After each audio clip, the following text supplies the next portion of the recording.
Hello and welcome. I'm Leigh Ann Gerrans and you're watching W News, broadcasting live from the Allarbia studios. These are our top stories.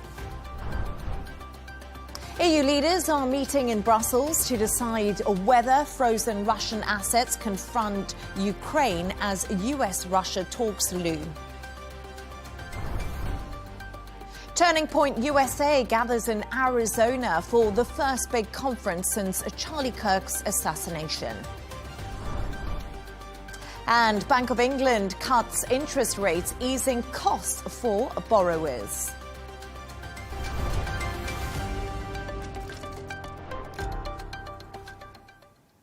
Now, EU leaders are gathering in Brussels for a make-or-break summit over whether to use frozen Russian assets to support Ukraine.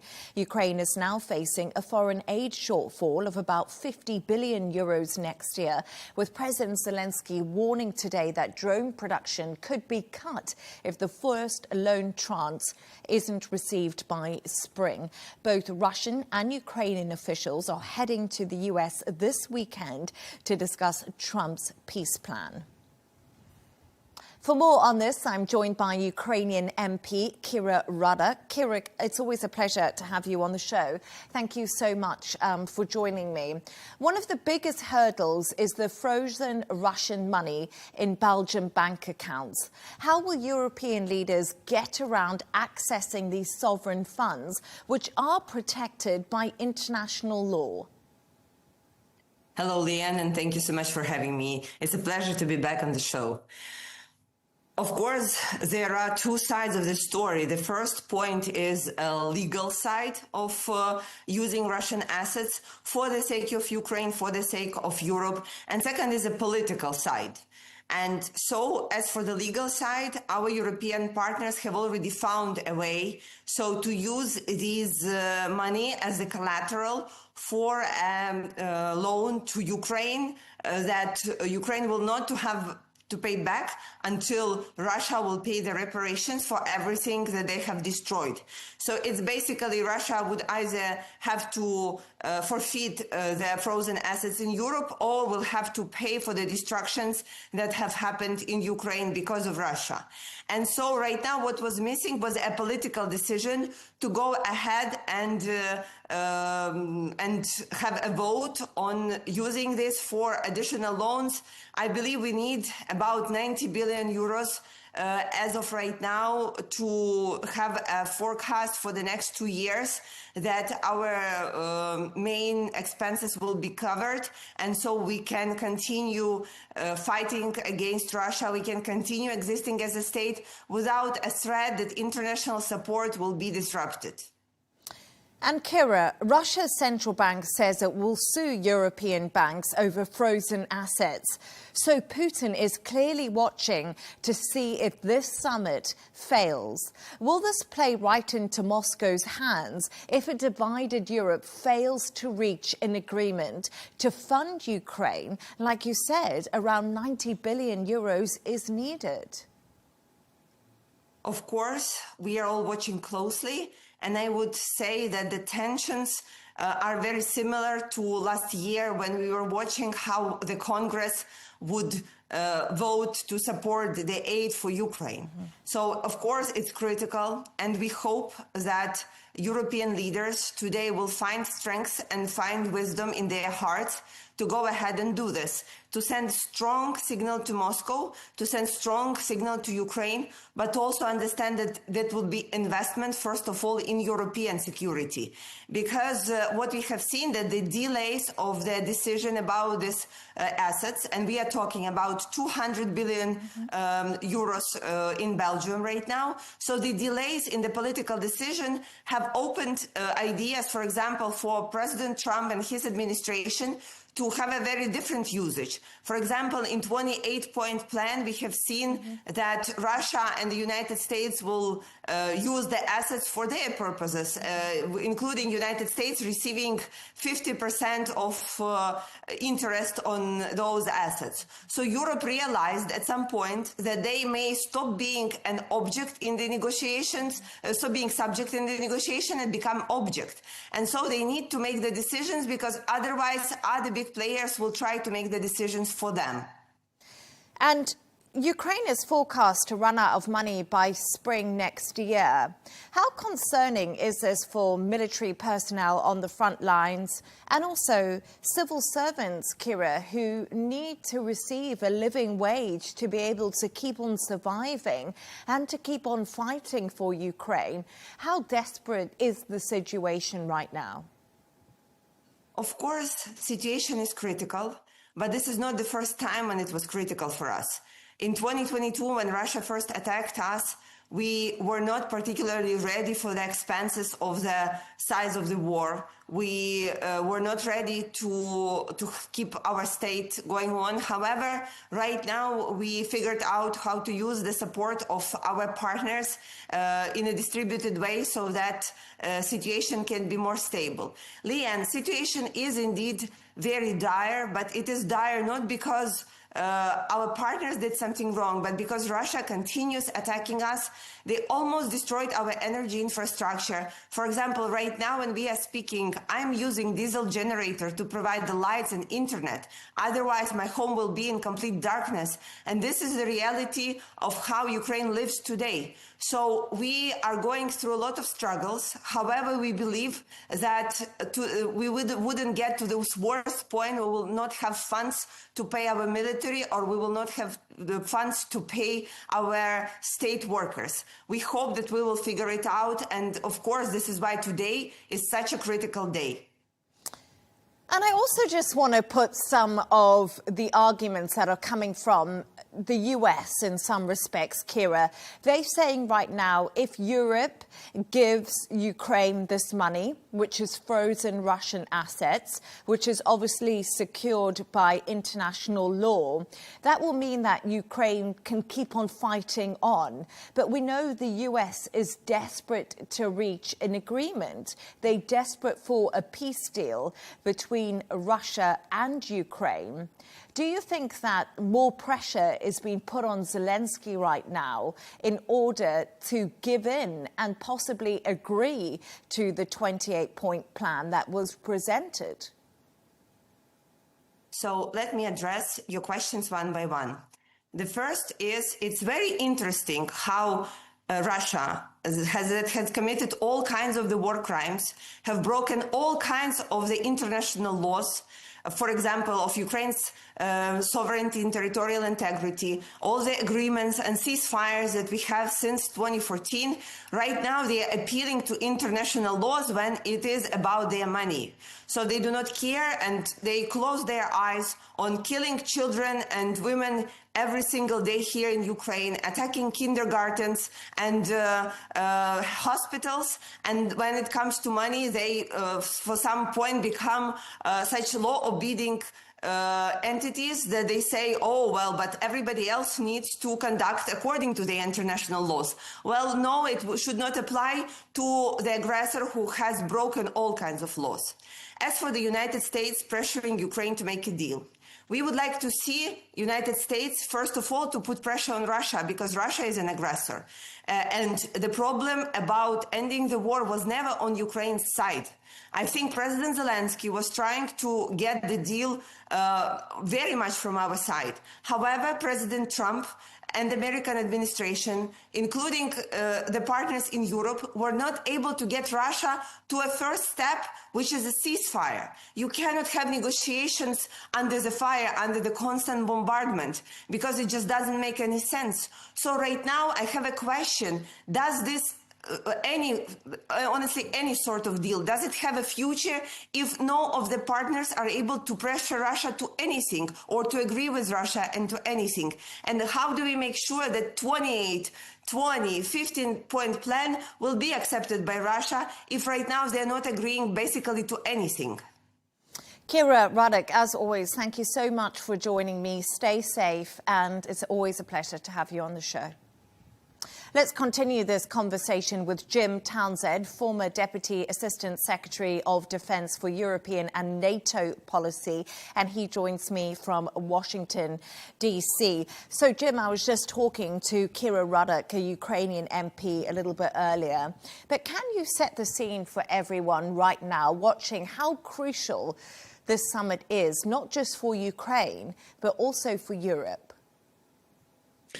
And for the United States as well. This summit does a lot of things. One is it's going to signal just how deep the European Union and the European nations are in this idea of supporting Ukraine. How hard are they going to work to try to find the legal ways to get around problems that the Belgians have and others might have in terms of using these assets as collateral, or whatever usage of these assets.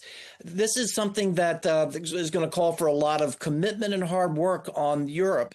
And is Europe really in it? Are they in it to win it, as we say? And so we're going to find out today that this is going to be a great signal to everyone, including Putin, how serious Ukraine is. And so that's going to be important. It'll be important to the United States as well. This is where Trump is going to look at how serious Europe is too. Are they going to really be a strong partner in this? Or are they going to be weak and they're not going to be able to come up with any approach on the assets? And what does that mean about a commitment to provide military assets over time? Is there going to be that similar kind of weakness there also? And so certainly for the Ukrainians, who are really looking on the Europeans as a very strong partner, probably stronger than the United States in a lot of ways. Yeah. Ukraine, as we just heard from Kira, Ukraine desperately needs this assistance in the years to come. And if Europe cannot come up with it and can't come up with a workaround, if they can't use the assets, what does this mean for Ukraine during this dark winter time? So this is going to be a very important meeting just to signal the European role as a player in this drama. And as you said to me, also be a signal to Vladimir Putin and Donald Trump. And we've seen Donald Trump come out previously, haven't we, Jim, and says the EU just has a lot of meetings about meetings, but they're not actually doing enough. Let's concentrate a little bit on Vladimir Putin here, because he's threatening sanctions if this happens. Also, the Russian argument is billions of dollars of Western European assets are held in Russia at the moment. So if the EU does this, Russia is going to retaliate and freeze those assets that they have in their banks, which belong to Western companies. So I guess if the EU doesn't make a decision and they come out divided, this is playing right into Moscow's hands. Well, I think what's really playing into his hands is the fact that they're split and they can't make a decision. Then that, like we were saying earlier, that signal is what Russia would really love to see, because he'll turn to Ukraine and say, you have no friends. Mm-hmm. Even Europe cannot come together in a unified way to support you, Ukraine. And the Americans, of course, are playing fast and loose in a lot of ways within the negotiations. And so this will be part of the propaganda game for Putin to really sow among Ukrainian and European supporters and the Americans, saying, look, to all of you, look what Europe cannot do. And also I think it's going to be some scare tactics for Putin as well. You mentioned the sanctions that he's going to retaliate with on Americans as well as on the Europeans, probably. How serious this is, what kind of impact this will have, we'll have to see. But really, I haven't really heard these kinds of threats coming out of the Kremlin until recently. So I guess Putin is a little bit worried, but he's certainly got, he believes, some leverage as well on the assets that he's holding. Yeah, really interesting, because Kira said the same thing, didn't she? She said when it comes to money, the Kremlin is clearly rattled in many ways. But I want to talk to you a little bit about something you touched on there, but bubbling close to the surface of the EU's discussions that we're seeing today, and we're talking about, Jim, are these US efforts to forge a deal to end the war. Zelensky actually came out today. He gave a speech a little bit before, and he was saying that he's counting on pressure from the US. Do you think President Donald Trump is going to put any further pressure on the Kremlin? Well, that's the question everyone is asking. And I hate to say it, but we really don't know because Trump can just suddenly send out a tweet and there's pressure. of some type. But I don't think we really know. I think that certainly Trump is getting to a point now where, as we have been saying for a long time, that he's aware that Putin is playing him. He's being criticized for being too weak with Russia. He's also getting frustrated with how slow these negotiations are going. It could be that he's at the end of his patience and he will do something like sanctions, even though that might impact negatively on the U.S. economy too. Secondary sanctions on China, India will certainly impact the United States too, at a time when the economy is suddenly a political issue. So he's going to be a little cautious about that. You know, maybe the tomahawks are going to come back into play. Maybe he's going to say, look, I'm going to start supplying these tomahawks because you're not being serious. But at the end of the day, it all depends on Putin and how he feels any pain from sanctions. He might sit back and say, look, Trump, go ahead, send tomahawks, go ahead and send additional sanctions on our energy sector, or whatever it might be. It doesn't pain me enough to stop what I'm doing in Ukraine. It doesn't pain me enough to go to the table. So really, at the end of the day, it's up to Putin. If Trump puts sanctions on him and Putin says he laughs at them, then there you go. Even sanctions at this point can't force Putin to the table. And Jim, just before I let you go, I want to ask you a really quick question. We are running out of time, but I actually found it really interesting because Poland's Prime Minister Donald Tusk was speaking today, and I found what he said quite telling. He says EU leaders must decide either money today or blood tomorrow. What do you make of those comments coming from Donald Tusk today? Well, he's right, and that's a good point to end the discussion on, and that is if Ukraine is not given what it needs to hold the line and to push back on Putin, and instead they are forced to capitulate, to make a bad deal, then that's where the assistance was not there for Ukraine, and that caused Putin to think that now that I'm done with Ukraine, it's on to the West, it's on to Poland, and that's what Donald Tusk is warning about. Yeah, really interesting conversation, Jim Townsend, as always. Thank you so much for your analysis. Thank you.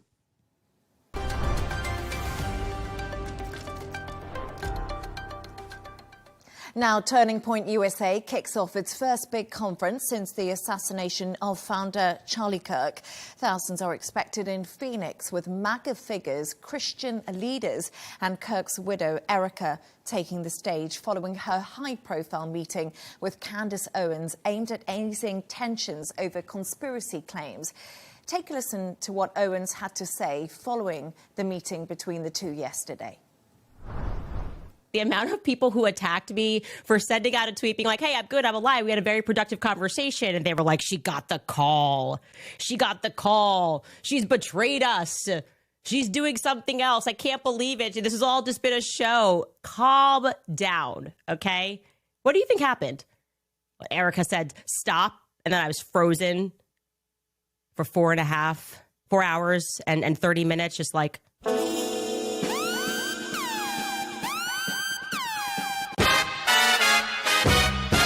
sort of like, hey, I felt name checked by the podcaster Candace Owens, this obvious setup, and then asking me to stop. And it's interesting to hear Erica say that the reason she didn't ask me to stop in the beginning because she was actually learning things from the show. She was actually learning things, and that I think she similarly felt that Bari Weiss was trying to create a moment. Obviously, it's who Bari Weiss is. It's the Zionist lobby. For more on this, I'm joined by spokesperson for Republican Overseas, Errol Markov. Errol, as always, thank you so much for joining me. I just want to start with Erica Kirk and Candace Owens. So they sat down and spoke for over 4 hours yesterday. What did you make of the meeting and the timing of this get-together just a day before the Turning Point USA conference? Well, the timing, I think, is what really speaks to me as a former member, as a student member of Turning Point and somebody who went to Charlie's vigil there. The one absence from my time in the organization, tangentially, and also at the funeral memorial, was Candace Owens. Obviously, she has gone down her own wavelength here, and this is not something that I'm endorsing, but rather just observing. And it's interesting to see Erica Kirk's timing in bringing Candace somewhat back into the fold of Turning Point, at least in a allowable way. I think for most people who aren't heavily invested in the story, they are curious why Erica Kirk wasn't responding to all these kind of very, let's say, avant-garde things Candace Owens was saying. So I think this meeting has sort of given Candace Owens some legitimacy to continue going on. And it also could be a way to build bridges, because I think also everybody's forgetting here that that is a friend of hers who was murdered. And so, you know, Erica Kirk lost her husband. Candace Owens lost her friend. People who are grieving do bizarre things. The fact that they sat down for 4.5 hours, that's quite a lot of time. What the result of that will be, what that will mean for Turning Point USA and Candace Owens going forward, I can't speak on that. But as a cultural observation, it certainly gives some legitimacy to Candace Owens that was not there prior. So following that meeting and speaking, the Turning Point USA lawyer spoke to Candace Owens, and Candace Owens said after that meeting she still doesn't feel like Tyler Robinson shot Charlie Kirk. As you said to me, Charlie Kirk was one of her closest friends. You know Charlie Kirk. You worked at Turning Point USA. What do you make of these allegations, and how damaging have they been for Turning Point USA?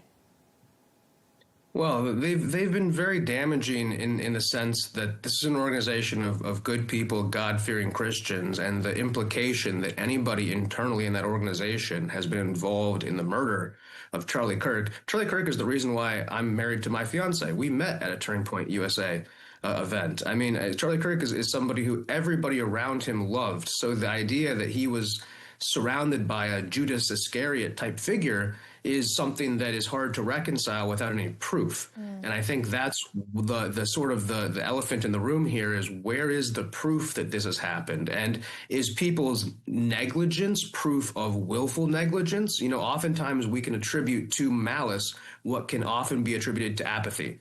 And I think that's one of the sort of ways to look through it here. Now, Turning Point is a multi-$100 million organization. This is an organization that realized that the young people still have a voice, and you know, political change comes a lot slower than social change. So this is an adaptable, aggressive, and pragmatic group of people, and it's quite a big tent. And so I think while it's been a setback socially, it also is important to note that they didn't back away from the discussion. Charlie never backed away from controversy. He never backed away from you know, putting his opinion out there. And if they were wrong about something, they would correct themselves.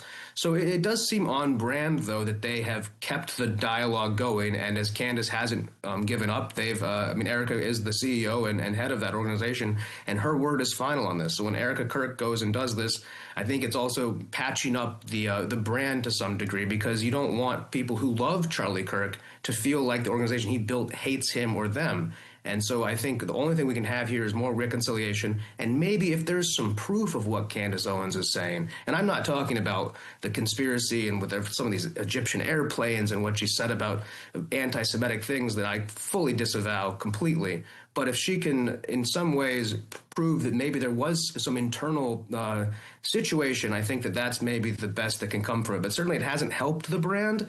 But I think it's such a traumatic time that nothing at all could have done worse than watching Charlie die on television.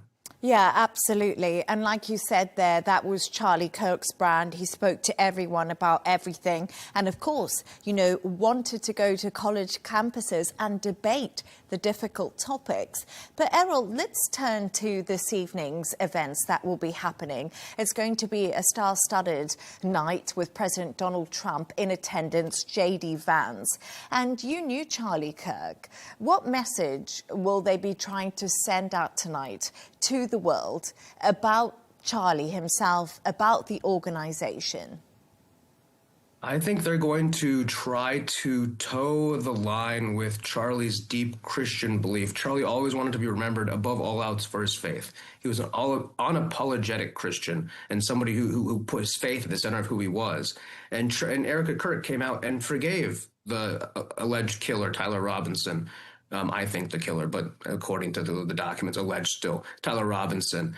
So maybe there will be some of that, but Donald Trump and J.D. Vance and a lot of us, we don't have that same kind of unlimited forgiveness that they do. So I would expect this to be a rallying cry to show the American people that they've killed the nice Christian kid who went and talked to the people. So now the question is, do we still keep pushing the free speech message? Let's all talk about it. Not that we're going to be anti-free speech, but do we really care about dialogue anymore when we're giving one side of our dialogue? And just this last week at Brown University, this woman who is the head of the conservative group, young, beautiful woman, was killed, most likely for her political beliefs.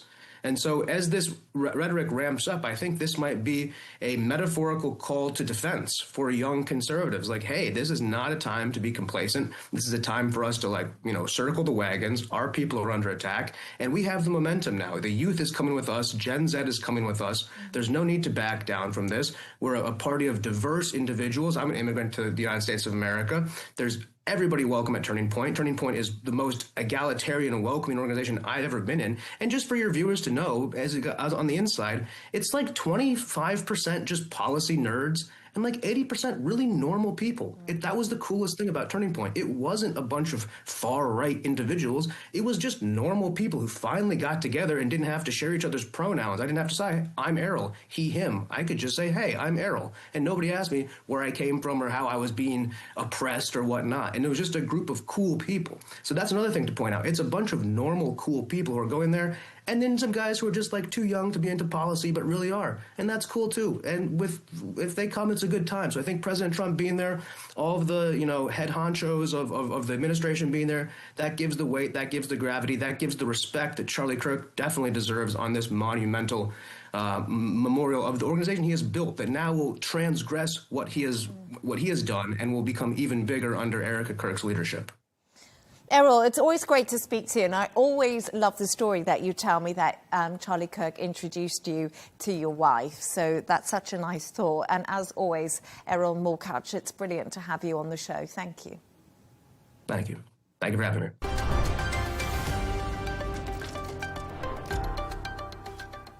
Let's take a look at some of the other stories making headlines today. Australia is vowing to crack down on hate speech following the deadly shooting at Sydney's Bondi Beach. Prime Minister Anthony Albanese says new laws will target those who spread hate, division and radicalisation. The measures also gave authorities new powers to cancel or refuse visas linked to hate speech.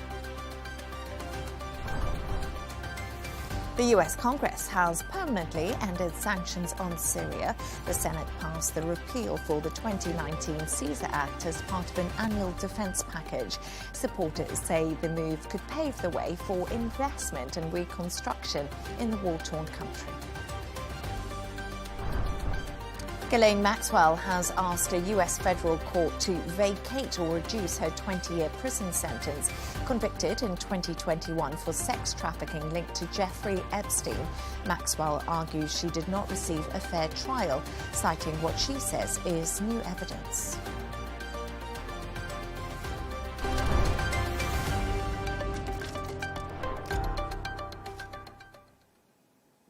Indian Prime Minister Narendra Modi is looking to secure a free trade agreement with Oman after arriving in the country on Wednesday. It's the final leg of Mr. Modi's three-stop trip as India looks to expand its trade partners in the region. Chris Gilbert reports. A guard of honour met Narendra Modi when he touched down in Muscat on Wednesday. He was welcomed by Oman's Deputy Prime Minister for Defence, but his mission is trade. The Indian leader is on a diplomacy blitz as Delhi looks to pivot its trade strategy following the US implementing harsh tariffs earlier this year. Oman is the third largest market for Indian exporters, so Delhi is looking to lock in a free trade agreement 2 years in the making. It may lower or eliminate tariffs for key sectors like India's textile industry, which makes up 13% of exports and has been stung by a 50% US tariff. Muscat is the last leg of Modi's three-stop tour promoting India as a trustworthy supply partner. On Tuesday, he met the King of Jordan to discuss cooperation on infrastructure, pharmaceuticals, and economic security. Today's discussions mark an important step for our two nations to advance our shared economic priorities with opportunities to expand into new horizons for cooperation. And on Wednesday, it was Ethiopia, where he promoted India as an economic leader and partner of like-minded Global South countries. We will also enhance our trade and investment cooperation as well as on defense and security matters. As developing countries, we have a lot to learn from and offer to each other. Earlier this month, he also welcomed Russian President Vladimir Putin in Delhi for trade talks, but experts say Oman is a key business partner. It's a vital source of gas and minerals for Delhi. Trade between the two countries was more than $10 billion last year.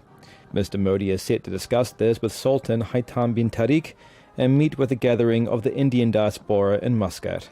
Chris Gilbert, Arabiya English.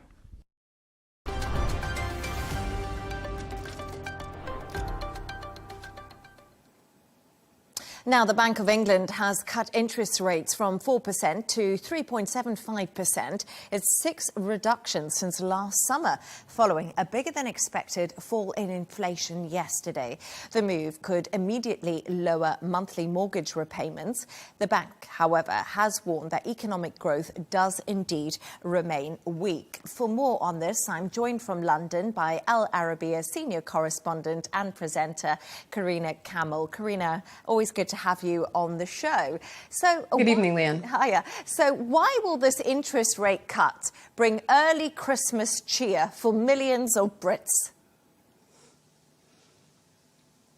Well, you could even say that Christmas came early yesterday when the CPI data or inflation figures showed the prices dropping from 3.6 to 3.2%. This was a lot less than expected. It was welcomed by British consumers who've been squeezed by higher inflation. It's been welcomed by anybody thinking about buying a home. And it's definitely been welcomed by the government after a series of negative data points and obviously the budget, which was also highly controversial. It is definitely a early Christmas present for anybody thinking of getting a mortgage in the near future, because interest rates currently have been dropped to 3.75%.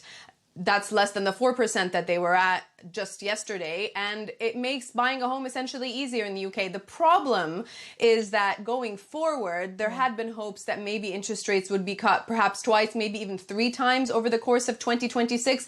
But based on what we've heard today from the statement coming out of the Bank of England and comments just in the last little while from Andrew Bailey, the governor of the bank, it looks like interest rates won't be on a downward path in a very quick way. So essentially any rate cuts, as stated in the statement coming out from the bank, are going to be very gradual. And after what we heard today, markets have actually pared down their expectations for how many cuts we should see. So yes, interest rates are lower than they were, but they're not necessarily going to go a lot lower. So we're unlikely to get to that 3%. We might see 1 cut, maybe at most 2 cuts. Currently, markets are pricing in the next cut for 26 in June. Before this meeting, markets had expected the cut to be maybe in April. So that's perhaps a longer timeline with this rate at 3.75%. So shall we say qualified good news for those looking to purchase a home? Yeah, qualified good news, because I've got to remortgage my house actually next year. So I was watching that interest rate closely today, Karina. Amongst hundreds of thousands of others who are watching that figure, yeah. I know, exactly, because loads of us had a fixed mortgage, so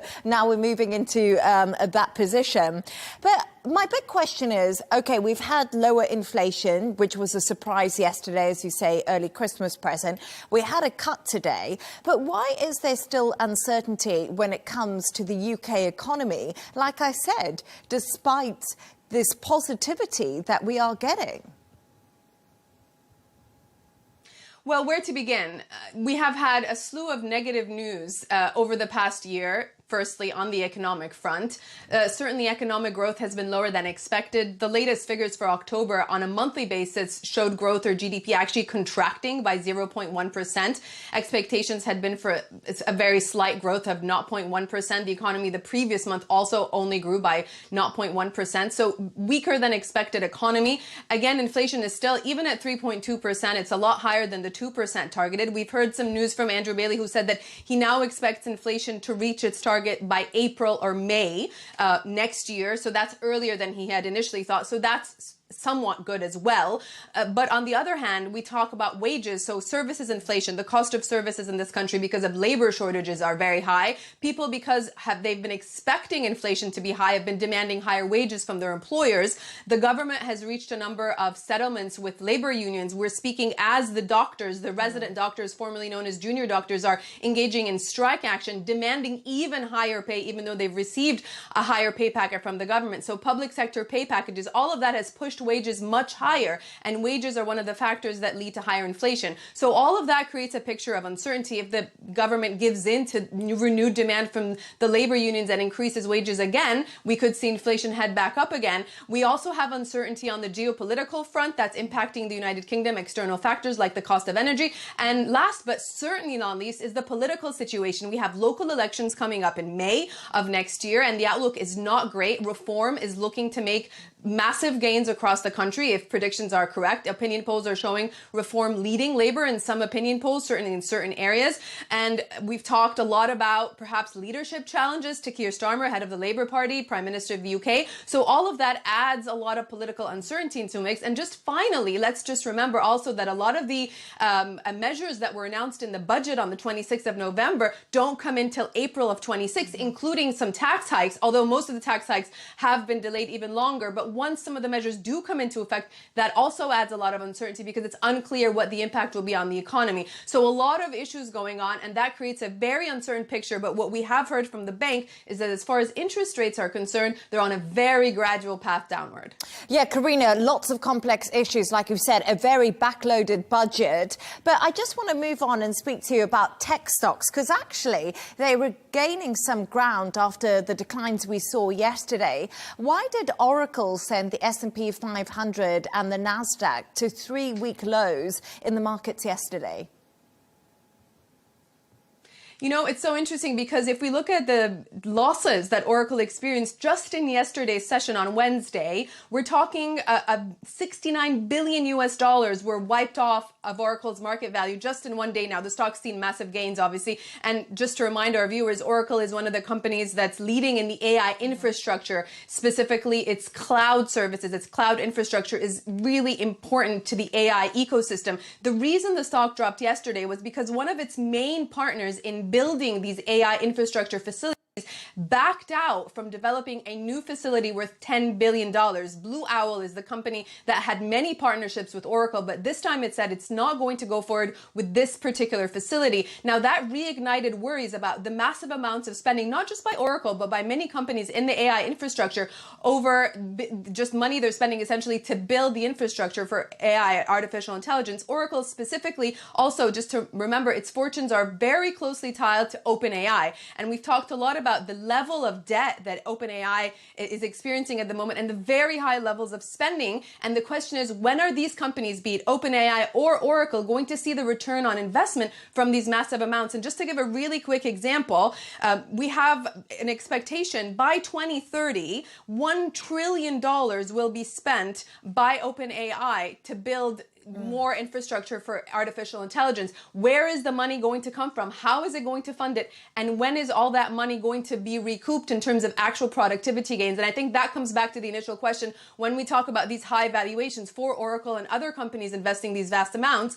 Are these valuations justified? And perhaps that explains to us why we saw those falls. Markets are more stable today, but this is definitely going to be a trend and certainly a theme we follow into 2026. Karina Kamel, I always learn so much from you. We didn't get to talk about the Santa rally, but hope you'll be able to join me again in the future to chat about that. Thanks so much. Yeah, definitely. Karina, great to have you on.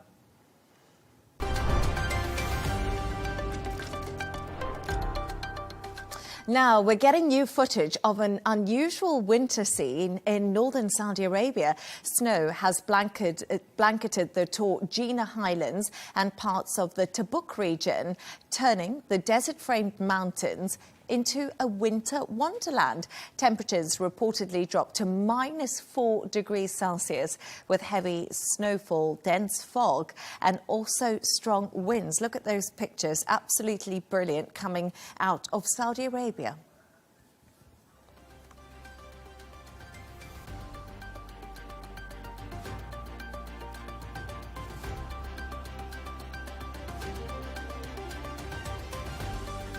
Now, a reminder of our top stories. EU leaders meet in Brussels to decide whether frozen Russian assets can fund Ukraine. Turning Point USA gathers in Arizona for its first big conference since Charlie Kirk's assassination. And the Bank of England cuts interest rates, easing costs for borrowers and bringing an early Christmas present to all those in the UK. And that's all from us on W News. Don't forget to subscribe to our YouTube channel. Of course, follow us on X. Counterpoints with Melinda Nucifora will be coming up next. Plus, we'll be back in a couple of hours' time with W News Extra. Goodbye and thank you for watching.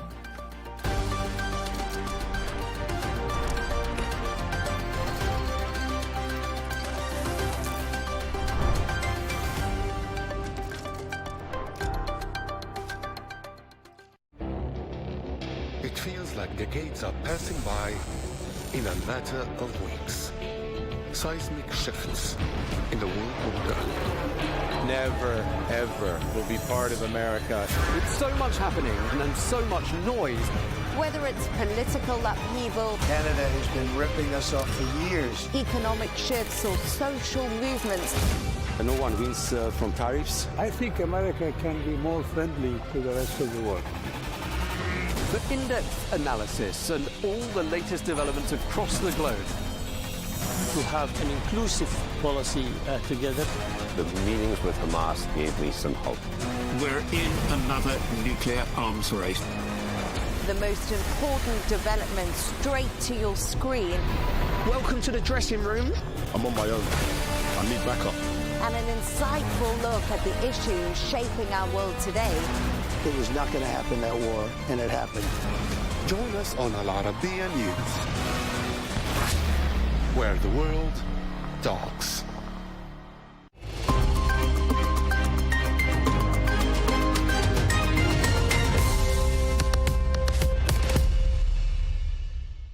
Hello and welcome to the Dailies. American headlines zeroed in on a Caribbean standoff after President Trump threatened to block Venezuelan oil exports and Maduro deployed naval escorts. In Europe, divisions deepened over whether to unlock frozen Russian assets for Ukraine. And in the Middle East, cautious pledges for 6 countries to join Trump's Gaza Board of Peace underscored the fragility of post-war diplomacy. We'll start in the U.S. as coverage has sharpened in tone after Venezuela's Navy began escorting vessels, portraying the move as a direct test of Trump's blockade threat. Reports stress the rising risk of military confrontation, Pentagon unease, and also fears of miscalculation at sea, while analysts warn the standoff marks a shift from economic pressure towards a potentially dangerous naval escalation. The New York Times examines the rapid escalation at sea, with Nicolas Maduro ordering naval escorts for departing vessels. The piece highlights confusion inside the U.S., the U.S. government, legal ambiguity surrounding tanker seizures, and also rising fears of military confrontation. It situates the blockade threatened on Venezuelan oil tankers within Trump's broader pressure campaign, underscoring the risks of escalation, regional backlash, and also the thin line between sanctions enforcement and acts of war. In the meantime, Political reveals in an exclusive the Trump administration's quiet outreach to U.S. oil companies about a post-Maduro return to Venezuela and the industry's firm rejection to that idea. The report highlights the disconnect between White House ambitions and market realities, noting that low oil prices, political risk, and decaying infrastructure outweigh strategic interests. The piece also underscores how economic conditions are undercutting Washington's pressure campaign, despite sanctions, a naval blockade threat, and also talks of regime change. Another story attracted attention in America was President Trump's end-of-year address, as outlets reacted skeptically, emphasizing fact checks that challenged Trump's claims on economy, immigration, and inflation. Commentaries said the speech leaned on boastful rhetoric and blame rather than offering clear policy plans. Newsweek examined the speech through a fact-checking lens, highlighting a pattern of exaggeration and falsehoods across immigration, inflation, gas prices, investment, and employment claims. The analysis also notes areas where Trump relied on real data, but the piece shows how figures were overstated or stripped of context. It situates the speech amid political pressure ahead of the midterms and underscores what was left unsaid, portraying an address heavy on rhetoric but light on accuracy. The Rob and Michelle Rayner murder case continued to draw attention with the emergence of new information about the suspect, their son, Nick Rayner. The New York Post reviews the fragmented and troubling timeline surrounding Nick Rayner's alleged killing of his parents, highlighting key gaps that investigators are yet to explain.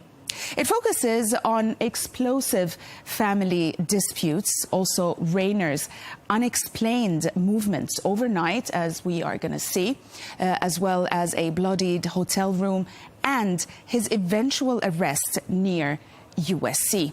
The piece underscores unanswered questions about motive, timing, and behavior, framing the case as a disturbing puzzle that continues to deepen public unease. The Wall Street Journal took a look at President Trump's business empire, producing an interactive Explore the Trump Empire Network diagram, providing sector breakdown in a visual manner. The piece, as you will see now, maps 268 Trump-linked entities, showing parent companies as well as subsidiaries and family control, all visually, and it underscores how most ventures ultimately funnel back to the Donald J. Trump Revocable Trust. Another diagram also categorizes entities by sector, highlighting the surge in crypto ventures, about 19 entities, which the piece presents as the fastest growing and the most controversial arm of the family's expanding business empire. In an exclusive, The Washington Post reconstructs the life and mindset of Tyler Robinson, the alleged killer of conservative activist Charlie Kirk, through interviews and digital footprints. The report portrays a young man whose online gaming habits, muted politics, and ordinary friendships masked a rapid, private radicalization. The piece emphasizes the dissonance between Robinson's ordinary daily interactions and the violence he allegedly planned, raising unsettling questions about how ideological grievance, identity conflicts, and online subcultures can coexist unnoticed until catastrophe. In Europe, leaders are debating using frozen Russian assets to fund Ukraine, either directly or as loan collateral. The debate has intensified in the media lately as U.S. support has slowed and Ukraine faces a looming cash crisis. Europe is now under pressure to act despite legal and financial risks. The Times reveals in an exclusive mounting transatlantic tension as Washington quietly pressures European leaders to abandon plans to seize frozen Russian assets to fund Ukraine. The piece recounts Washington's behind-the-scenes effort to block European plans to seize 210 billion euros in frozen Russian assets for Ukraine. It explains that U.S. officials warned that Europe would ultimately be forced to return the money, urging seizure would undermine peace talks and financial credibility. The Guardian, on the other hand, reviews the EU's contentious plan to use those 210 billion euros in frozen Russian assets to finance Ukraine through a 90 billion euro loan.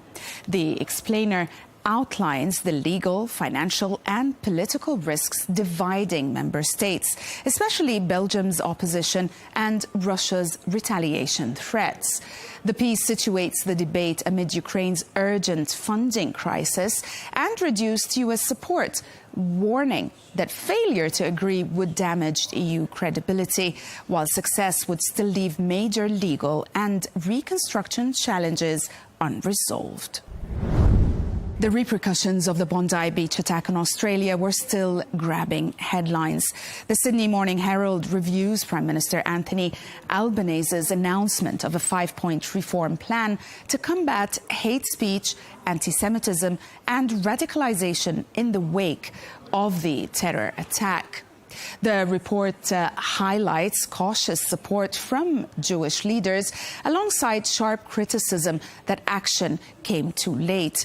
The piece situates the reforms within a broader reckoning over government inaction, detailing proposed legal, educational and visa measures, while underscoring the political and moral pressure now facing Canberra to deliver lasting change. These developments come amid growing international warnings about the renewed threat posed by the Islamic State.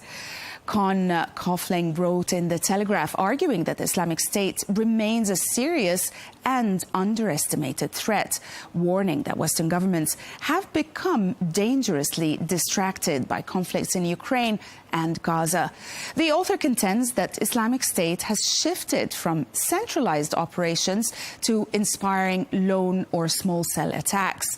The piece criticizes intelligence complacency and urges renewed counter-terrorism focus, framing recent violence as evidence of strategic failure rather than isolated extremism. And we'll end in the Middle East as the Times of Israel revealed that Washington received commitments from 6 countries to join a symbolic board of peace as part of Washington's push to build international backing for President Trump's post-war Gaza plan. However, the exclusive also exposed deep hesitation over sending troops to an international stabilization force. The piece underscores Italy's conditional willingness to contribute forces, persistent uncertainty over the ISF's mandate, and also Israeli, Arab and European doubts about Hamas disarmament. Overall, the piece portrays a diplomatic initiative gaining political buy-in, but struggling to translate it into concrete security commitments. That's it for today. Thanks for watching the Dailies, only on Allarbia English.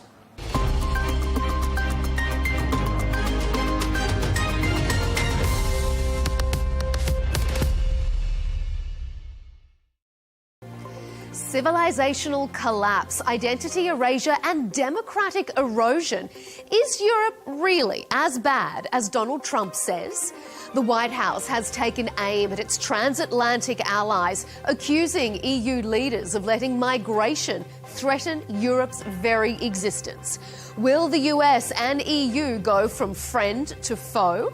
I'm Melinda Nucifora. That debate coming up soon on Counterpoints.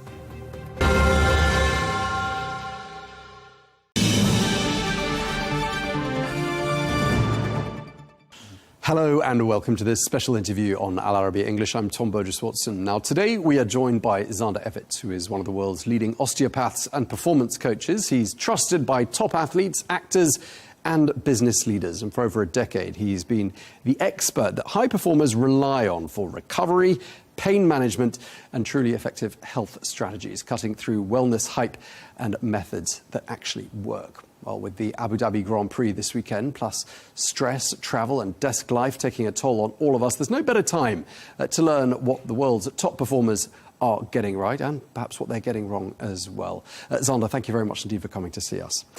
I understand you are a performance osteopath. And the first question I was asking myself was, what's the difference between a performance osteopath and the more traditional sense of osteopath? Sure. Very good question. Firstly, thank you for having me. Great to be here. I think the difference is basically that clinically an osteopath would see anybody with pain, much like a physiotherapist, but perhaps they use their hands a little bit more. And with a performance osteopath, we have a little bit more of a skill set that lends itself to a broader range of modalities. For example, strength and conditioning, for example, recovery tactics and things that you might integrate to somebody's lifestyle. And I think that lends itself to the kind of demographic that I serve, which is, high performers, people that have to be switched on, maybe more than the usual 9-to-5er. But there's definitely crossovers, and I definitely still have the same skill set. So clinically, we start off with that, and then a performance osteopath would be somebody that obviously branches out into other areas of expertise. Okay, so you mentioned high-performance individuals. I mean, give us a couple of clues. I know you can't give us names, but the sorts of profile of client you have. Yeah, sure. So a lot of the people that I see are kind of the top 1 or 0.1%, if you like, can range from CEOs of huge corporations that travel, constantly on the road with huge demands on their plate. And then I could be seeing actors that have roles that are very physically demanding, and they just need support with maybe some injuries or pain or just their fitness for that role. As well as those, I could also, be seeing athletes, and that could be from Formula One to football to basketball. I think my therapeutic skill set lends itself to a foot in the door with a lot of these people. So usually people come to me first with a bad shoulder, a bad back, and then the relationship evolves, and I help them kind of rebuild out of that injury into a fitness or a level of fit for purpose, as I would call it, to be able to do their job and their role at a very, very high level. Okay, and since you mentioned Formula One, and we've got the Abu Dhabi Grand Prix upon us, I want to ask you, what's your understanding? Because I know you work with quite a lot of drivers and racing drivers involved in Formula One. Is it more about mind over matter? How strong is the mind aspect of being a good Formula One driver versus the physical aspect? It's definitely huge. I think when you get to the top echelons of any sport, I think when you look at the field of play or on the grid, what you'll see is a lot of athletes that are very similarly posed. So their level of skill in each area required for that sport is almost very, very similar, almost the same. And those marginal gains will be in the management which I offer to people of the psychological side, the emotional side. I'm supporting people and helping also bring in other professionals that might help, with the psychology. When you talk about mind over matter, I think it's important to realize these people are really, they're under a lot of stress, a lot of pressure. And that has a lot of similarities with these CEOs, with the actors. But you're right in saying it plays a huge role, because if for some reason on that day you have some kind of emotional wobble, or there's something at home that isn't quite right that day, when you get on the grid, you're slightly behind the next person. And we know that those margins, when you come to the end of the race, that's what determines win or lose. So. Right, your focus just isn't completely there, is it? It's going to be, your mind's going to be somewhere else. Exactly. And your body is there, and it's going through some pretty arduous tests. 50 kilos forced through the neck on a corner, for example. What does that actually do to a driver's body? And what can people who aren't involved in racing driving, ordinary people like me, perhaps learn from the recovery routine of a driver? Sure, yeah. You're right in saying that the forces that are exerted upon those drivers are absolutely huge. I think it's important to understand that physically they go through a lot more than you might realize just sat still. And even slight drops in hydration can cause a drop in mental acuity in a significant way. So what the guys are doing in my role in Formula One, for example, they're monitoring and helping to optimize these different facets of health and fitness so that there isn't a drop in any of the any of those outlets of performance. So like I said, with the hydration and mental acuity, it just takes one, one moment of lapsed concentration, and it could be a crash, or it could be a few seconds back, and therefore losing, a position in the race. It's really interesting because you're painting the picture of a sort of hybrid between someone who works with the human body in your capacity as an osteopath and someone who works with the mind, almost like a therapist, a psychiatrist, psychotherapist, something along those lines. And I just want to ask you as well, I mean, when we look at these high performers that you're working with, you could almost call them the 0.1% of the population. Are there sort of habits that we, and I talk about people who aren't in that percentage, could learn from them in terms of recovery, in terms of routine? What lessons can we draw from them? Definitely quite a few lessons, actually. And I'm always, I'm forward speaking and saying that, even though they are the 0.01%, you have to remember that their lifestyle is very different to ours. And in some regards, you might look at them and say, oh, well, I need to have strength, I need to have conditioning, I need to have cardiovascular health.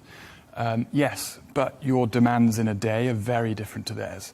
We try and support from lots of different angles, for example, nutrition, for example, the fitness side, the mental side that we're talking about. And I think that what we learn from the elite level athletes is, they're not going to put in protocols that are a waste of time. So we can start to hone in and go, okay, well, this seems important, and so does this. And recovery is huge. As you know, it's definitely a trend right now. And I think the application of those protocols for recovery, for example, they have to be carefully managed, because just saying, oh, an ice bath is good for recovery is far too broad to be a positive for most people. And if I give you the example that, a Formula One driver is probably very well rested in their off-season, but during the season, not so much because of the time zone shifts. I'm not going to be putting stressful ice baths into a routine before a race, because that's just going to waste a lot of energy and perhaps be deleterious to their performance. So I think these blanket terms that we're throwing around in this day and age of do this, do that, you have to really look at the person and their circumstances. So yes, we can learn a lot from athletes, but we also have to take context as well. Okay, so if it's right for him, it might not be right for you or me. Exactly. You've got to look after yourself as well, haven't you? Because you've just been telling me before we started this interview about your punishing travel routine, lots of different time zones in there. And I'm just wondering how you manage to stay on top of your game and recover, for example, from pretty stressful, pretty exhausting journeys that you're having to do. Sure. Yeah. I mean, fortunately, I'm not the top of the chain in terms of pressure and job commitments. I'm just part of the big wheel that's going with these organisations and people that I work with. So I have the luxury of time, but I often don't have the luxury of schedule. And so I guess what I do for myself is, before a trip like the one I'm on at the moment, which is 6 or 7 cities in about 8 days, I try to improve my fitness up until the trip. And then during the trip, I'm just I'll get my recovery in where I can. I'm not trying to improve my fitness. I'm not trying to gain strength. I'm just trying to manage so that when I'm there for the client, then I'm also at my best. I think a lot of the times people think more is more. So, you think, oh, I've only got a short gap between a couple of stressful work days. I'll go in and do some sprints because I've got 10 minutes and that'll give me more out of the time that I'm getting. But actually, that's just going to put you in a deeper deficit, and you'll likely perform worse the next day, and it's difficult to come out of that. So I think, definitely I look at the schedule that I have, and I try and make it so that I'm in my best kind of, fitness and health, and I'm recovered before a trip. I'm not looking after myself in the trip. I'm looking after my clients. Okay, but have you got a sort of a hack, sort of a go-to routine or something that you do, especially perhaps to get over jet lag? Definitely. So I usually try and wake up on a timed alarm clock. So if you go to bed, let's say at midnight, I want you to wake up within a multiple of 90 minutes, because that's your sleep cycle. And if you break that sleep cycle in half, you're in deep REM sleep. And that's going to leave you feeling groggy and not very sharp mentally the next day. So even if it's for the sake of losing 30 minutes of total sleep, I'm going to be far, sharper waking up as a multiple of 90 as I come out of that deep sleep. So that's my first thing, is before bed, I'll just set the alarm clock for a good time that is a multiple of 90 minutes. And then when I wake up, hydrate, take some electrolytes. I have some movement practices that personally I find really good. I can do it from my hotel room. Foundation training is stretching. Those a little bit of stretching, and I'd say be intuitive. Move around. I often use like a heart rate monitor and try and stick in that zone 2 sweet spot. So I know that I'm not overtraining and overexerting myself, but I'm going to feel nice and fresh, get lots of oxygen into my body, feel invigorated rather than exhausted. And that seems to help me wake up for the day. I think stumbling out of bed and trying to maximize sleep volume over, trying to manage that articulately is I've tried that, it doesn't work. And you've got to eat healthily as well, haven't you? Because when you're travelling and when you're working funny hours as well, there's a tendency to eat junk because it's nearby and, it's sort of comfort food in a way. And there's all this processed food and ultra-processed food at our disposal. And I'm just wondering, the people you see regularly, your clients, people come to your clinic, do you see a link between poor nutrition and pain/inflation? Is that something can you see the pattern? Definitely. There's definitely a link between people with, and I would just zoom out a bit and say if somebody's eating poorly with these highly processed, foods, they're likely not paying much attention to most of their lifestyle. So there's a lot of headroom for improvement with these kind of people, and usually they've come to me because they have pain. So it's a really easy sell to start managing these other areas of their health. But nutrition, for sure, is a low-hanging fruit, as I would call it. It's something that you can, accessibly and affordably for most people, make a quick change, and within a few days you're going to see a good improvement. Ultimately, pain is definitely increased or exacerbated by a poor lifestyle and stress. Have you got any superfoods that you are your go-to snack, for example, something that you would think people might have underestimated in terms of the power of what that food could do for you? Sure, and I think everybody's different with this, so it's worth the trial and error. But at the moment, I'm carrying some tart cherry juice, specifically the Montmorency type of cherry. Athletes have been using it for a very long time. It's really easy to travel with because you can have different forms, or just take some concentrate juice in your fridge at home. I think that's, at the moment, the front of my mind, because it's definitely something that I'm carrying with me on these long and stressful trips. What are some of the warning signs that people might look out for when it comes to the beginnings of burnout? What would be some of the telltale signs people could look out for? So it's an interesting question, because I think psychologically we keep going and pushing through, and burnout usually happens because you're not aware of the the taxing schedule or the taxing job that you're putting on yourself. And I think that the main signs for me are just a general lack of motivation, because that can sometimes come before physical effects. Because you're obviously trying to carry out the tasks every day. You're not thinking of, how do I feel while I'm doing this?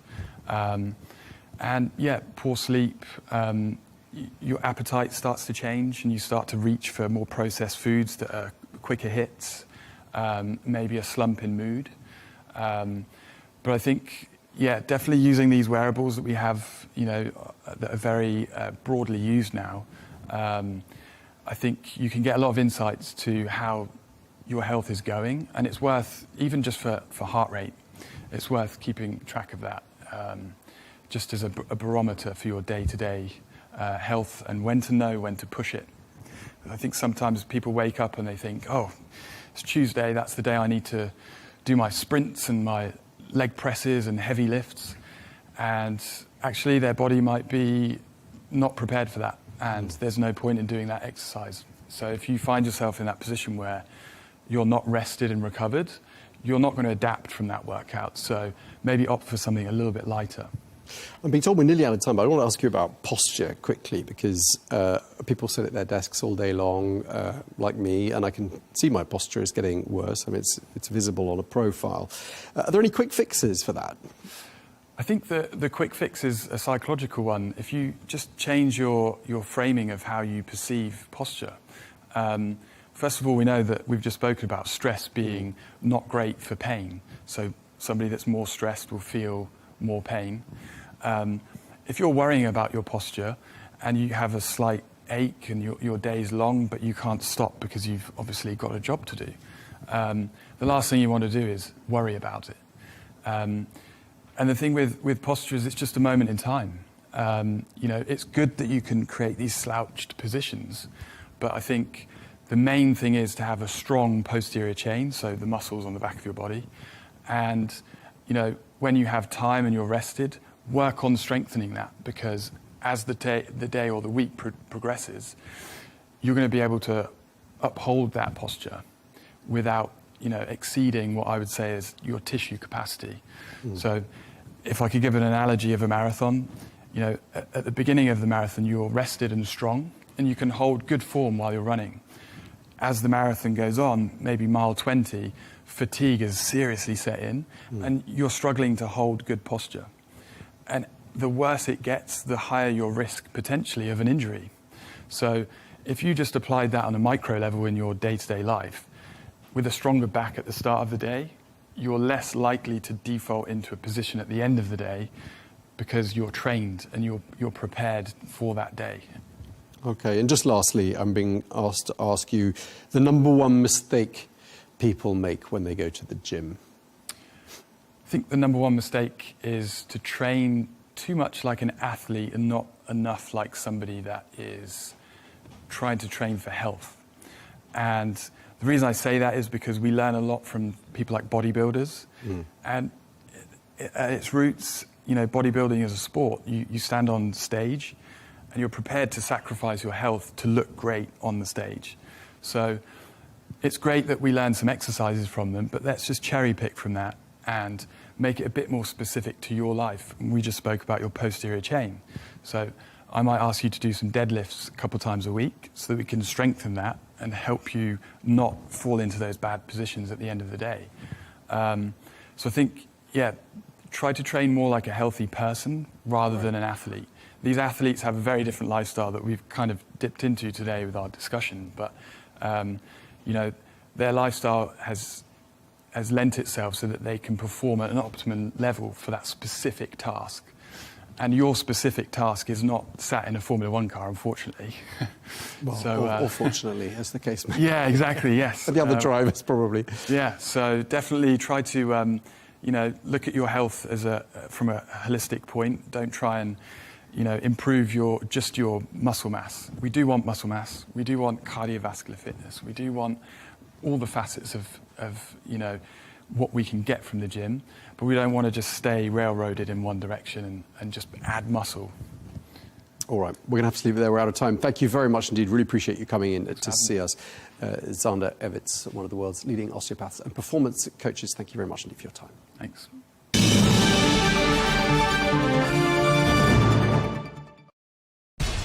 We have to take care of our people, and we're going to take care of our people first. For in-depth analysis and all the latest developments across the globe, make sure you join us every weekday. President Trump is trying to negotiate a ceasefire. With so much happening, so much information, and so much noise, international law will have no part in his administration. It can be hard to keep track. Tariffs will just fuel inflation. We're going to fight these tariffs But you can count on us to tell you what you need to know. We stand by your side. Join me, Tom Burges Watson, for Global News Today, right here on Allarbia News.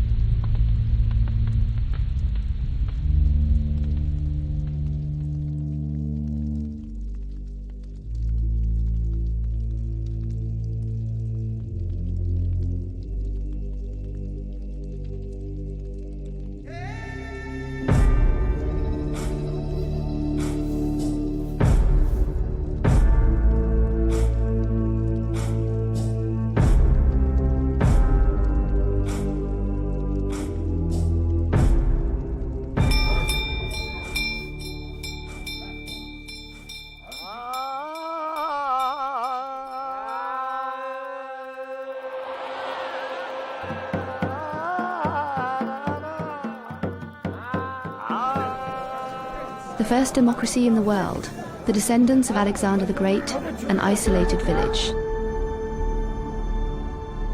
And a God who speaks through a spiritual medium. The secrets of Malana, a veil lifted from the depths of a mysterious world.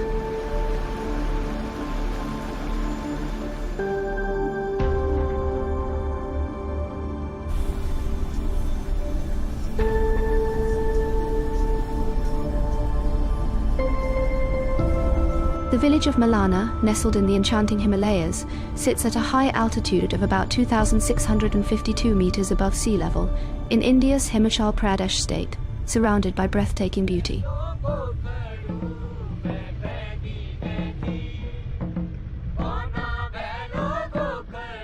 To reach this hidden sanctuary, travelers must endure a long, winding journey, about 21 kilometers from the nearest city, Kullu, climbing steep trails and rugged paths that seem to go on endlessly before finally reaching the village.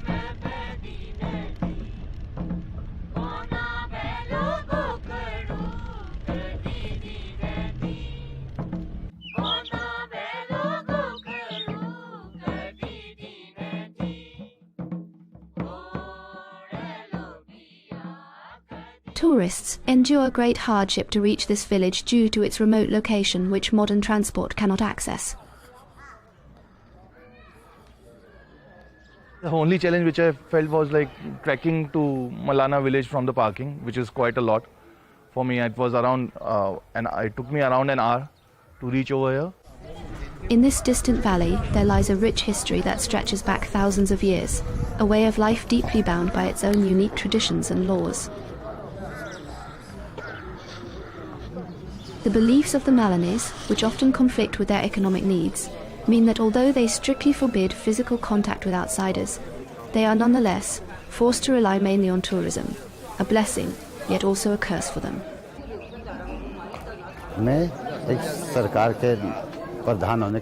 As the head of the village, my job is to take care of all the work here, such as leveling roads and installing solar light.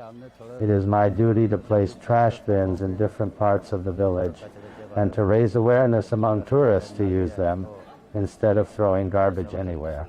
I use the money that the government provides for this work. Jamlingirishi, regarded as one of the great sages in Hindu mythology, is said to have intervened through his divine oracle, commanding that all guest houses surrounding Malana be closed. According to the legend, his decree allowed the village to welcome visitors only during daylight hours, when the god's blessing was present. This remote village attracts around 12,000 visitors each year. Tourists can't come and stay over here. It's very hard to find a place over here. Usually tourists come, visit, stay here for like a couple of hours and they go back to their own hotels. It is well known for its beautiful wooden houses, built in the unique Kathkuni architectural style, which were tragically destroyed in a massive fire back in January 2008. From those ashes, a new Malana emerged, resilient and hopeful. The march of modernity became increasingly evident, with cell towers, electricity and television sets appearing everywhere.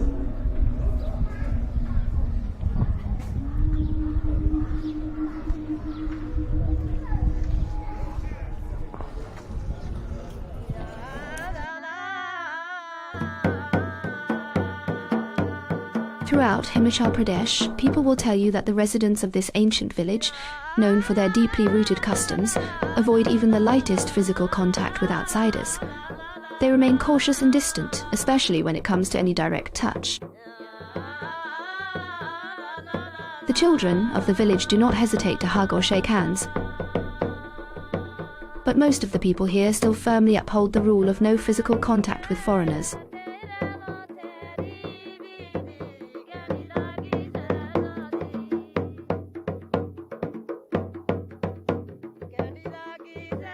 What surprised me over here is that you can't touch their holy places, you can't touch the local people over here. And if you're not walking on the path which is already made to walk, they'll literally tell you to move away from that. You can't come closer to their houses as well. You have to pay huge amount as fine or something like that. सुनो यहाँ मना है कि ऐसा नहीं है किसी जगह में हम भी नहीं जा सकते हैं, आप भी नहीं जा सकते हैं. Touching is forbidden here. This rule, you see, is not only for outsiders. We too have our own rules that forbid touching others. Even the gods have their rules. That is how it is. Everyone can be punished for touching, even the locals. The people of Malana do not marry outsiders. They also have their own language, which is closely related to ritual and traditional religion.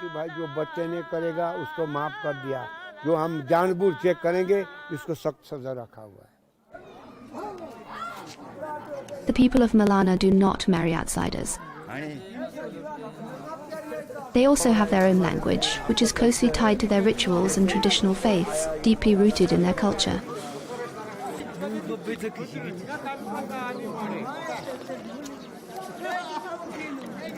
The people of Malana speak a sacred tongue known as Kanashi, a language never taught to outsiders, whispered only within the village itself. Nowhere else on earth can this language be heard. The good tongues once spoken here are gone. Now we speak only Dano, the demon's tongue. This rare language, Kanashi, belongs to the great Sino-Tibetan family. Yet, in the neighbouring villages, people speak completely different Indian languages, none of which share any real connection with Kanashi.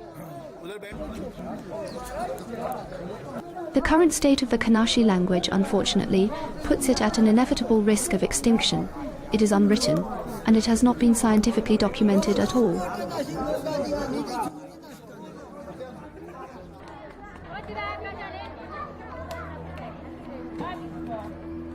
The people of Malana are distinguished by their light brown hair and eyes. Their noses are long. Their skin is wheat-coloured. They resemble the inhabitants of the Mediterranean basin more than those who live in Himachal. Many stories and legends surround this mountain village. One ancient tale tells how soldiers from Alexander the Great's army sought refuge here in 326 BC, wounded after fierce battles with King Porus, ruler of what is now Punjab in India. Their memory still lingers in the myths of Malana. It is said that these soldiers were the ancestors of today's Malana people, warriors who, after fierce battles long ago, chose these mountains as their final refuge. Artifacts found in the village seem to echo that legend. Yet, there is no study which confirms a link to Alexander's army, and many locals simply call it an old tale. ये जो है जो सिकंदर का जो फौज था ना वहाँ का कोई It is not true that a man came here. It isn't true that a man named Alexander came here. We are, and have always been, the sons of Jamadagni, Rishi, nothing else. All that is a lie. There is no lineage of Alexander here. We come from Balkan, Rangri, Lugai, and Shela, and Kulu has its lineage too. It makes no sense for there to be a link to Alexander. In fact, Alexander's descendants also came, but none of them remained as we wiped them out.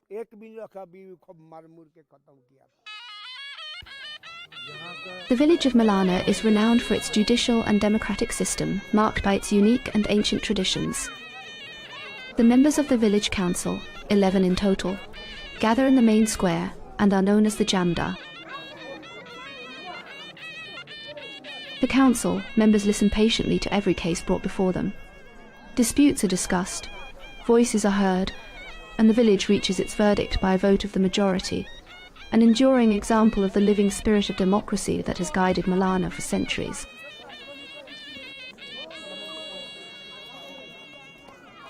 This scene reflects the village's adherence to its own laws and its independence from India's formal judicial system.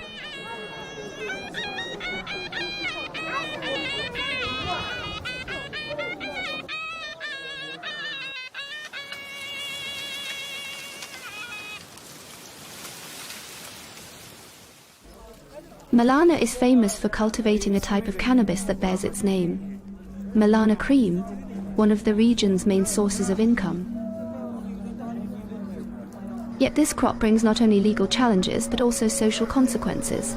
Children and young boys, sadly, have become involved in supplying and selling drugs in Malana. थोड़ा सुधरेंगे यहाँ पे थोड़ा problem थी नशे मतलब ऐसे Families that live here believe that people fall into drug addiction at a young age. The village is very small, so education is poor. And only a few of the villagers can read or write. Still, we live a simple life by farming the land, welcoming travelers, sharing stories by the fire, laughing together and finding happiness in the quiet rhythm of our days. Guest houses can be opened, but not inside Malana. I studied until the 10th grade, yet family troubles forced me to stop. According to our culture, we no longer take outside jobs. We follow Rishi's path, growing vegetables, tending apple trees, gathering herbs from the forest. This work is inherited from our ancestors. This is the rhythm of our lives. It keeps us close to our land, to our mountain, and to the silence that protects us, and collecting herbs from the forest. This is how we earn our living.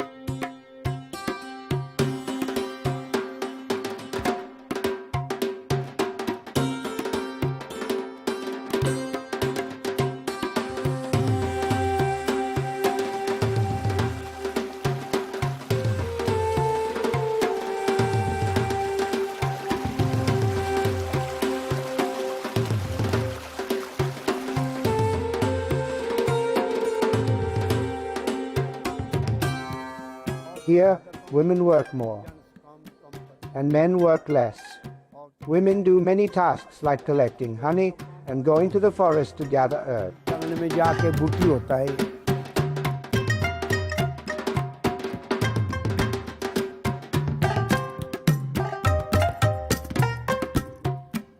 People are quite friendly over here, and there's some different culture also over here. What I heard about the culture and everything, that they have their own code, they have their own law.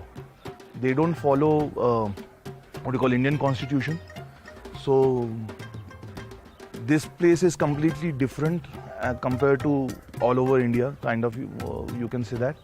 Their Pradhan take all the decisions if there's any fight or anything in between the locals or something among themselves. There's only one person who takes all the decision for them.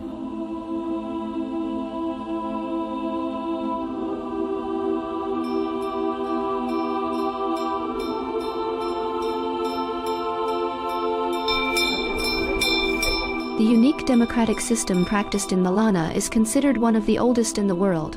It closely resembles the model of ancient Greece. It consists of two councils, a lower and an upper house, where matters are discussed carefully.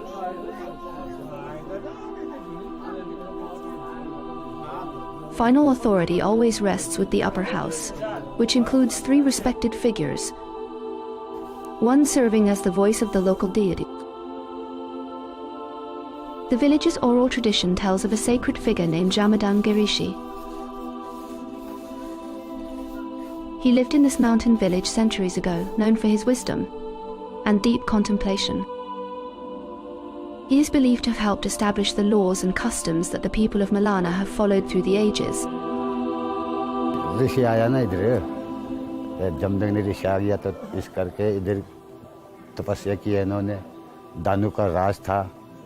हाँ, दानु ने हार माना. When the Rishi Jamadagni came here and meditated in this place, Danu ruled this region. Danu agreed to hand the village over to Jamadagni. In Hindi, we call him Jamadagni. We call him Jamlu. 2 brothers first came and ruled here. After that, their number grew to 100 people. And now, there are many.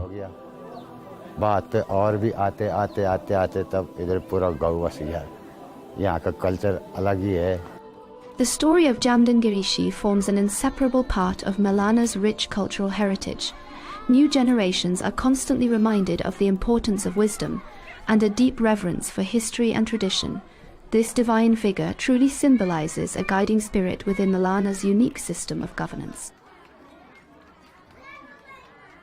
This political framework, indeed, has raised many questions among researchers and visitors alike, who often struggle to understand how such an advanced form of governance can exist in this remote, yet peculiar village. Jamdamji Rishi, he worshipped Shivji for a long time, and Shivji came and gave Vardhan to Rishiji to stay here or something like that. It was there. That drew my attention. And if you can see, there's behind there's railing which ground is there. So they said that Rishiji used to worship over here. Over here only Shivji gave him darshan and gave him the Vardhan to stay over here and all that.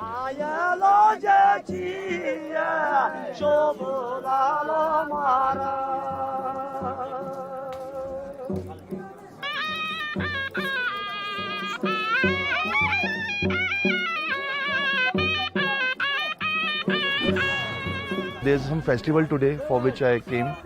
So let's see festival, how does it goes. It should start in the evening and it will go on for the next 2-3 days. They dance and all that, and they do prayers and all that.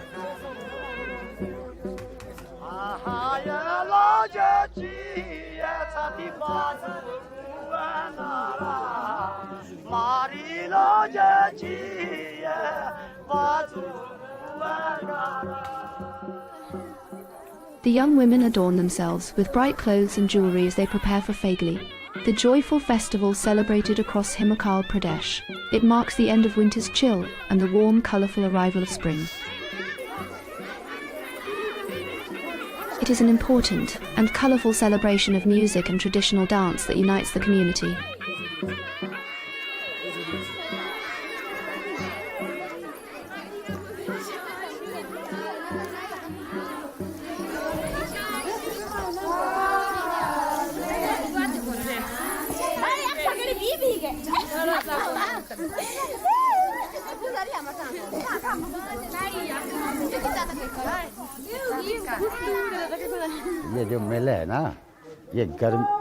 This celebration is held at the end of winter and the beginning of summer.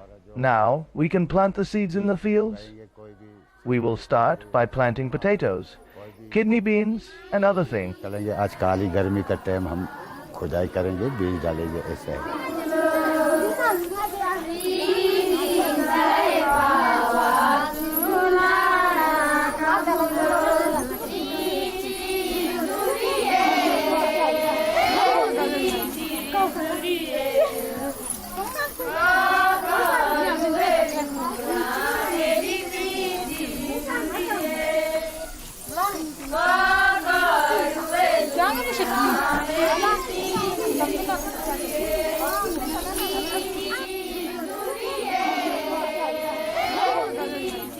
Girls will come from all the villages wearing their best dresses. And there will be dances in many places, and everyone will visit each other's homes to eat together. Aaj ladki mela hai.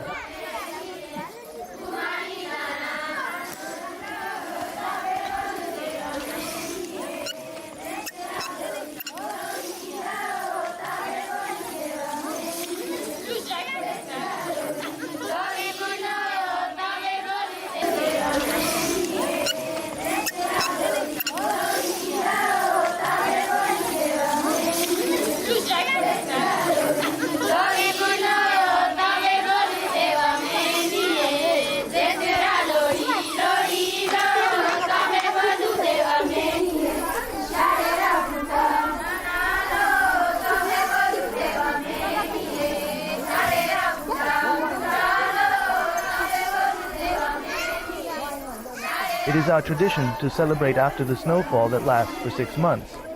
The snow isolates our village completely, as there is no way out during the winter. When the spring arrives, the place becomes filled with joy. Everyone sings, the snow has melted, and people dance through the night and into the morning. This is the reason for our happiness.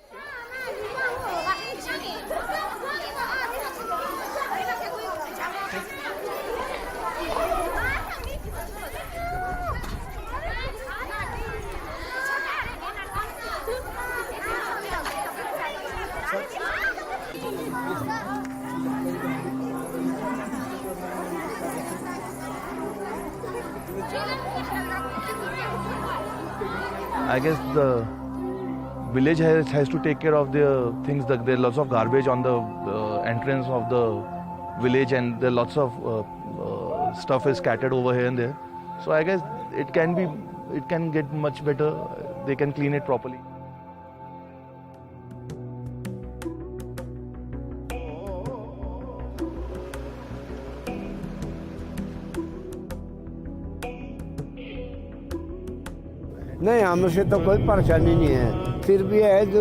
We have no problem with tourists. The only problem we face with them is that when they come here, they throw litter on the road like chocolate wrappers, biscuits, and empty bottles.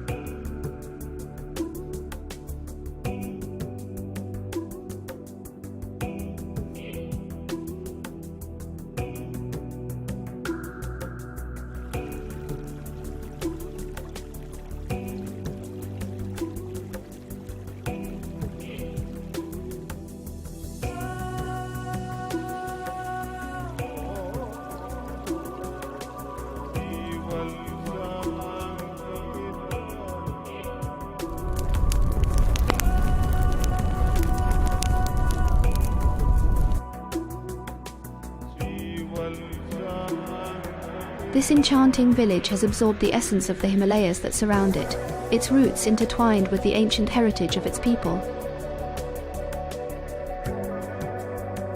Despite warnings against foreigners and the strict rule of no physical contact, the village radiates warmth.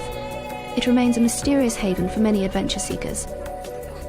Yet one wonders, could the villagers' joy in welcoming tourists ultimately become the very cause of their village's ruin?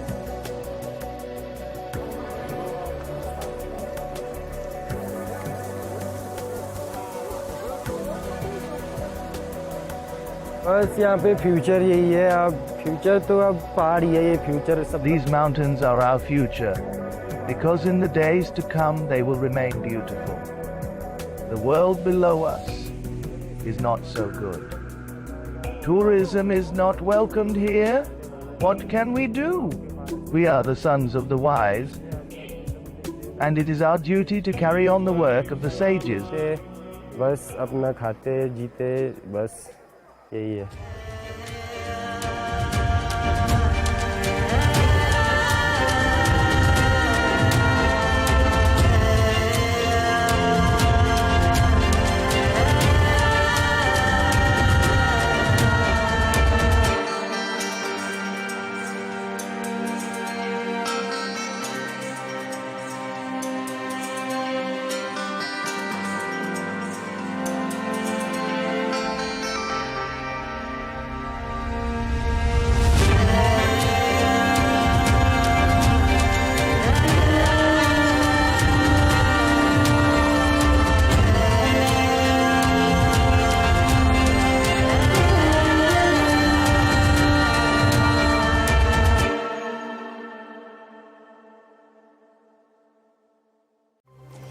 Civilizational collapse, identity erasure, and democratic erosion?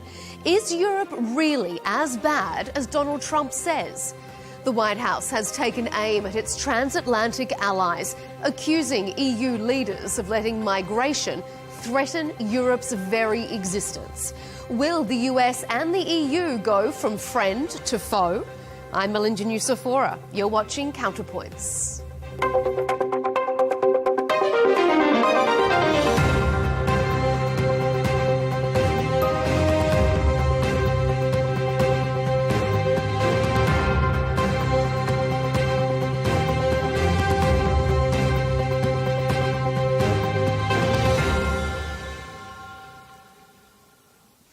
Make Europe great again. Not content with his American self-improvement project, President Trump has now set his sights on rebuilding Europe in his own image. Run the United States. I don't want to run Europe. I'm involved in Europe very much. Like you endorse NATO candidates? calls me daddy. I mean, I have a lot to say about it. NATO calls me daddy. He may not want to run Europe, but it certainly sounds like he wants to parent them.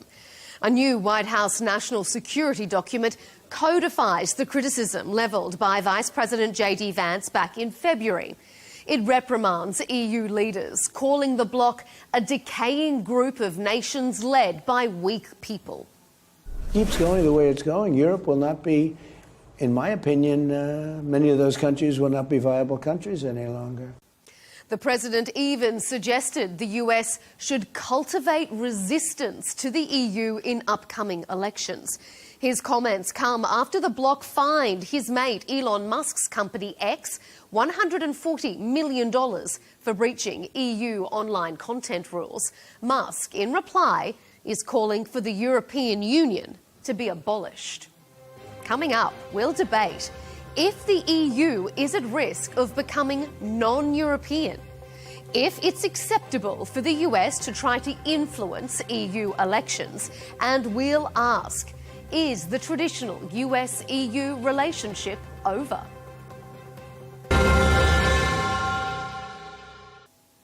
Joining us for the debate, Christian Tybring-Gjedde, a Norwegian MP with a 20-year political career in Parliament. For the last 12 of those, he's been a member of its Foreign Affairs and Defence Committee.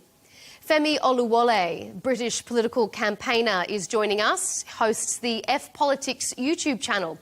And coming to us from the United States is Will Chamberlain, Senior Counsel at the Article 3 Project. Gentlemen, thanks for being here on Counterpoints. The Trump administration's national security strategy, published back in early December, suggests that Europe is heading for, and I quote, civilizational erasure. This isn't the first time the White House has lashed out at Europe, but it is the first time it's been codified in such an explicit way. A lot of its criticism reflects Trump's domestic agenda. He highlights what he sees as the negative impact of immigration on Europe and the erosion of national security. Christian, let's start with you first. Is migration resulting in a cultural erasure in Europe, as President Trump has called it?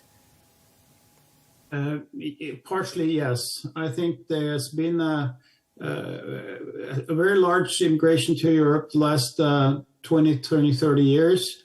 And we see now the cultural challenges. Many people thought that with different cultures there will be a melting pot in each nation, that we all change and we have one happy family living together. What we see now is that the different cultures are going to different places. They're separating and not being a part of the big community in each nation. And I think that's a big challenge because now there are so many immigrants that the different national cultures are difficult to continue like it did a few years back. Femi, is that melting pot failing? I would just be curious about to ask Alex, what elements of Norwegian culture have been erased by immigrants? What cultural touchstones would you say have now gone because of immigrants? The general national culture, meaning the values that we have as a nation, as a European civilization, that Christian values that we have is about equality in the sexes. It's the freedom of speech. It's the how we treat women, how we treat our children. There are different aspects here that is difficult for us to accept. Being a very liberal democracy, and we see a culture coming in and have different aspects on these issues. So that happens so Alex, schools, that happens in... You seem to be arguing that Christianity and equality of sexes and free speech have gone because of immigration? Like, have the immigrants come and they have gotten into power and they're the ones that have changed the free speech laws of the UK, of Norway? Or is it that the Norwegian people have changed their laws in accordance to their own wishes? Because this idea that immigrants are erasing our culture, it's utterly farcical, because it's not immigrants that have the power to erase culture, because A, they don't have the numbers, B, they don't have the power. It is utter scaremongering to try and blame immigrants for the problems that exist in your own country. Okay, I'm going to bring Will in a moment, but Christian, I'll just get you to reply to what Femi is saying.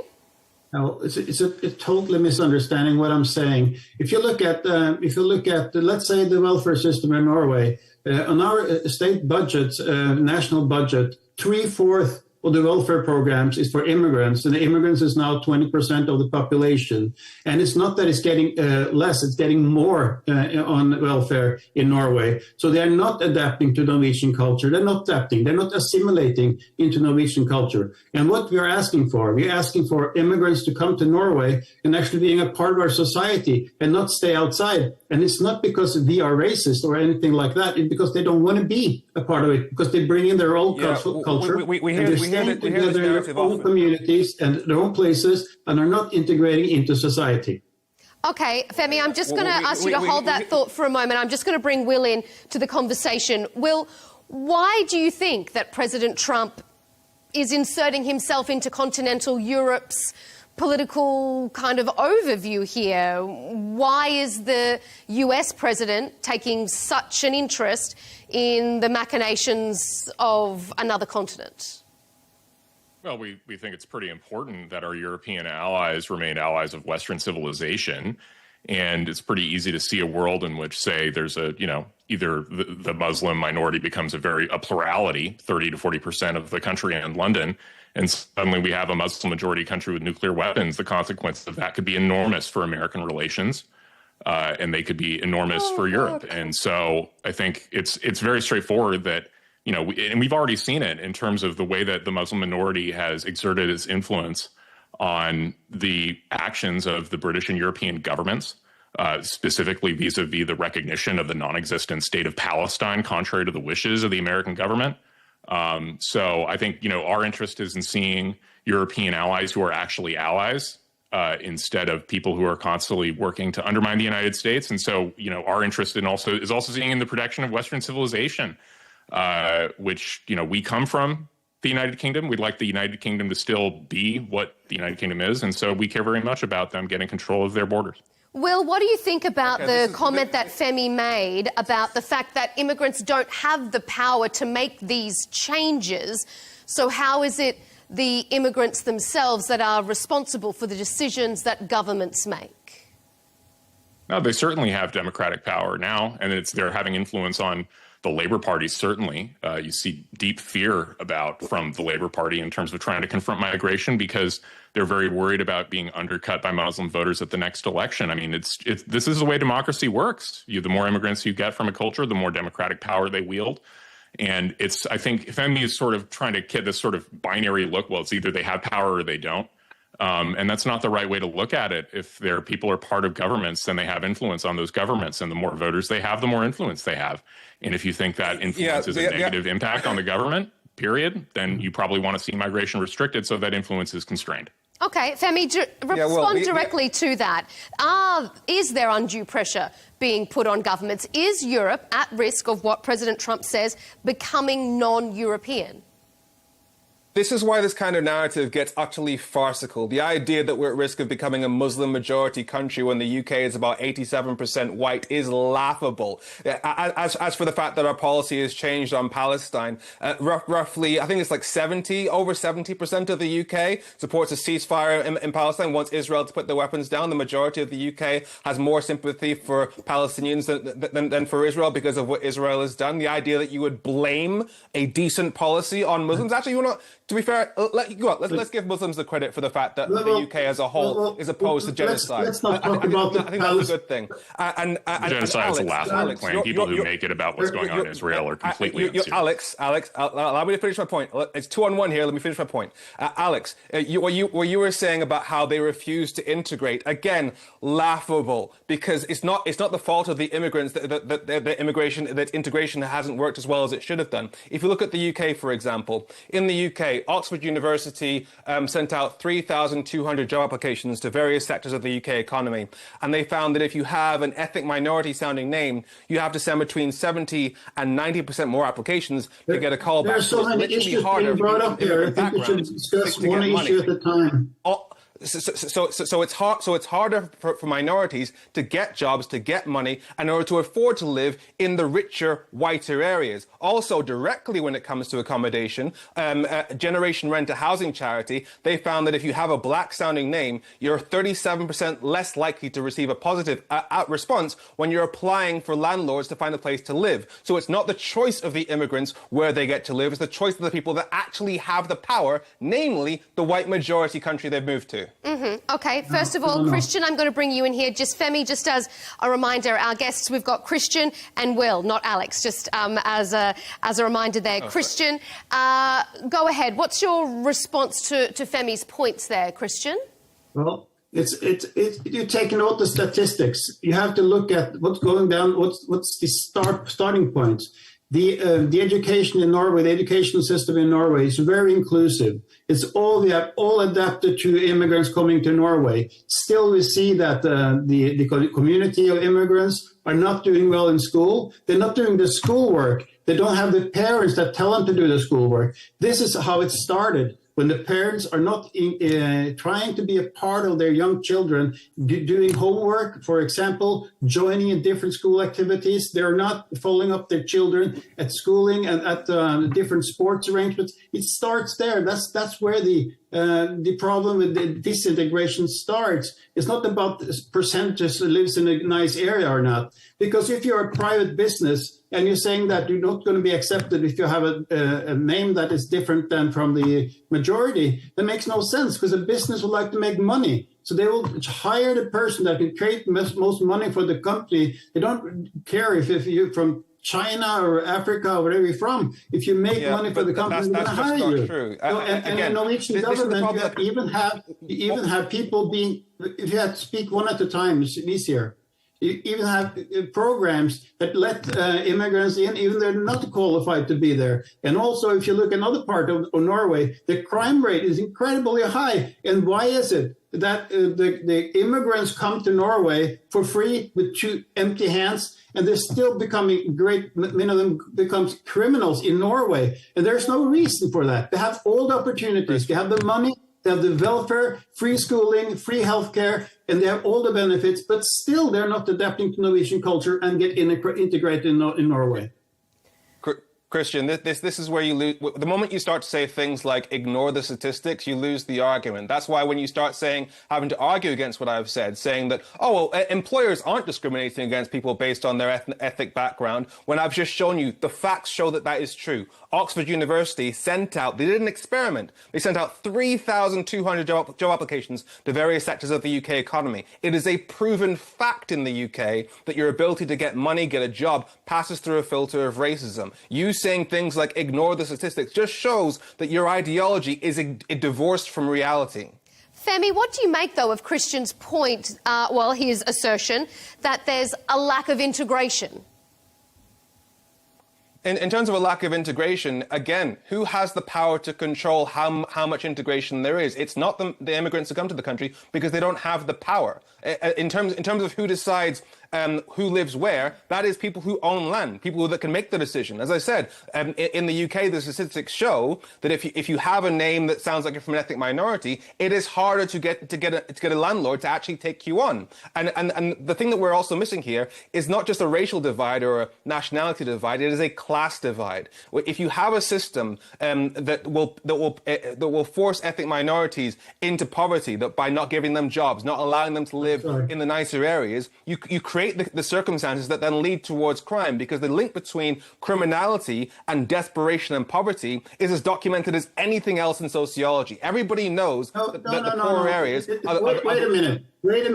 Wait a minute. No. This is not good enough. The explanation is not good enough, because you have in Norway, there were poor people in Norway also before. They were living in small communities, or living in the areas that was not nice to live in Oslo, but they still didn't commit crime. They were still a part of the society. There's no reason, if you have a small community living in bad areas, there's no reason to commit crime. That's not even, you cannot look at the statistics and say things that you live in a bad area, that's why you have a reason, or there's a correlation between crime and living in a bad area. There's no excuse for that. No excuse for that. What we need to do in Norway, and probably in the UK too, is that we get integration, assimilation of values. If you start there, don't look about where you're from, what kind of name you have. Look at the values that you actually are trying to implement into society and what you can contribute to society, not what the society can do for you.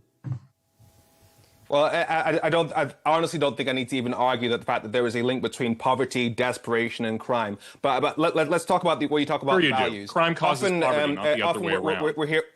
We're talking about issues of the idea that you think you don't even have to argue this namely, is so asinine and arrogant, it's ridiculous. Like, he made an extremely good point, which is that there are poor people who live in the country and aren't committing crime. Like, what? Are you saying that there is no correlation between poverty, if you just didn't have enough money, would you go start robbing banks? Are you saying there's no link between poverty, desperation, and crime then? I'm saying you have to establish it. I think that the actually no. Are you saying there's no link living in a high crime area causes poverty because you can't focus on it, but rather that, like, the idea that, again, would you personally go rob banks if you suddenly had no money in your bank account, or would you get a job? I asserted that there was a link between poverty, desperation, and crime. You are saying that I'm ridiculous for saying that I don't need to prove that. You can't answer the argument. You can't answer at all. You're saying he doesn't have an argument, but you can't answer anything, which is the most basic point about human psychology, that if it's rather than assuming it's poverty that causes crime, maybe it's bad morals that cause crime. So I suggested that between poverty, desperation, and crime. Are you maintaining, in order for us to move past this point, are you maintaining that there isn't a link?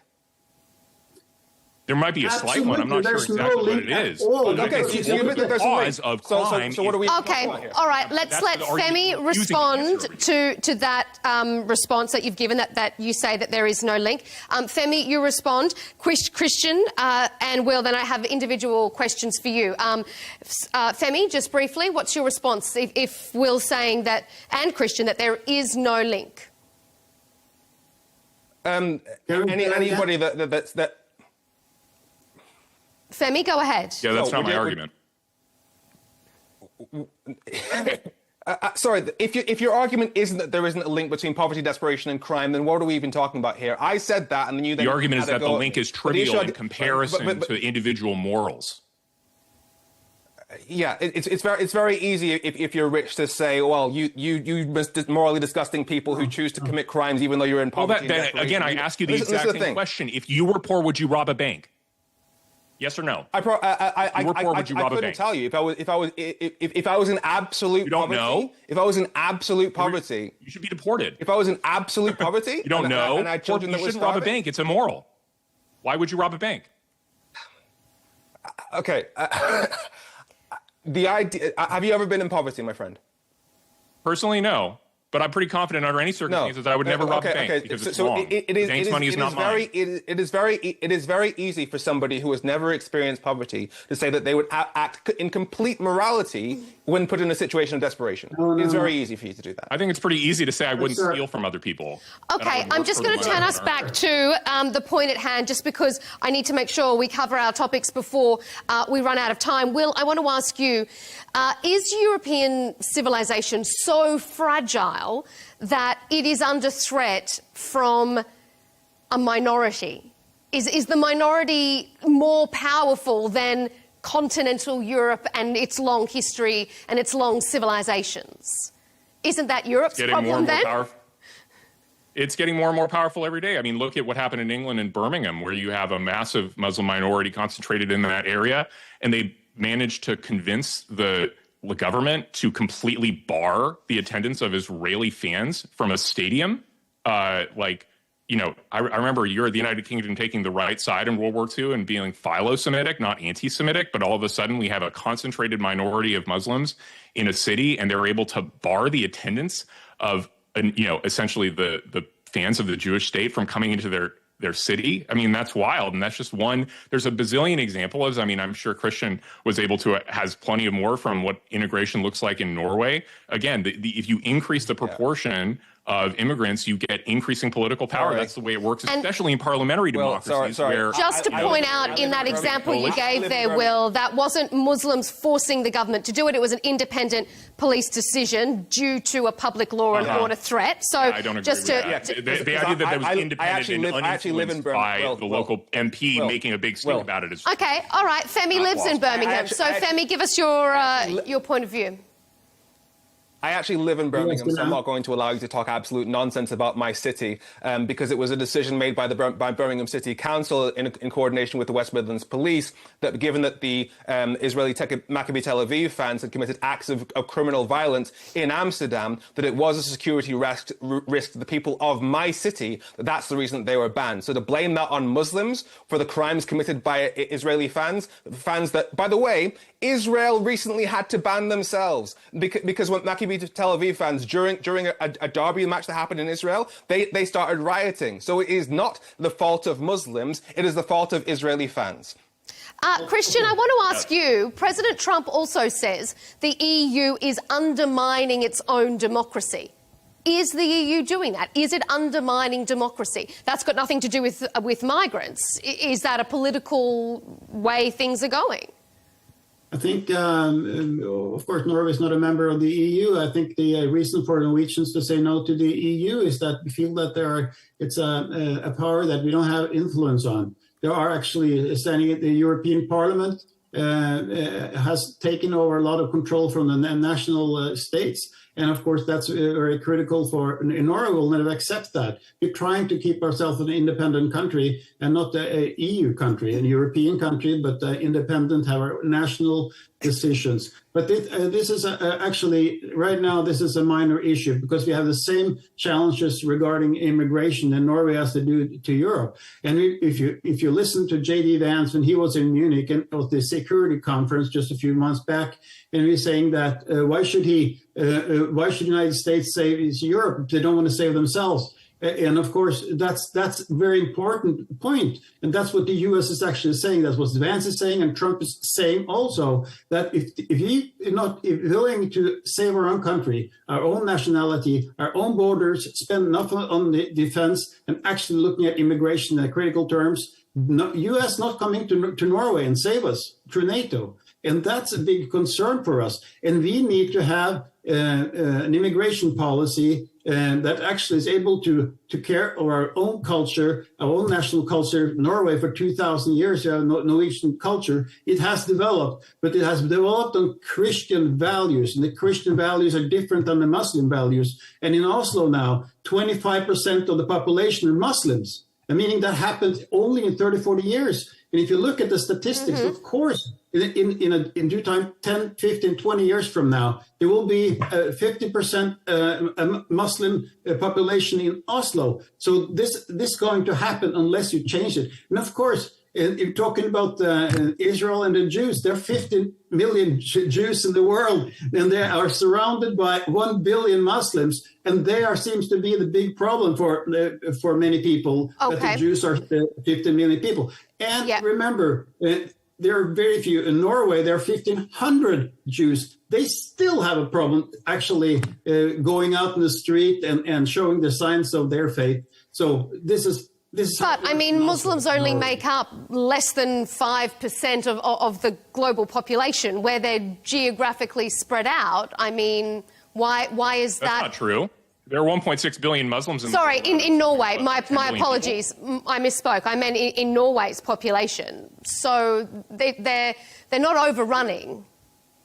There are 1,500 Jews in Norway. Their embassy is actually protected by police and barrage in order to not get to the embassy. They are afraid of going to school. They are being actually harassed at school. There are so few, and even they are being harassed. And why are they being harassed? It's because they're Jews. There's no other reason for that. That's anti-Semitism. That's anti-Semitism as how it works. There's no excuse for that. And then you say that it's a minority that actually does that. No, it's actually understanding of the Muslim community. They're not protesting against it. They're saying, oh, we didn't do it because we didn't. But they are supporting it through their families, through their own culture, through their mosque. Their anti-Jew attitude, which is frightening for us because we experienced that in the 30s, and you're looking at the same thing now. And you look at what happens with the Muslim community in Europe, they're actually going after the Jews, and it's a terrible thing for the history and what we experienced only 60, 70, 80 years ago. Obviously, anti-Semitism is a terrible problem. We're seeing it all over the world, Australia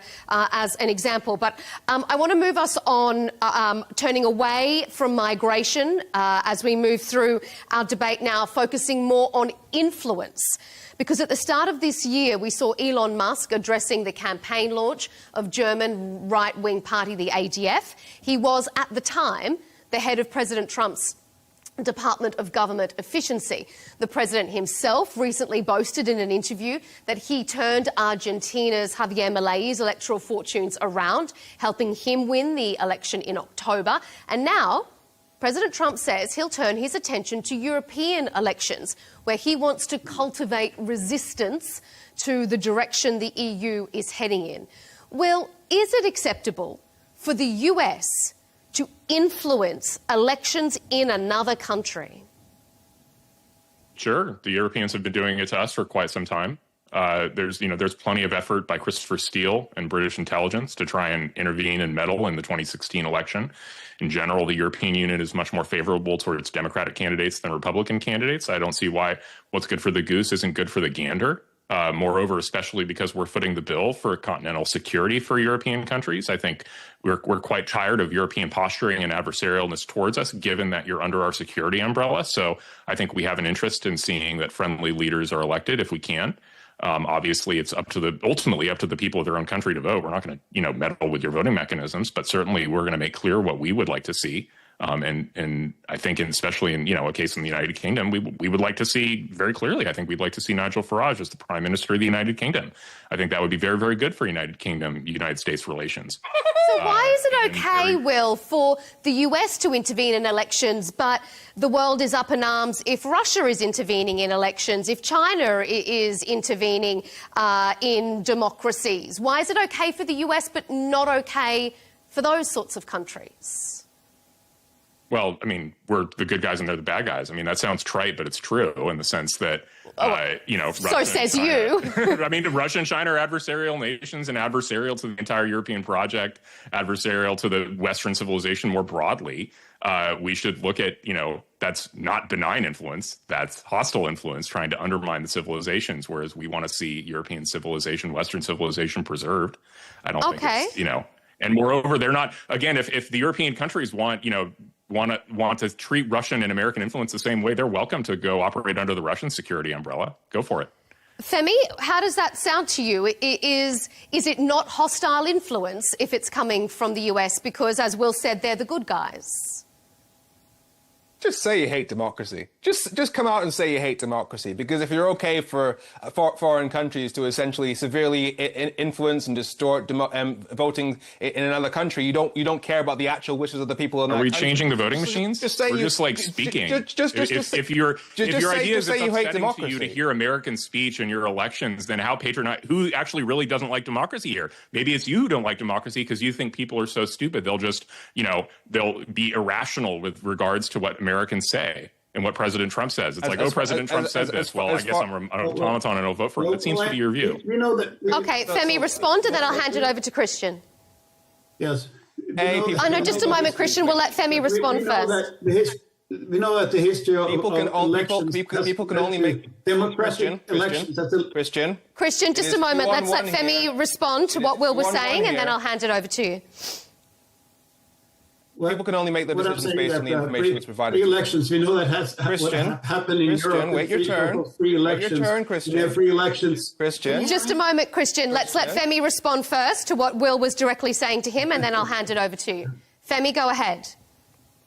People can only make their decisions based on the information that's available to them. So if America invests billions of pounds to distort the information that's provided to the people, then they can distort elections. As for the idea that Nigel Farage becoming Prime Minister would be good for the UK, given that Nigel Farage is the only thing on Nigel Farage's CV, his resume, is Brexit, something that has fundamentally damaged the UK economy, damaged our health service, that would obviously be a disaster for the UK. In fact, he supported a no-deal Brexit, which means having no deal with our 30 closest neighbours, which is something that every successful economy on the planet has chosen specifically to avoid. The reason why Donald Trump supports policies like Brexit, just like Vladimir Putin supports policies like Brexit, is because a divided Europe is a weaker Europe. He wants to make sure that we don't have the power to stand up to the US. And in fact, he's explicitly said that in any trade deal he does, he's going to make sure that the other country pays more for medicines so that American companies can pay less. And given that he sees the National Health Service of the UK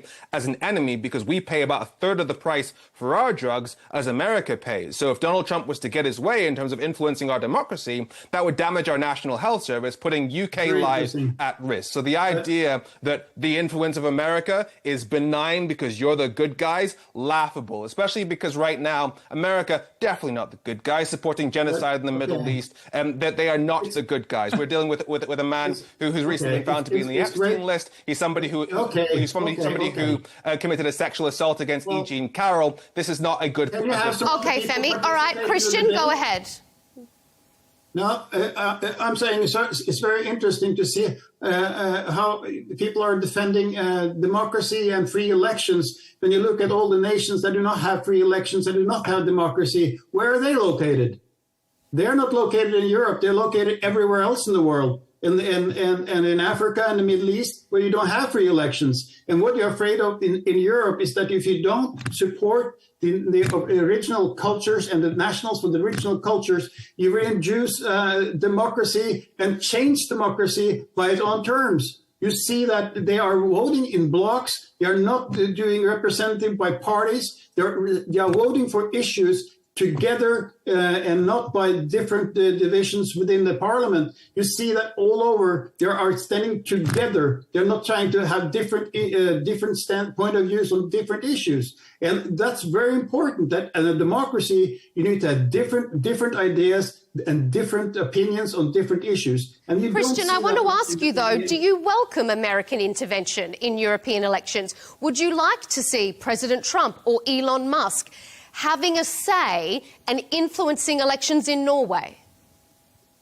What I like to say is that Norwegian politicians, Norwegian media is influencing America all the time. All the time. It's been for many years. They have favored Democrats in the U.S. And they are actually that is actually how we're based on being anti-American in a way by always favoring the Democrat candidates. And in Europe, you must understand that it is in the U.S. But yes or no, would you welcome American intervention in your elections?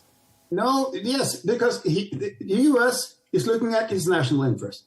They're not looking at Europe's interest. And it is in U.S. national interest that nations are standing on their own cultures and national culture, as it was before. The experience that the U.S. has, the more diverse the European countries become, the less supportive of the U.S. they get.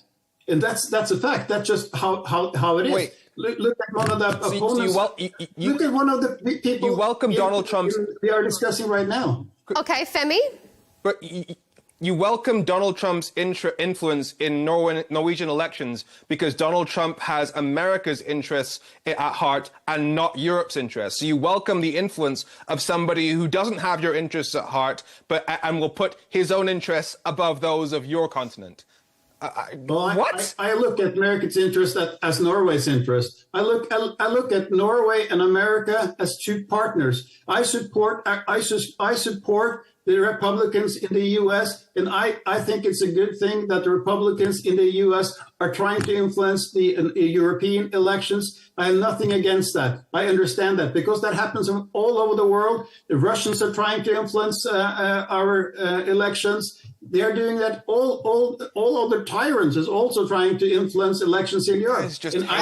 I guess as a idea of balance, I should ask you, Christian, the question I asked Will, and because you brought up Russia, if you appreciate and you welcome US intervention or influence in Norwegian elections, do you welcome Russian influence and intervention in Norwegian elections, or Chinese or Iranian? Of course not. Of course not. I am totally against the ideology of Putin, against the violence that he's actually doing against Ukraine. I'm totally against Russia, but I support the U.S. because I support the values of the U.S., which is similar to European values. The Europeans came to the United States as immigrants only 200 years ago, and actually European immigrants is United States, a large part of the United States today. So it's, I mean, of course, I support that they support or understand that the Trump is trying to influence European politics. I don't like Putin to influence European politics, but I totally disagree with his ideology. Femi, is America really concerned about Europe's current trajectory out of principle, out of wanting to support these shared values, or is this a destabilizing ploy from the US? Yeah, I mean, Donald Trump wants to be able to get whatever he wants from Europe in terms of trade, in terms of access to cheaper medicines, which will ultimately undermine the European economy and European healthcare. What you were saying earlier, Christian, about values, etc. We're dealing with a man who is fundamentally anti-women. Like so many of these right-wing people, whether it's Nigel Farage, who's from a party where one of their MPs was convicted of beating his girlfriend, and two of them defended him on that point. Donald Trump, who was found in a court to have committed a sexual assault against E. Jean Carroll, and that yet you claim that you're supporting these people because you care about sort of respect for women and equality, and that Muslims are the threat to the respect for women, when what we're dealing with here is right-wing hatred and misogyny of women. That's the core problem we're dealing with. Yet you support people that specifically uphold those values. Mm-hmm. Will? Well, I think that's just utter nonsense. Well, I mean, you can find Democrat examples, which plethora of examples of Democrats being abusive of women all the time. Go to Bill Clinton going to Epstein's Island. And unlike Donald Trump, Bill Clinton actually had a very close relationship with Jeffrey Epstein. I think that's a very kind of, I think the thing you're having trouble grasping is that there's the idea that Christian would welcome American influence but reject Russian and Chinese influence is not because of some abstract principle about influence being bad, meaning influence in this case just meaning speaking your mind about what you think ought to happen in another country. It's a pro-civilizational alliance between the Republican Party in America and patriotic parties throughout Europe that are trying to reclaim their sovereignty and reassert control over their borders. We think that's normatively good. And so if America is exerting its influence to achieve these normatively good outcomes, then all the better. And Russia and China are not trying to achieve those outcomes. They're trying to achieve outcomes that are bad for European countries and bad for the United States because they're our adversaries. So we would reject their influence and want to see it minimized. Will, let me put this question to you that I asked to Femi. Is America really concerned about Europe's current trajectory out of principle, or is a weaker Europe better for the US because maybe that makes trade more favourable for the president? He's a deal maker. Is it easier to make deals with a weaker continent? I mean, I think we want our individual partners to be strong, and I think this is why we've encouraged, I mean, if we were trying to weaken European countries and European strength, we wouldn't be asking NATO and NATO countries to spend more of their money on their military budget. We'd prefer, we could have you all be vassals and not have a military at all, but that's not what we want. We'd like you to be partners in that respect. We also want the individual European countries to maintain their cultural identities, maintain their civilizations. We think that's good. Now, we're not really fans of the European Union as an institution. We think very little of the European Commission's latest attempts to, for example, fine X on frivolous bases.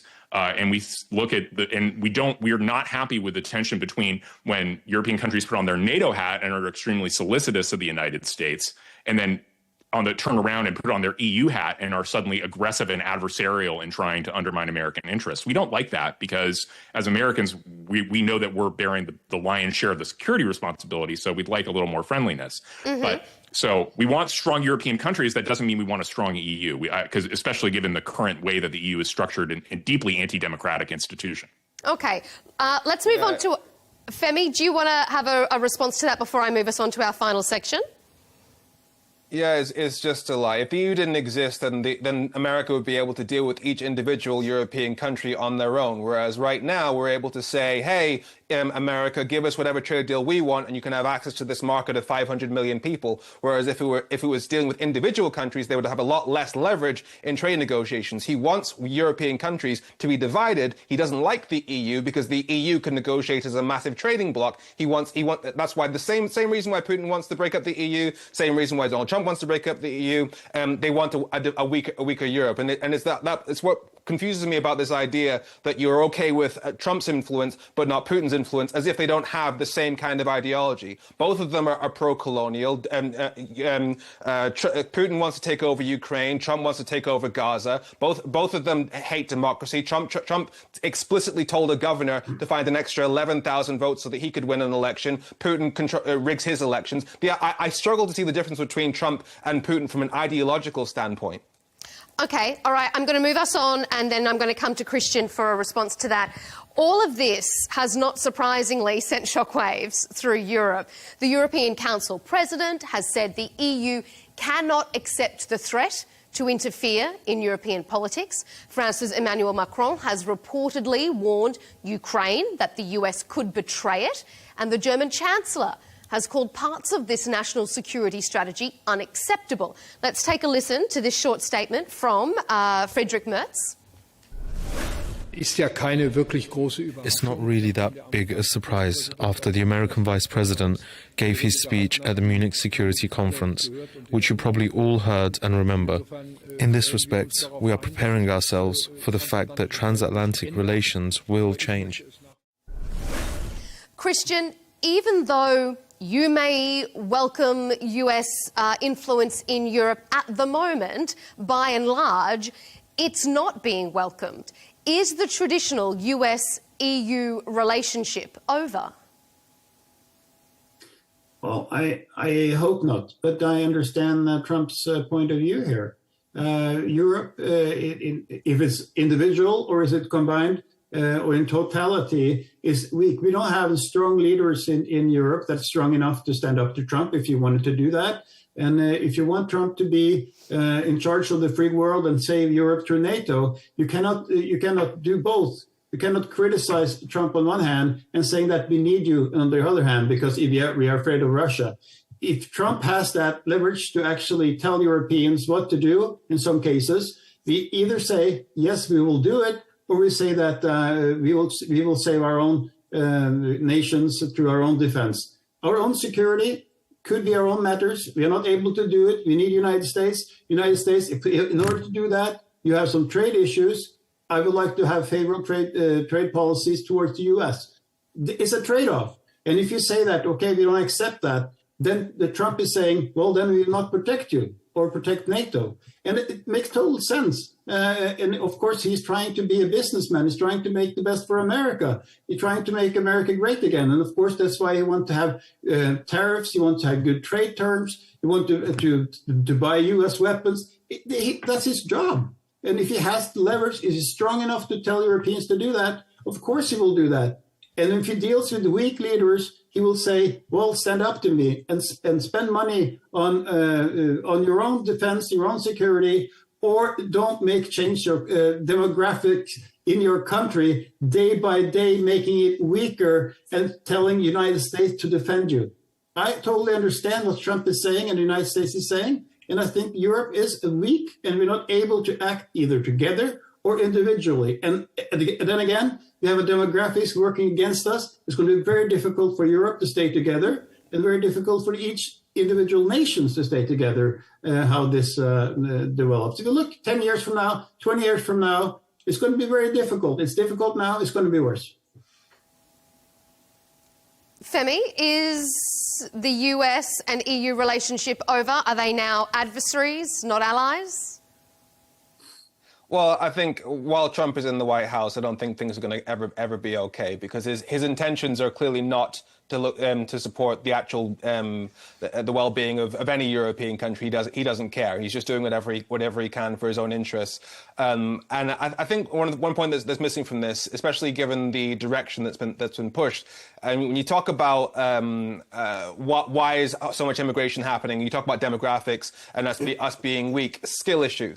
Like these people like Donald Trump, these people like and Nigel Farage, these hardcore right-wingers, they keep pushing policies that make working class people poorer. For example, Brexit made working class people significantly poorer in the UK, and it's one of the reasons that we're not having enough kids. Like often these right-wing people, they talk about how we're being replaced and blah blah blah, but you create the situation where European countries simply can't young generations like young Gen Zs, millennials can't afford to have kids. And therefore, we end up relying on more immigration. But that issue is being created by your right-wing policies, whether it's Nigel Farage or the extreme capitalism in America. Nonsense.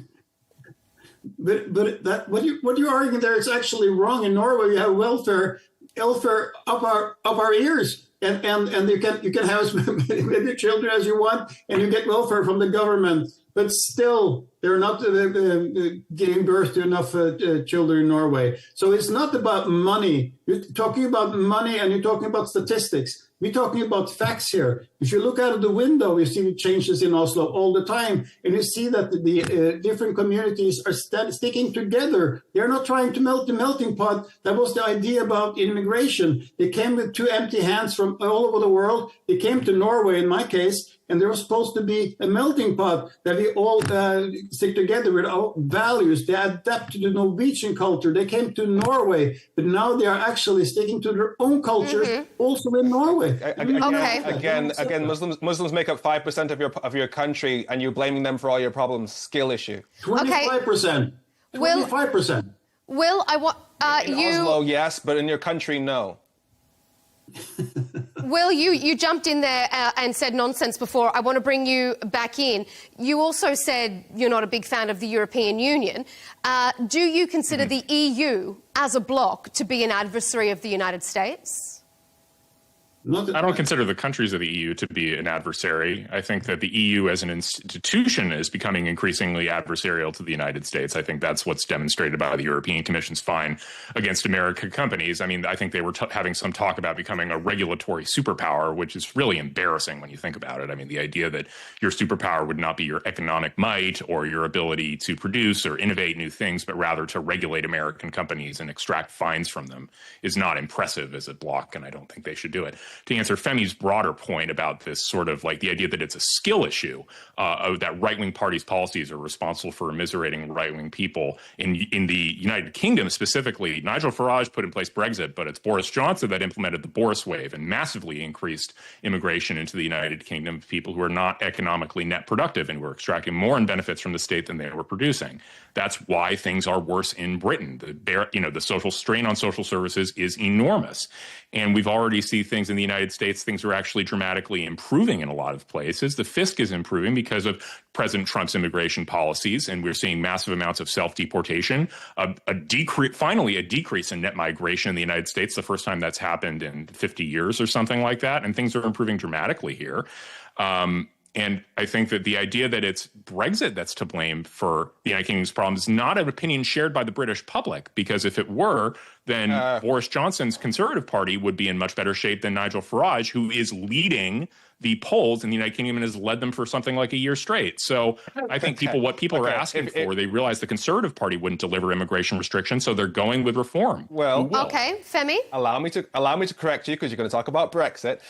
So according to the Bank of England, Brexit has cost the average household about £1,000 a year. The Small Business Federation says that Brexit, the British Chamber of Commerce says that Brexit has made it harder for 60% of businesses to trade. The National Health Service has said that Brexit has been damaged them. As far as immigration goes, the Office of Budget Responsibility says that because under EU rules, people would come here to work as part of free movement of labour. Post-Brexit immigration has been less economically beneficial because we've lost that free movement of labour system, and so it's a lot less controlled because we've left the EU. And Nigel Farage explicitly backed Boris Johnson's Brexit deal in the election, so all the problems that Brexit has created are on Nigel Farage. He made that happen. So any issues with immigration, he is responsible for that. Any issues with the economy, he wasn't even in the government. Any issues with our national health service, I think you're trying to blame Nigel Farage for something that's Boris Johnson's fault. Okay, but we're not going to go back and re-debate Brexit because that is come and gone. Christian, let me ask you,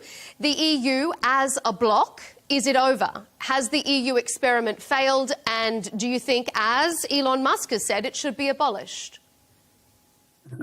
Well, it's not up to Elon Musk to say what the EU is going to do. I mean, I know that there are maybe forces in different countries that are very much against the EU, but it means that you need to have strong nationalities, strong nations. If you don't have strong nations, what are you going to go back to?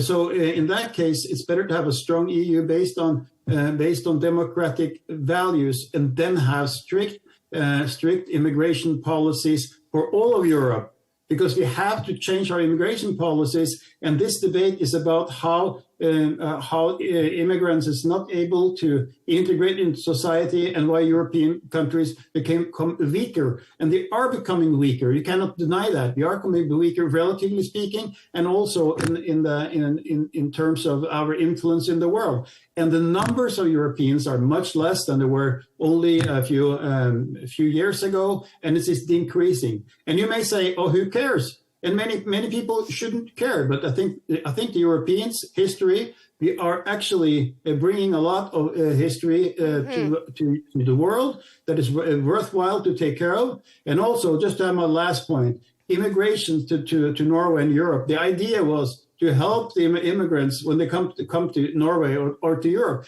and they go back and build their own countries when it's safe there. But didn't happen. They never go back, because in Norway they get a lot of welfare. They get welfare from the day they arrive and to the day they die. Okay, we're almost out of time. Very briefly, Femi, the EU experiment, has it failed? Do you think it can withstand this current pressure?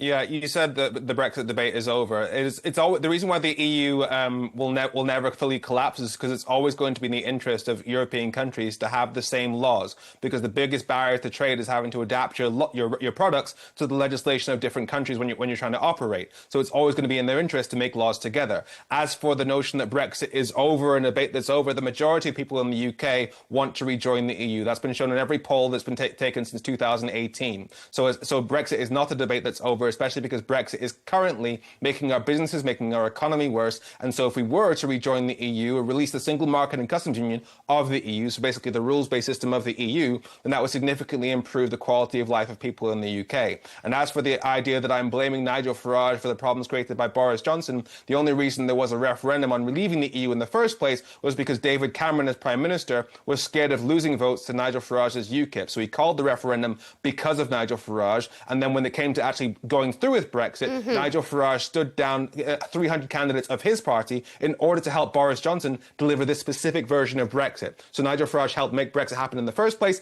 and helped get it over the line. So all the poverty that Brexit has added to the UK, that is on Nigel Farage as well. Okay, maybe we have another debate up our sleeve. Will the UK rejoin the European Union? It's been a really interesting one, gentlemen. Unfortunately, we are out of time, so we will have to leave it there. Christian Tybring-Gjedde, Norwegian Member of Parliament, thank you for being here. Femi Oluwole, British political campaigner, and Will Chamberlain, Senior Counsel at the Article 3 Project. It's been a great debate. Thank you so much for your points of view.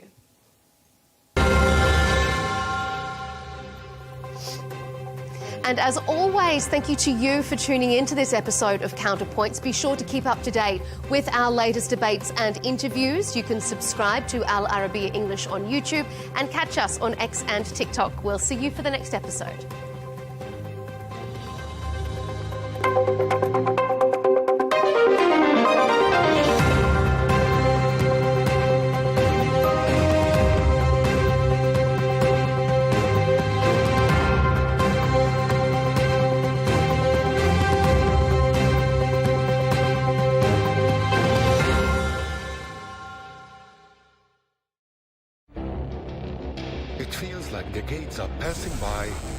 in a matter of weeks. Seismic shifts in the world order. Never, ever will be part of America. With so much happening and so much noise. Whether it's political upheaval, Canada has been ripping us off for years. economic shifts or social movements, And no one wins from tariffs. I think America can be more friendly to the rest of the world. For in-depth analysis and all the latest developments across the globe. To have an inclusive policy together. The meetings with Hamas gave me some hope. We're in another nuclear arms race. the most important developments straight to your screen. Welcome to the dressing room. I'm on my own. I need backup. And an insightful look at the issues shaping our world today. It was not going to happen, that war, and it happened. Join us on Allarbia News, where the world talks.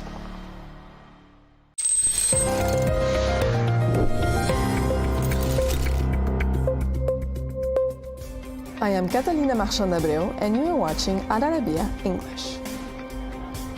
Exclusive footage obtained by Allarbia shows Bashar al-Assad prior to his ouster, mocking Syrians, Syria itself, Eastern Ghouta, and even Russian President Vladimir Putin. This in a candid conversation with his late advisor, Lieutenant Shibel. In the leaked footage, Shibel jokes about Putin's plump appearance, to which Assad replies that the Russian leader is full of operations. Have you seen Putin? How puffy his face looks? Is all of that from surgeries? All of it is surgeries. He's around 65 years old. This film exposed him quite significantly. Assad's leaked intimate conversations are an embarrassing twist, given Russia's support and refuge after his overthrow on December 8, 2024. Since being overthrown, Assad has stayed out of the public view. However, a recent The Guardian investigation reports that, according to well-placed sources and leaked data, the Assad family is living a quiet life while exiled in Moscow. The former dictator is reportedly brushing up on his old profession, ophthalmology, and even studying Russian, hinting he may cater to wealthy clients in Moscow. Speculation is mounting over how the Kremlin views the leaks and whether they affect Assad's refugee status in Russia.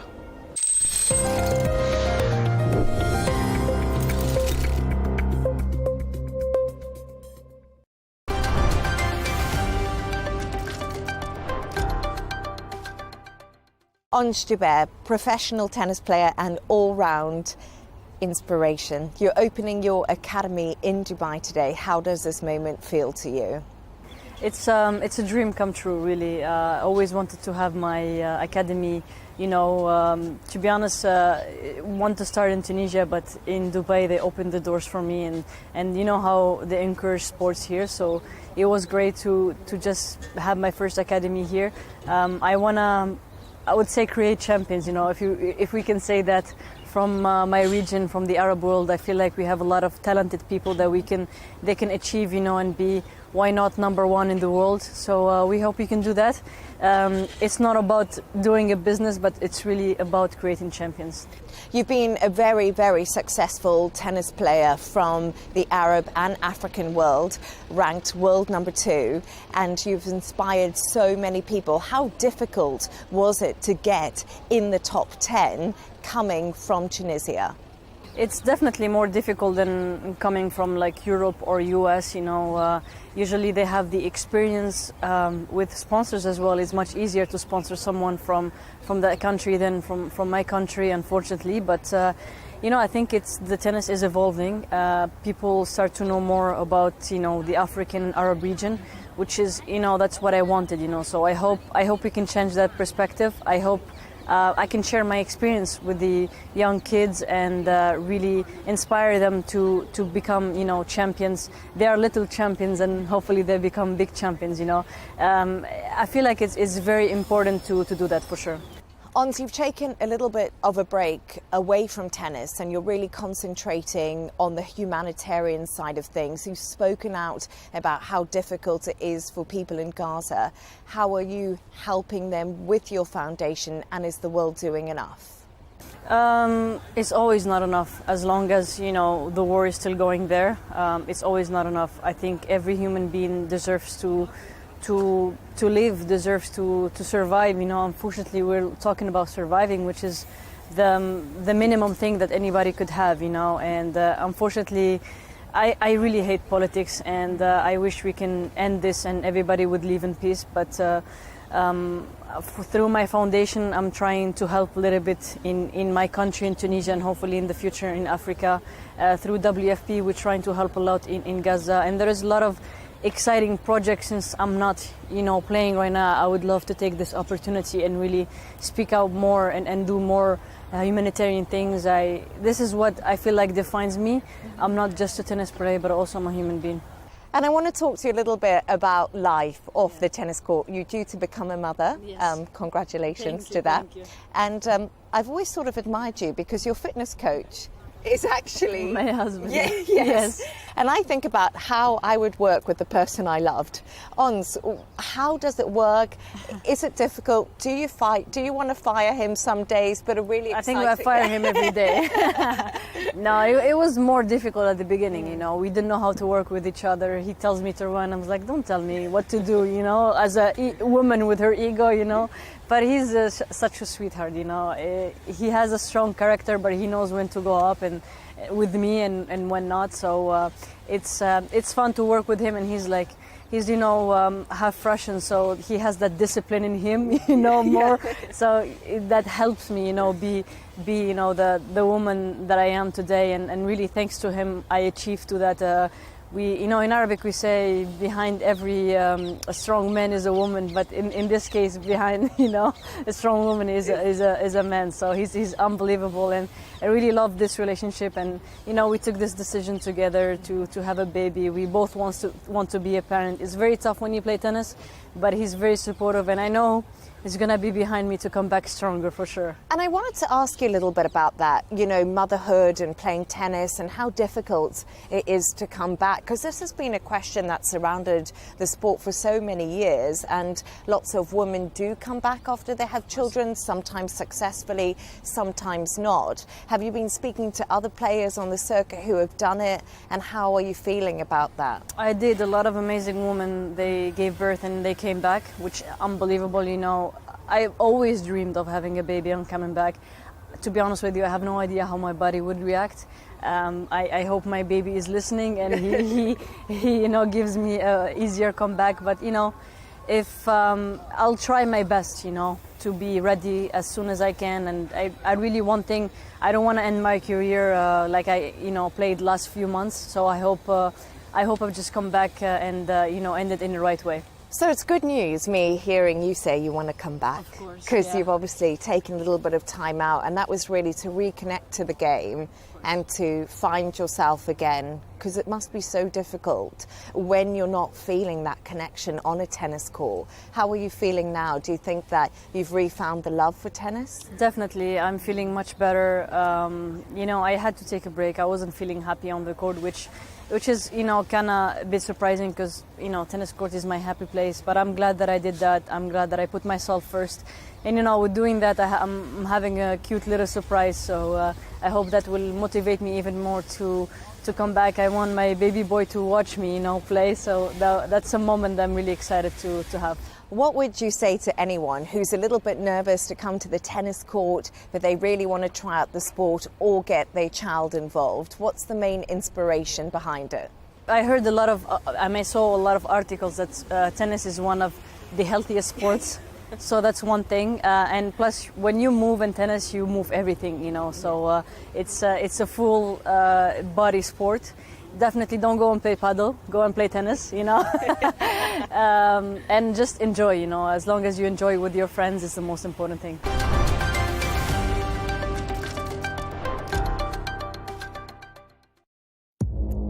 Our allies, in many cases, are worse than our enemies. Stay informed and connected with the latest international headlines. There obviously is a risk. From breaking news to in-depth analysis. It would appear that this war is coming to an end. Who buys this stuff? Investors, pension funds. We deliver the most important developments straight to your screen. Iran always wanted to deal with militia. Join us for compelling, expert-driven conversations. A curfew order has been established. And an insightful look at the issues shaping our world today. There are a lot of proposals about European architecture for security.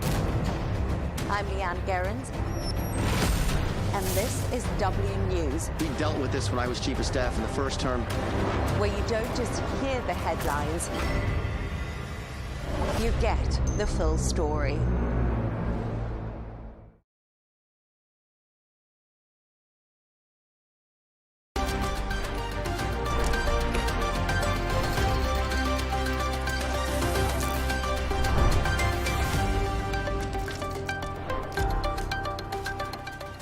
Hello and welcome. I'm John O'Hayes and you're watching W News Extra, broadcasting live from the Allarbia studios. These are our top stories.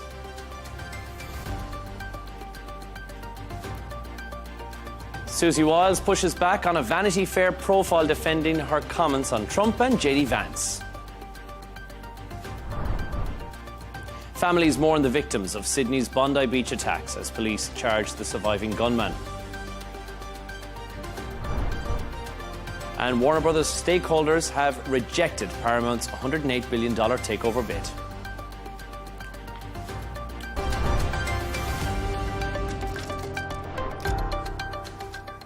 To our top story, White House Chief of Staff Susie Wiles is pushing back against that Vanity Fair profile that quoted her making blunt remarks about President Trump, about Vice President JD Vance and about Elon Musk as well. In the interview, she described Trump as having what she called an alcoholic's personality. She also went on to say that Vance had been a conspiracy theorist for years. Wiles says the magazine stripped away the key context. That's an accusation that the White House has rejected, with Trump and JD Vance publicly coming to her defence. Have a listen to this. And you know why I really love Susie Wiles? Because Susie is who she is in the president's presence. She's the same exact person when the president isn't around.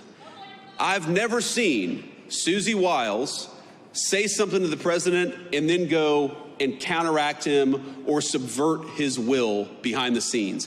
And Susie Wiles, we have our disagreements. We agree on much more than we disagree, but I've never seen her be disloyal to the President of the United States, and that makes her the best White House Chief of Staff that I think the President could ask for. Now, meanwhile, the Vanity Fair writer Chris Whipple has told CNN that every interview was recorded and that this is a classic non-denial denial. Have a listen. When you hear words like out of context and omissions and framing, what that tells you right away is that you are absolutely, you have hit the target. They have nothing, they literally have not challenged a single assertion or fact in the piece. And so, to me, this reminds me of Ben Bradley during the Watergate days, who talked about non-denial denials. This is a classic non-denial denial. They're not contesting any of the substance of the piece because they know it's true. Now, to discuss this and all of today's stories, I'm joined in the studio by Dr. Ellie Al-Hindi, the chairperson of the Department of Security and Strategic Studies at the American University in the Emirates. And broadcaster and journalist Isabel Webster is joining us from Surrey. Thanks to both of you for joining us. Isabel, we'll turn to you first on this. What's happened here? Has Vanity Fair really got the quotes all wrong? No, this is an absolutely extraordinary scoop and some excellent journalism, I suggest. It's a standard practice for Vanity Fair to record all of the interviews, and this was conducted over 11 interviews. In the way it is written by the reporter, she was very relaxed during those interviews, some of those in the early days of the administration, other times after they'd been to church together, or perhaps even when she was doing her laundry. And the fact, as the reporter Chris Whipple was saying in that CNN Newsnight there have been no factual denials or assertion denials.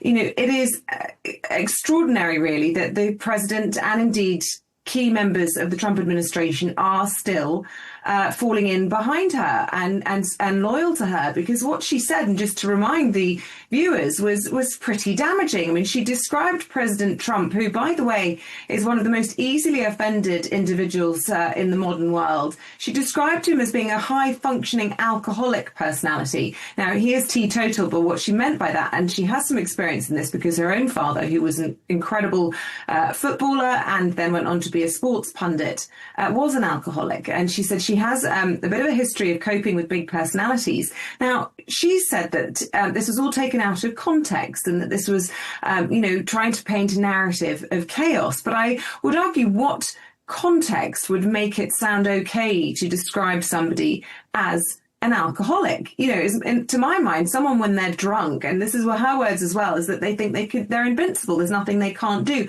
beyond their actual ability. That's an insult, isn't it? Other things she said, J.D. Vance, who is assumed to be the heir apparent to President Donald Trump. She said he was a conspiracy theorist. That hasn't been denied. In fact, I think J.D. Vance has come out and said, well, I am a conspiracy theorist, but I only believe in the ones that are true, which is, again, isn't exactly that encouraging. And she described Elon Musk, the chief of staff, she described Elon Musk as having a habit of taking, microdosing, a horse tranquilizer. So these are really damaging comments that she made, and they would normally end somebody's political career. I think it speaks to a couple of things. The fact that she is in herself extraordinarily powerful and credited with much of the success of Trump's election, and she has commanded his respect, not least because of who her father was. Susie Wiles has a bond with Trump. He likes, and to quote her, she says he likes people who have good genes. Make of that what you will. So it's interesting. So that I think is interesting that nobody has turned on her over all of that. But I also think it might well be indicative of trouble within the Republican Party. And perhaps, actually, the more negative side to all of this is that she is quietly realigning herself, because there was no criticism with Marco Rubio, for example. She described him as being principled and a man of integrity. Might she align herself with him in the future? Because there is much talk at the moment of annihilation in the midterms for the Republican Party. And of course, those embarrassing comments just yesterday, which everybody is trying to distance themselves from within the Republican Party. Just so much embarrassment around Viner and his tragic murder. So a difficult time for the Republicans, but extraordinary, really, that she's holding her head up high and commanding their loyalty still. And it's a strange one, Dr. Ellie, on the basis that it's the same week that we've had the BBC case launched, 5 billion twice, so 10 billion of a lawsuit against the BBC for editing his interview in an incorrect way. You're so kind in calling it editing. Editing was a loose description of what it was. But he's normally taken quite, as Isabel rightly said, grievance and upset with someone saying something disparaging towards him. But he's standing by her for this. So it's a rather unusual one, right? Well, still the official rhetoric is that they took things out of context, and if he is angry, he will be angry against the media outlet that published this, the Vanity Fair, rather than against her. On that side, he continues with his process of, animosity with the media and so on. There might have been some things that were, edited, as you said, and put out of context just to make sense. For example, comments on different people in different contexts, and put them together to shape a frame or an image of that person due to, editorial purposes or just to make a point. So there is that. They are not denying, because obviously they know that it has been recorded and they have invited in the media and so on. So I think this is a whole other issue, that he will protect her and attack the media itself. On her side, she is the Iron Lady of the White House. She promised people a different, better second term of Trump, and to a certain extent she is delivering on that. We have to also remember that Trump's people, Trump's entourage, Trump's administration is not an establishment administration. It's not people who have been trained in the administration. It's not people who are colleagues and who know the system. It's people that come from so many different backgrounds with so many different ideas that are only connected with the image of Trump. And she's making sure that they are continuing to be in line, that they are holding the line, and they are supporting the president no matter what. So I think she is very crucial to his presidency. He knows that, and that's why he would look over any mistakes that she does, if we want to call this a mistake in that sense. And definitely, I know, we have to say that Trump gets away with things in the media that no other president have gotten away with, simply because he's too blunt and he says, okay, I said that, or I did that, or this is the fact, I don't care, I'm moving on. And the American public opinion is getting acquainted to that little by little, and they're getting used to it. I mean, she is doing a good job in that sense. Definitely. She's keeping it all together. She's the glue that's holding it all together. Isabel, I guess every single administration that's been in there, there's been factions, there's been breakaways, there's been issues, there's been turbulence behind the scenes. This is just one that we've found out about more than anything else. Would that be fair to say? Well, yes, except normally you would have anonymous briefings with disgruntled, perhaps fired or dismissed members of an administration. But this is coming from the heart of the administration, and it's all been sanctioned. You know, they were fully posing as a team together for these interviews, and then they're complaining about it afterwards. So it's very odd. I think it's interesting that much of the commentary describes Susie Wiles as being the second most powerful person in Washington. You know, she has the ear of Trump. She's very much made her role as the facilitator. Whatever his idea is, she doesn't question it. She just makes it happen. But I argue actually that she may be the only person who can actually offend Trump, and therefore perhaps she herself could be, unknown to all of us, one of the most powerful people on the planet, perhaps the most powerful. She has the ear of the president. She makes his wishes happen. He's not going to let her go anytime soon. So I think what we've learned from all of this is the power that she wields, and perhaps a weak spot that Trump might have for her. Because to keep somebody close to you like that, who has made those sorts of comments, in any other administration, whether it's in the UK, whether it's in the UAE, whether it is in the United States, is a risky business. And, you know, it's not very Trump-like to keep anyone critical close to him.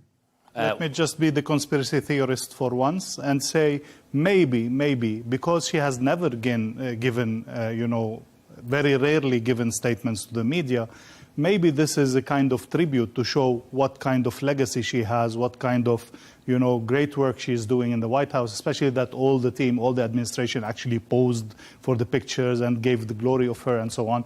Maybe that's a way for them to say, okay, thank you, goodbye. Within few months, we'll see a change in the White House and the new chief of staff coming. Could be. We'll hold that Everything's clip. Possible. If it does happen, yes, we'll hold please. that clip just in case. Thanks to both of you for your thoughts on that, Ellie and Isabel. Right, let's move on to our next story. In Australia, families have begun holding funerals for the 15 people who were gunned down at the attack on a Hanukkah gathering on Sydney's Bondi Beach. Hundreds gathered to pay their respects, and police have brought murder and terror charges against the surviving gunman. Patrick Falk has this report. In Sydney, mourners marched to the beat during a funeral procession for Rabbi Eli Schlanger, just a few blocks away from Bondi Beach, where he was gunned down days ago. A husband and father of 5, Schlanger had organised Sunday's Chanukah by the Sea event where the attack unfolded. The crowd that had come to pay their respects spilled outside of the synagogue. His daughter is in my daughter's class in school. We had to explain to her yesterday that her friend's dad is no longer with us, no longer coming home. This is not a normal situation. I don't think people understand that we have terrorism on our doorstep. There were emotional scenes also at the funeral of the youngest victim in the attacks, Matilda. Her parents recalled the moments leading up to the massacre that took their daughter's life. Telling me that it's hard to breathe, and I was holding her, and I was like, calm down, please. I was trying to pull her out, but the shooting would just not stop. We were looking where the cops were. There were no cops. As Australia continues to grieve, police brought charges against one of the men responsible.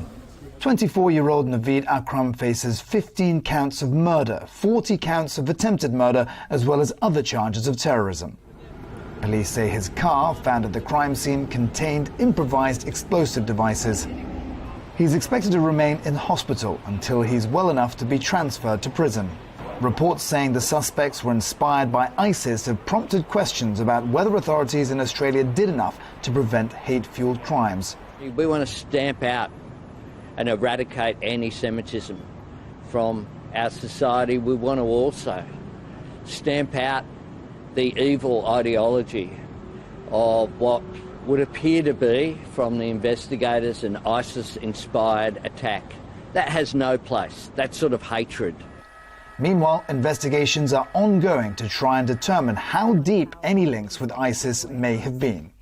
Generally, an ISIS-inspired attack means that the individual or individuals who perpetrated it were consumers of ISIS propaganda, identified with the organization, with its mission, with its goals, often with its tactics, and decided to carry out the attack basically to further the organization's goal. Generally, it means that they didn't have a direct connection to the group. They were not operationally directed. A 2024 US National Counter-Terrorism Center report said the threat posed by ISIS was at a low point following years of suppression.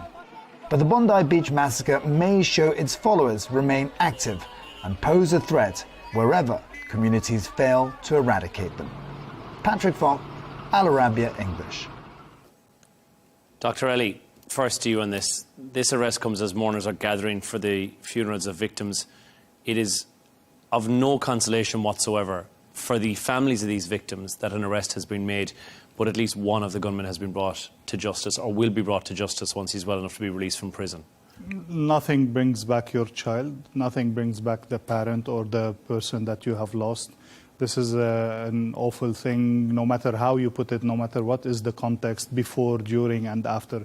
It's just a pain that is unbelievable.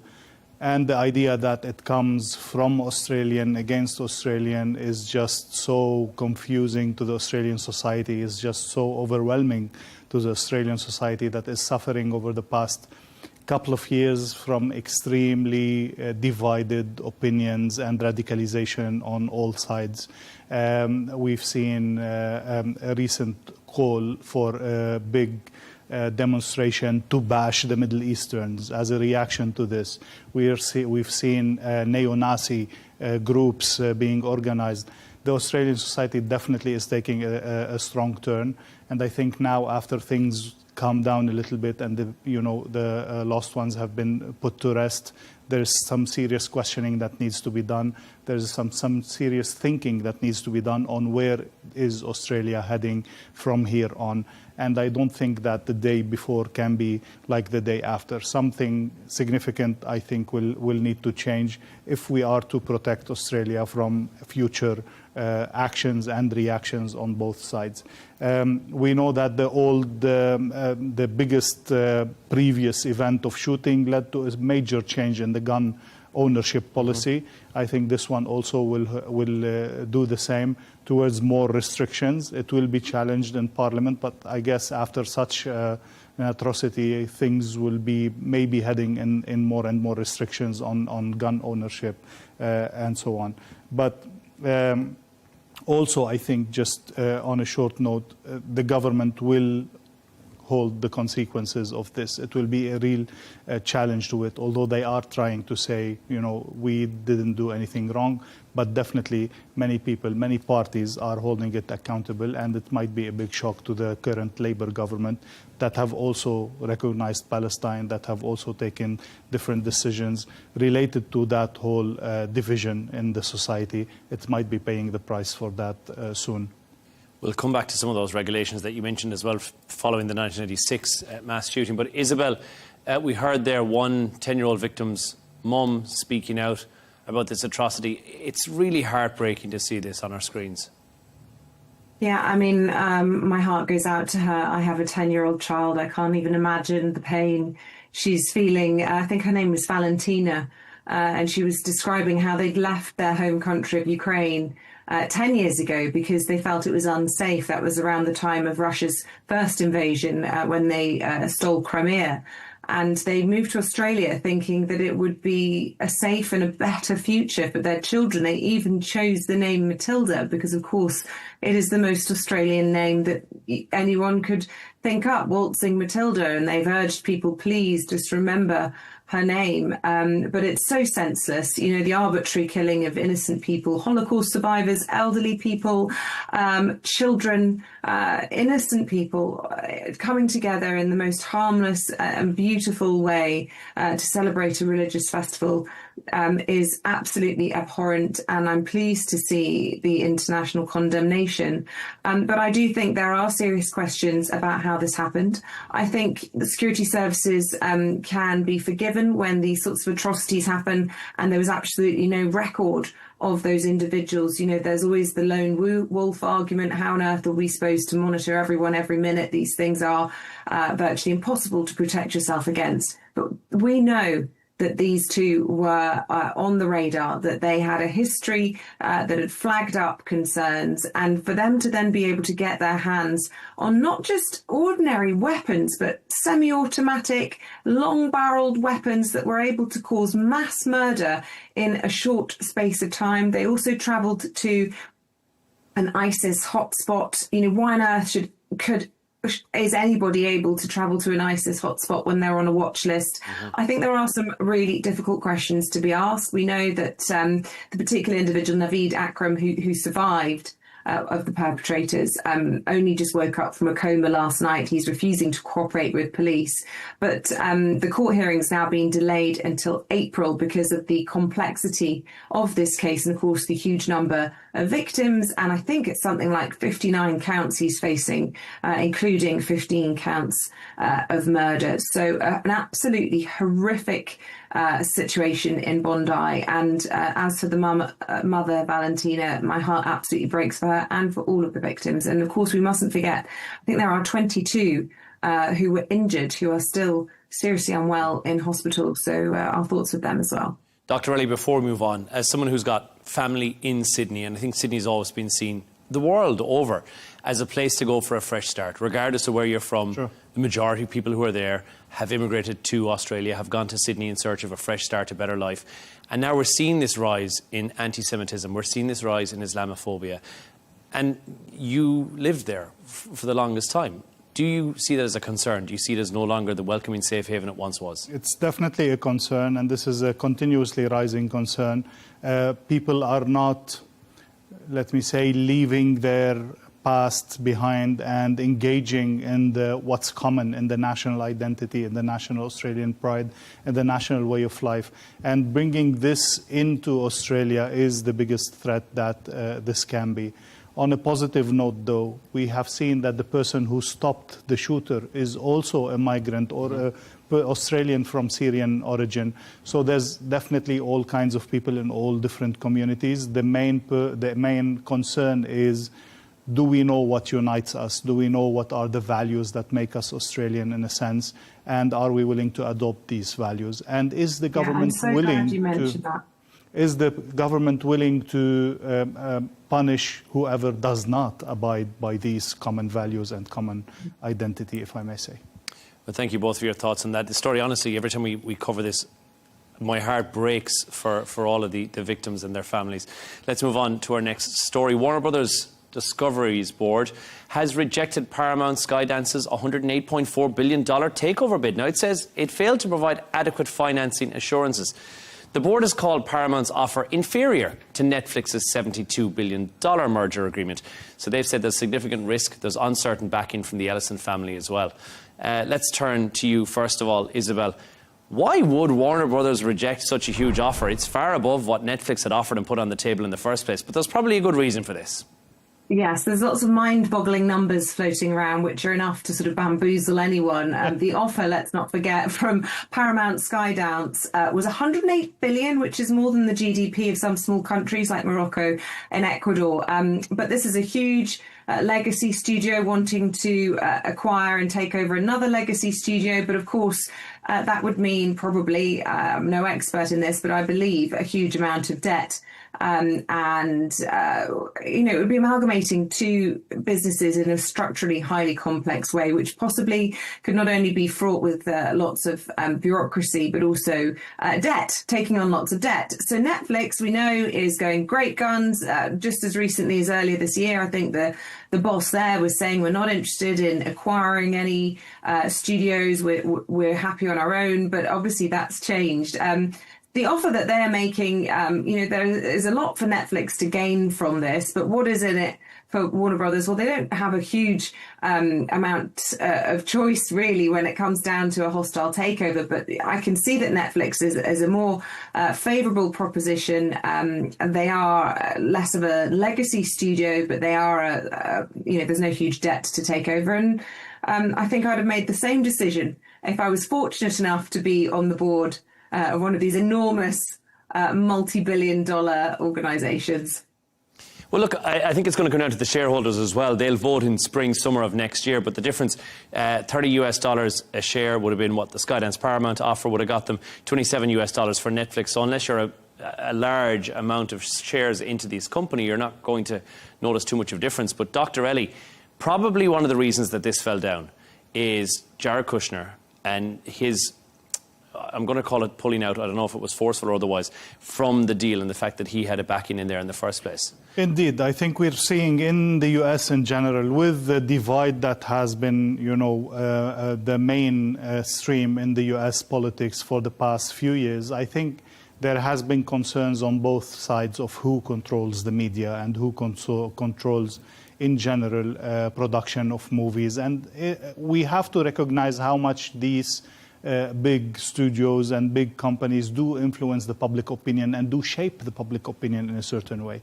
And I do believe that the presence of Jared Kushner, but also the Allison family, supposed or claimed interference in that deal, was also a scare for Warner Bros. Not to take the deal in that sense, and to see things as a potential takeover to control a huge share of the market and consequently shape the public opinion from there on. So this definitely needs to be accounted, not only the technicalities, which I'm sure are very important that you mentioned, but I think I tend to see this as the most important factor that made them refuse the deal.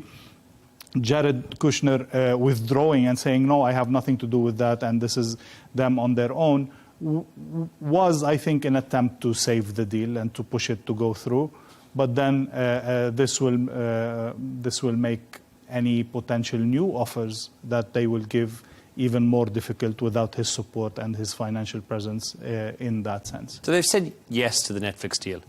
Is it possible that Skydance Paramount could come back with a higher offer, even though, keeping in mind, $15 billion in debt currently versus Netflix and their over $400 billion of potential profits? Again, these numbers are huge, and they are calculated in a way that, not always debt is something that is to be scared of. Mm-hmm. If that is properly invested into growth, into new studios, into production and so on, this might be easily recovered in that sense. And a takeover of a competitor could also be reassuring that the debt will easily be covered.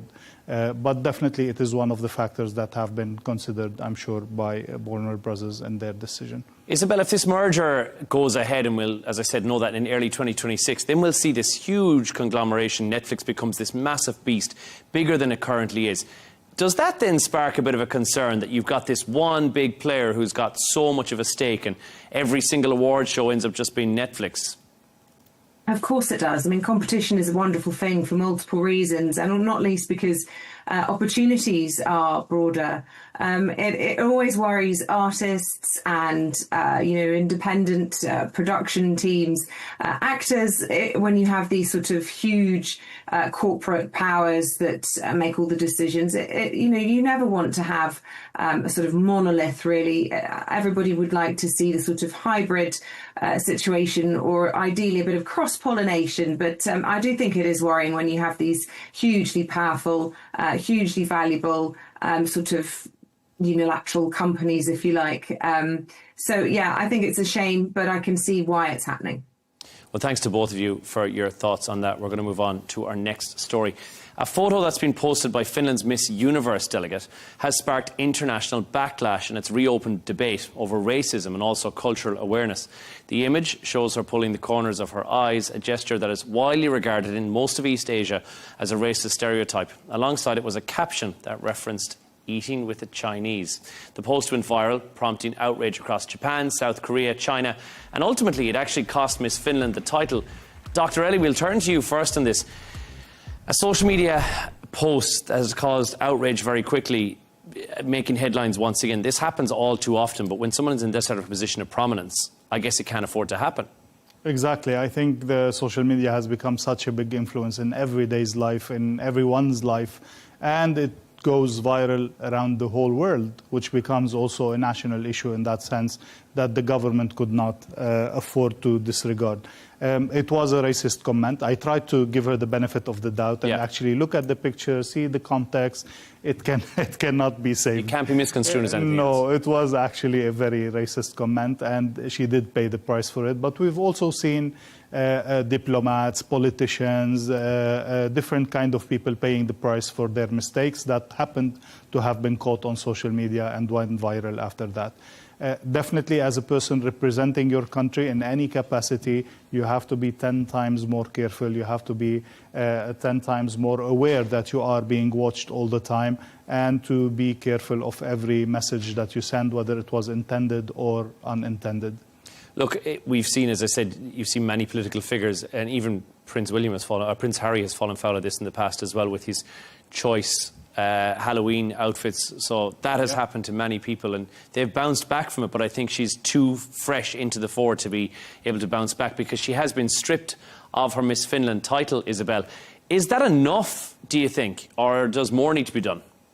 Yeah, look, I'm not a fan of witch hunts. We all have lapses of judgment. We all do stupid things. Perhaps this will give her the benefit of the doubt, and this was a misguided, poor taste gesture, let's put it that way. I mean, she's thrown her best friend under the bus. She claims she was massaging her forehead because she was suffering from a migraine, and her friend took the picture and posted the caption saying, "Eating with the Chinese." Now, she clearly has brought at least her organisation into disrepute, the beauty pageant industry. Whether or not you think that is a reputable industry is a whole nother debate. Personally, I think they're an outdated concept, and I think it can be dangerous when you have people who are celebrated for the way they look rather than perhaps what they represent and stand for or think.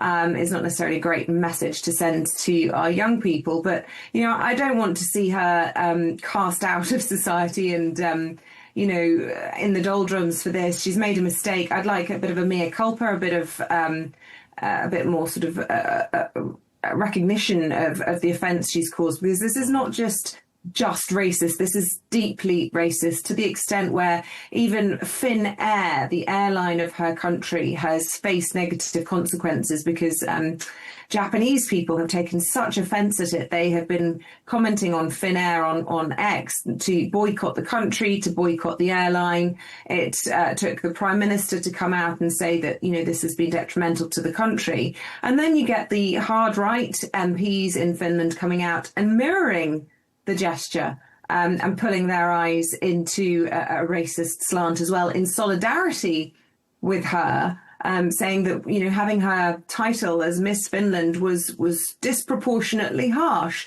Well, I don't think it was. I think it was totally inappropriate for elected representatives to mirror a racist slur.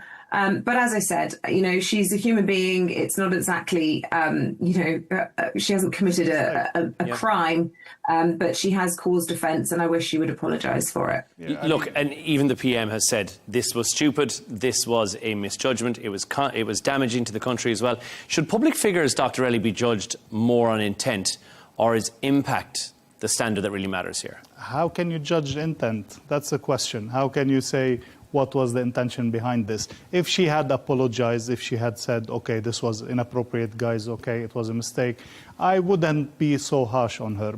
But on the other hand, as you were saying, we all do mistakes, and I wouldn't go all the way to ban all beauty pageants. Come on. It's a beautiful thing that they are trying to, of course, encourage to have not only the beauty of the ladies shown, but also their causes they stand for and their intellect and so on. They're trying to take that into context. I'm not defending them. I'm saying not few mistakes should, derail the whole thing. Mistakes happen and things could move on if the person acknowledges and takes responsibility. Isabel, they've had a bad year, beauty pageants in general. First, we had I don't mind a dog show. I don't mind a horse show. I'm going to one tomorrow. But, I'm not really a big fan of seeing women parading around and rated on, how good they look in swimwear and, platitudes and attempts to sound like they care about kindness and inclusion when actually they're performing racist slurs in private. Well, it is the time of the show that we move on to where Isabel and Dr. Ellie have chosen some of the quirkier stories that I've found from online for today. Isabel, let's come back to you first of all. What have you got for us? Well, there's so much bad news in the world, and I really do think that the world is coming to an end when we have a problem with chocolate. Now, Jono, I'm absolutely shocked to discover that actually you really don't care if we run out of chocolate, because you are so unfortunate that you're allergic. Yeah. So you won't understand the depths of my despair at this story. Exactly. But, it's the end of the world.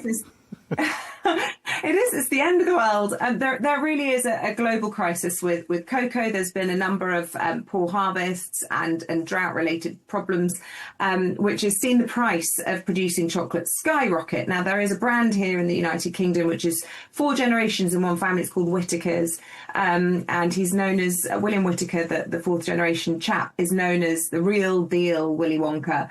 And he says that producing the same item of chocolate costs him 3 million more than it did 2 years ago. And he was saying that the average consumer, when they're buying a piece of chocolate, is paying 17% more, which is a huge, staggering rate of inflation. Now, it means 2 things. You can either produce less and charge more, so a bit of shrinkflation, or, which I think is the most shocking alternative, is skimpflation, where you actually cut the amount of chocolate altogether. Now, this has been the approach of 2 brands that I grew up with, certainly. I don't know about you. Well, I know you did, Jono, now.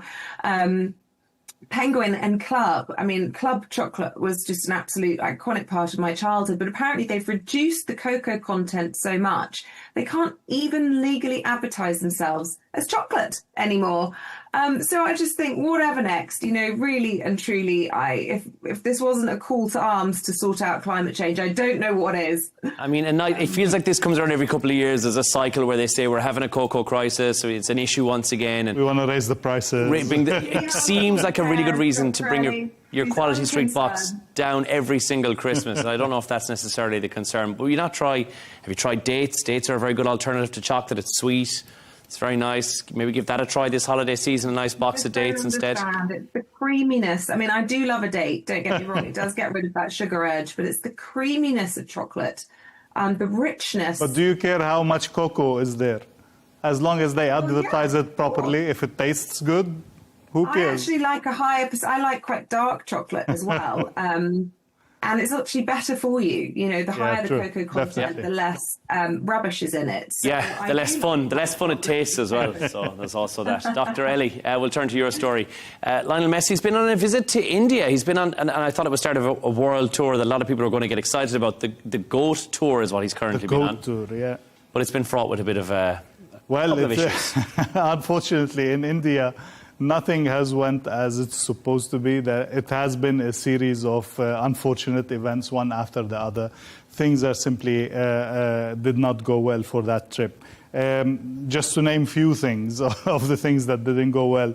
First of all, he was all the time overcrowded and overshadowed by celebrities and VIPs wanted to take pictures with him, to the extent that the people who were in the stadiums to watch Messi or to watch him play did not even have the chance of that. which led to a whole chaos and confusion in the stadiums.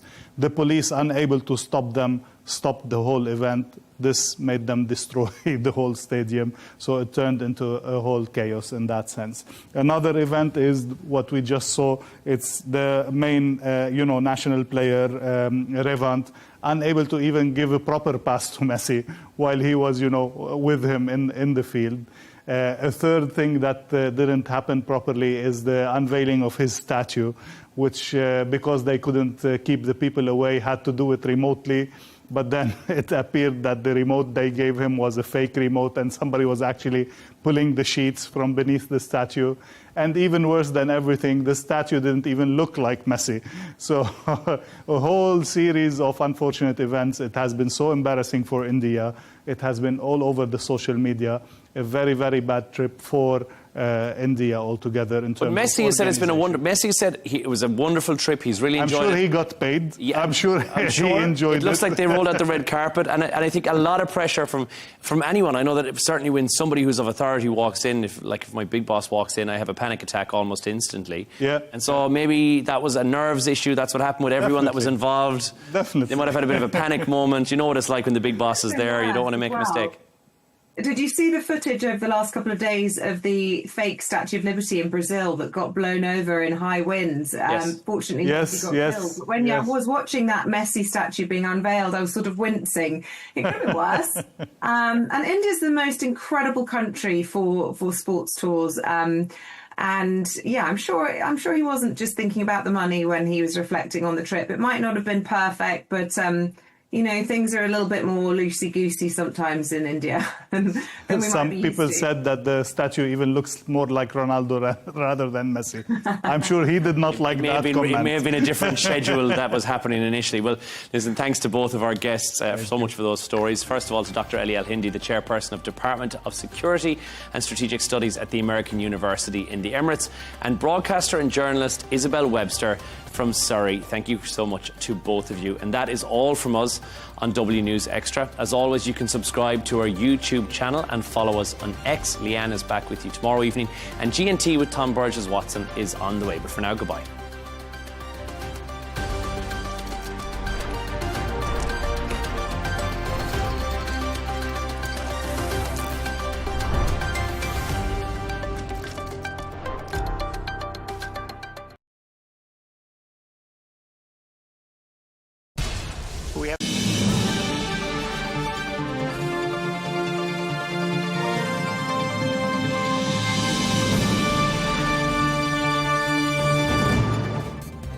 Hello and welcome to Global News Today, bringing you exclusive interviews with leading experts every weekday here on Allarbia English. I'm Tom Burges Watson. Coming up today, we're going to be taking a look back at the year in US politics and asking our panel of guests, how did 2025 shape up?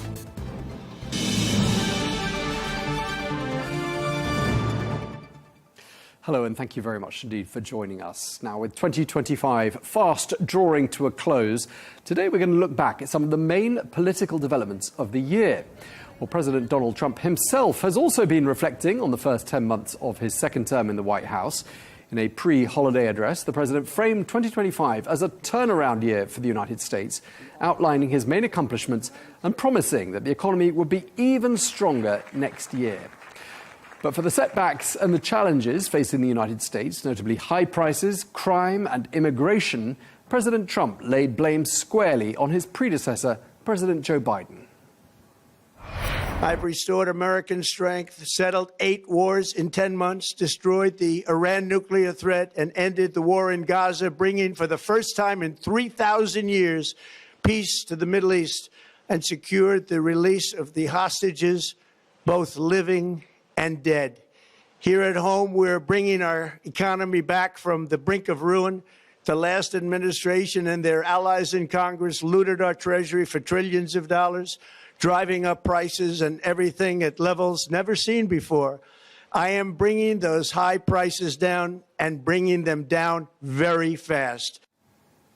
President Trump speaking there in his holiday address. Well, to discuss the year, we're joined today by Angie Wong, Republican strategist, who joins us from Miami, Florida. Welcome to the program, Angie. Great to have you with us.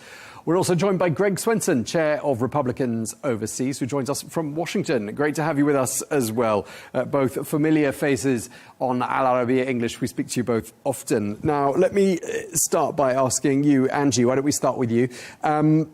President Trump's pre-holiday address, what are people saying about what point President Trump was seeking to make when he gave that address, looking back on the year? Well, President Trump wanted to tout all of his accomplishments because, well, the media here doesn't like it. They just like the scandals. Look, President Trump started this second term with a sense of urgency. He was governing with a sense of urgency. He hit the ground running come January 2025, and he hasn't stopped since. He's been just running, and harder to basically turn around the Biden administration that he inherited, and also the Biden economy. He's flipped the geopolitics upside down, and now it seems as though America has respect again. I think that's what he wanted to do, and he also realized that he only had about 100 to 200 days to get it done, all really quickly before the knives came out, and that's what we're seeing in Washington today. So he wanted to give the address yesterday to the nation to reassure Americans that things are okay, things are on the up. And that's what he touted. He touted a closed border. He touted inflation slowing down. And he's also touting that he is making deals with every big agency he can and big corporation he can to lower prices for all Americans. OK, and we're going to be talking about prices because that's a really key issue, isn't it? And Greg, since you're in Washington, and Angie mentioned that the knives are out there in Washington, I mean, what evidence is there the knives are out? And also, let me ask you, what do you think the tone was that President Trump was trying to strike last night? Yeah, I think the president, in many ways, is kicking off the midterm election year of 2026. There were some disappointments with the off-year elections in this past November. And I think that in many respects, the communications were often, there's no lack of communications. There's a lot of transparency. But I do think they didn't focus enough on the economy. And the Democrats did a good job of highlighting affordability. That's the new trendy word here in the U.S. And affordability is an issue. And it's thanks to Joe Biden that we have this affordability crisis. But the Democrats did a great job of ignoring that or avoiding that in November and managed to get people to vote for them because they were proposing that they would fix the affordability crisis, which is hysterical to consider that they caused it and left President Trump to fix it. So I think that the president was wise to get out, at the beginning of the midterm year and highlight the fact that he is fixing the affordability crisis. He will fix the economy. It does take time, but the policies that he put in place, especially with the big, beautiful bill, will work. Tax reform, deregulation, and liberation of the energy sector and the private sector in general. It worked for him in his first term. It worked for Reagan. It worked for John Kennedy. So I'm pretty confident it will work again. OK, what about the knives being out? Are you seeing any knives out there in Washington? Absolutely. I mean, look, the mainstream, many people still get their information from the mainstream media here in the U.S., and they've always hated President Trump. They typically hate Republicans in general. So it's really a tough battle to fight. I've always advised, get over it. There's a liberal bias. Of course, there always has been, but the bias, it's really changed from a liberal bias to liberal activism. And as Angie pointed out, they only talk about the scandals or they create the scandals rather than focusing on the accomplishments of this administration, which have been significant. So, good for him for, he's always been, one to speak directly to the people and avoid the knives of the mainstream media and just go right through it. And that's what he did last night. So good for him. Angie, are there any knives within the GOP itself, metaphorically speaking? I mean, we've read, reports and we've heard, anecdotes suggesting there are some splits between traditional conservative Republicans and MAGA populists. Do you think too much is being made of those splits, or what are your thoughts? No, I think it's very real. I mean, if we're going to have a frank conversation about the GOP, there are some divides, and mainly because very early on, Trump demands an absolutism kind of mindset when you are with him. And I think that's exactly right, because remember, his first administration, he brought in a lot of establishment GOPs into the cabinet, and they messed around with him and caused him a lot of time in his first administration. This time around, he knows how to do it better. He brought in loyalists versus those with more experience, mainly because they are on the same wavelength, and they knew how to work with him and get things done really quickly. But, you know, talking about knives, yeah, I mean, I'm certainly seeing the divide. We can't not see it. You certainly saw it in Indiana recently when they voted no on the new Republican districting map. You're starting to see it with Marjorie Taylor Greene and other people who are deflecting from the MAGA crowd. We're hearing of more retirements coming up next year. So all of this is worrying me, because we've known for a long time, Tom, and we've spoken about this, that the MAGA brand, well, it's not that stylish anymore. And I think there's going to be a new iteration of that. And hopefully that folds in some of, you know, what other GOPers want as well, whether that's more traditionalist or more modern. You know, we can debate that later on. But Trump can't demand an absolutist mindset anymore, because he realizes he's going to have to work with all spectrum of those within the Republican Party in order to get the numbers passed. Because look, the House has a razor-thin majority right now. The Senate, John Thune's not pushing through all of those things that all the bills that Trump needs passed to get the America First agenda going. So he's going to have to learn how to, you know, negotiate and work with everybody. And everyone's got different terms, because they know they can. They know the margins are that slim. And hopefully in the midterms we'll win more. But for now, he's going to have to make some concessions. It's not an absolutism mindset. Sure. And Greg, I mean, Marjorie Taylor Greene, that's one notable name that sprung to mind, and Angie just mentioned her there. I mean, does President Trump need to be worried if she's not quite as on side as she used to be? I'm not sure. I think without President Trump, or without their partnership, she's not going to draw a big audience. And so you've got, you know, the MTGs of the world on the right, and then you have the so-called moderate or establishment Republicans in the center. But that's in many ways been a failure. That whole movement, the Lincoln Project back in 2020, you know, turned out to be mostly, you know, consultants and lobbyists and Democrats that were creating that. So I think there's probably more noise about this potential split in the party. I don't think the party of George W. Bush and John McCain and Mitt Romney, I don't think they're coming back. I think it's a permanent shift.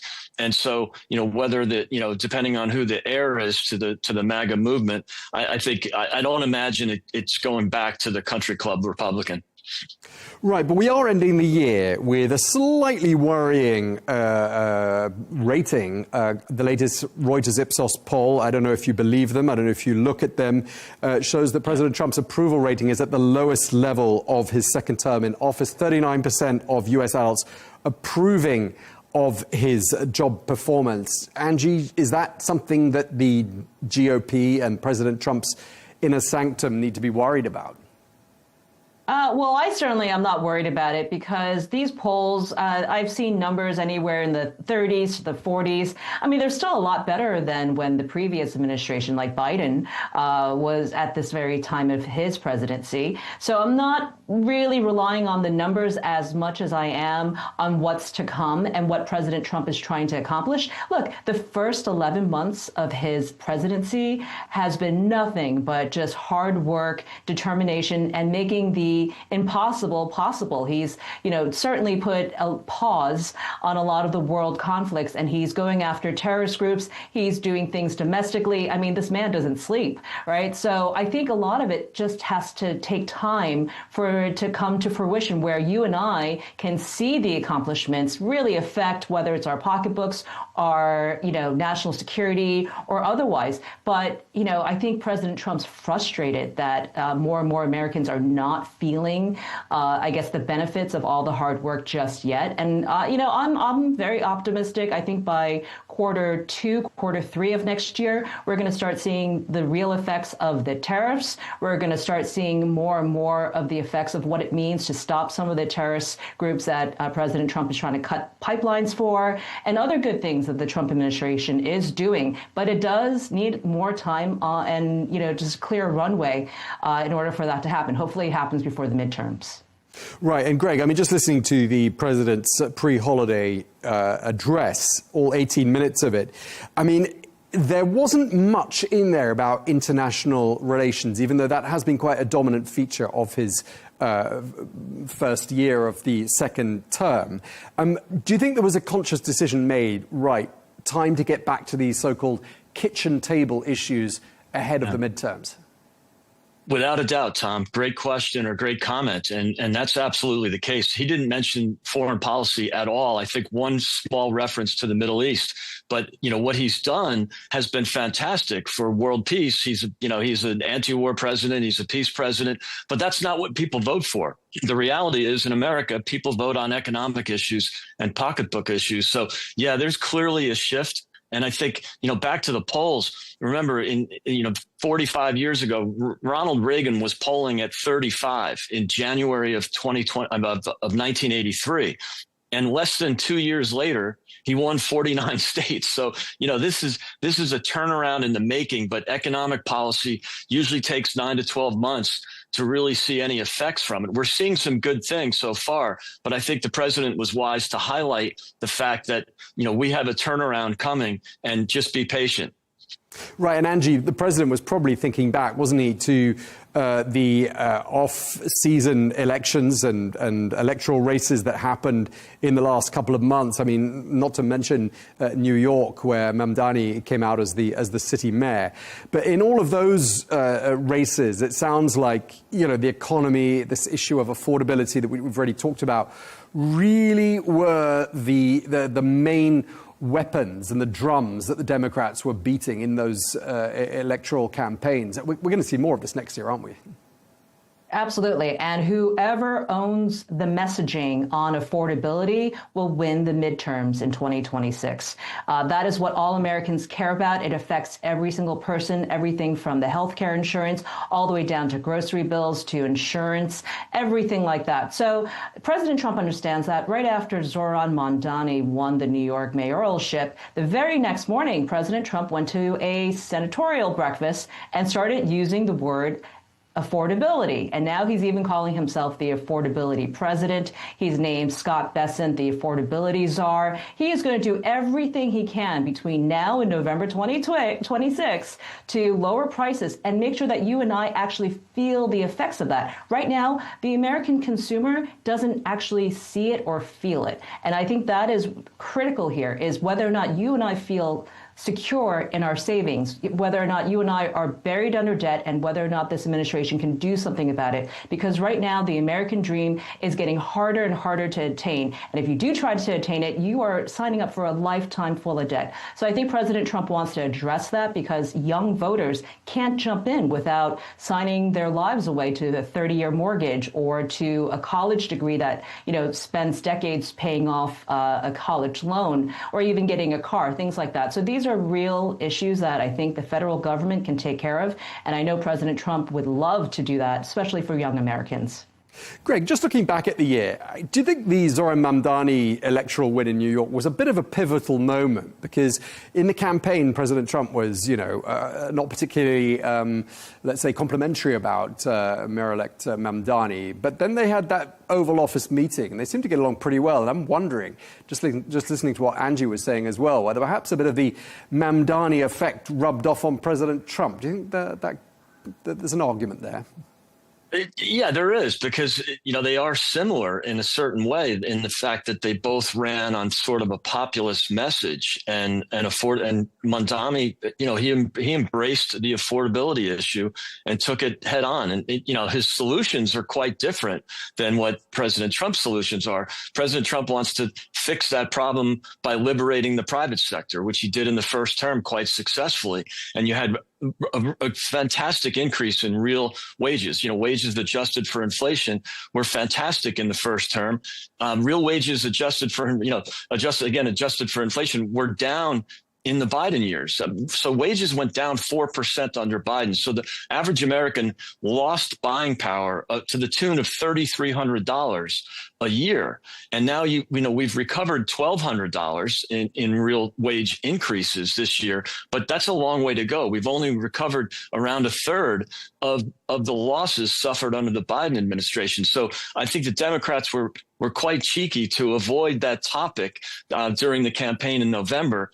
They did it well, sort of sidestep that they caused it, and they all voted for the bill, the bills that increased government spending, that caused the inflation, that really hurt the private sector and hurt real wages. So, look, I think the president, again, is wise to focus on that. Reaching out to Mamdani was a smart move. That New York is still an important city, and also remember that he only got 50% of the vote, right? And it was basically a Democrat election. Only 10% of the voters were Republicans in New York in November. So I don't see it as a massive shift toward the progressive left. We've already had a progressive mayor in New York in the form of the mayor from 2014 to 21. That was a disaster for New York. So I don't think it could get much worse. We've had the same thing in Chicago with Brandon Johnson. So we've already experienced the downside of these progressive left mayors. And I'm seeing Mamdani already pivot. He's in many ways embraced free market capitalism by his visit to the bodega last week, and he's already looking and sounding like Milton Friedman more than Vladimir, than a communist or a Marxist. So I think that's going to work out, and I don't think the Democrats will shift. There is that split in the party, no doubt about it. You had the same thing in Seattle with the mayoral race there, but the other winners, New Jersey, Virginia, they sort of moved to the center and focused on affordability without going, to totally Marxist. So I don't think that's as big a deal as we thought in November. Yeah, something I never thought I would hear people saying, that President Trump and Zoran Mamdani have stuff in common. But now we're talking about it. I mean, let's face it, they can both draw quite a crowd. Now, Angie, let me turn back to you, because one of the other big points that President Trump made in that holiday address, and one of the big issues and themes throughout these last 10, 11 months, has been the issue of immigration. On that score, would you say President Trump has delivered? Oh, I think he has more than delivered. Look, on day one, he had Tom Holman, the border czar, shut down the borders. Now we're getting single digits crossing every single day versus the millions that we're crossing every month illegally into the U.S. So I think that has been on the scorecard at least an A, if not A minus. The only reason why I give the minus is because the closed border the PR of it was not done very well. And certainly in communities like mine in Miami, people don't like to see that, relatives deported. And I think there's been a lot of fear mongering, especially amongst the Democrat and Latino communities that are stirring up trouble, especially for ICE agents. And we've been seeing that around the U.S. for several months now. There's been, I guess they call it protests. I call it violence. But there's been a lot of that kind of naughtiness happening, and it doesn't work well. And certainly we've lost a few Latino voters because of that. But for the most part, a secure border means that we have a secure economy and that I feel safer at home. There's that sense that President Trump has delivered on the secure border. So I think that's been a really nice thing. I just want to get back to the point where, just a year ago, we had Joe Biden in office. Imagine if he gave a national speech like that. You and I would be having a very different conversation to see whether or not he could even make it through an 18-minute speech, right, without fumbling entirely. So I think President Trump gave a great, strong speech, although I didn't see anything new come from the speech. I was hoping for some surprises, but it just seems like he had a very disciplined message to say, this is what I've done, this is what I'm going to continue to do, and let's get it done, because he wants a full 4-year presidency without any interruptions, and that's what the GOP has to deliver for him, is a House majority and a Senate majority. That way he can fully realize the America First agenda. Okay, so you're saying results speak for themselves, but the optics and the comms perhaps could have done with a bit more work. Greg, would you agree with that assessment?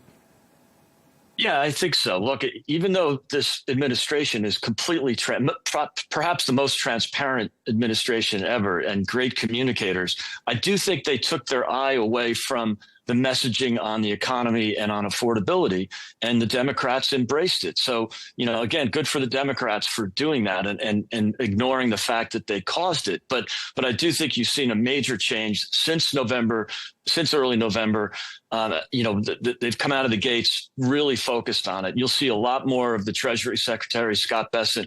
You'll see a lot more of him talking about affordability, and it will work. I mean, the liberation of the energy sector especially, but also tax reform and general deregulation, well, it always ends up helping real wages. It helps the average working person in America, unlike low interest rates and reckless government spending, which just really helps the rich get richer with asset inflation. So I'm pretty excited about 2026, and we should start to see the results. We're already starting to see it, but I think you'll see some significant real wage growth in the next year.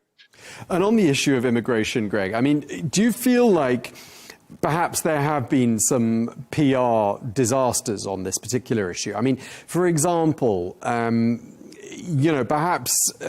castigating a certain community like the people of Somalia. I mean, has that gone down well? And do people say that perhaps that doesn't serve the interest of uniting a pretty divided country?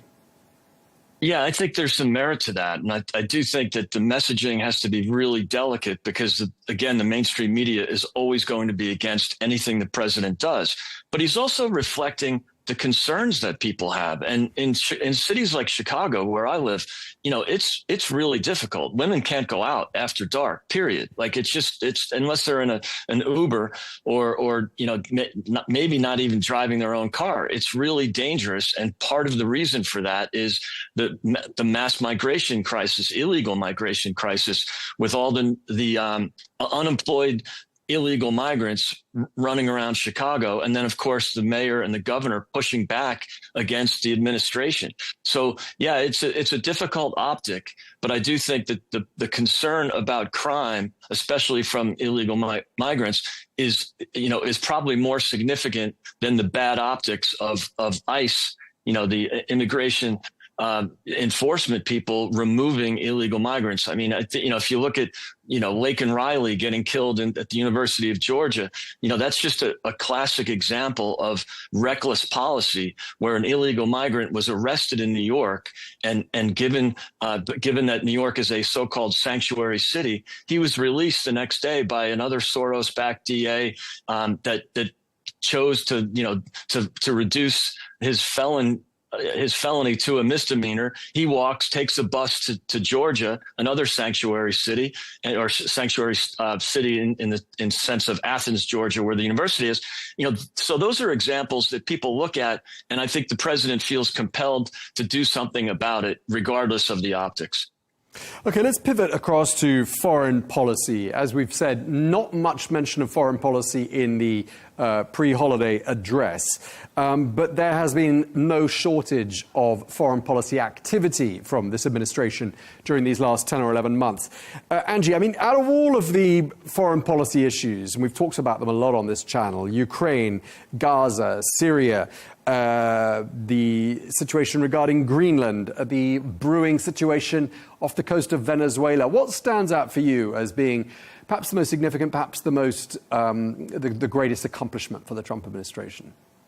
Well, there's been so many. I mean, there was the Gaza Phase 1 celebration where where President Trump skipped over the UN and brought in all his foreign leader friends to celebrate in Egypt. I thought that was a great celebration. Although it was a great optics, there was really no strategic reset. And I think that is kind of my overall assessment of his entire foreign policy strategy, is that there were a lot of great starts, but nothing has really been finished. Nothing has really stuck. I mean, take Ukraine, Russia, for example, right? There's been a lot of talks, a lot of optics, a lot of airplanes flown over Putin's head in Alaska, but ultimately, no results just yet. And we don't actually see an end game. Even President Trump, or rather Don Jr., has come out to say, well, we may step away from that because there is no end game in some of these wars and some of these world conflicts. They just keep going on and on. We saw it with Thailand recently, right, where they started up again. So, I feel like President Trump might be spending a lot of time trying to solve these issues and find world peace, which, I congratulate him on. But, yesterday's message was directly to the Americans because it was an American audience. But more importantly, because the people who voted for him and voted him in last November wants to see results domestically. So I think he needs to go back and, re-engage with Americans again. But I do hope that he's, able to bring a lot of the world conflicts and a lot of these talks. I know Russia's delegation's coming to Miami this weekend to further talk with perhaps shutting it down with Ukraine. We don't know. Everyone's always optimistic, but then there's always a pause. But that's how it works with a lot of these conflicts. Right. And just, looking back, Greg, so many, as Angie said, so many foreign policy issues have sort of presented themselves in President Trump's inbox. And he's tried to tackle a great number of them. And do you agree with Angie's assessment that perhaps results not too many to speak of yet? And perhaps, do you think there's a case of perhaps too many irons at the fire at once? Well, I think the president is able to delegate a lot of that. And I think his team has done a great job, starting with the Secretary of State, Marco Rubio. But I do think we all agree that the pivot back to domestic issues is absolutely necessary, because it's important to his legacy and to his, but more importantly, to his voters. And I think it's all about the midterms.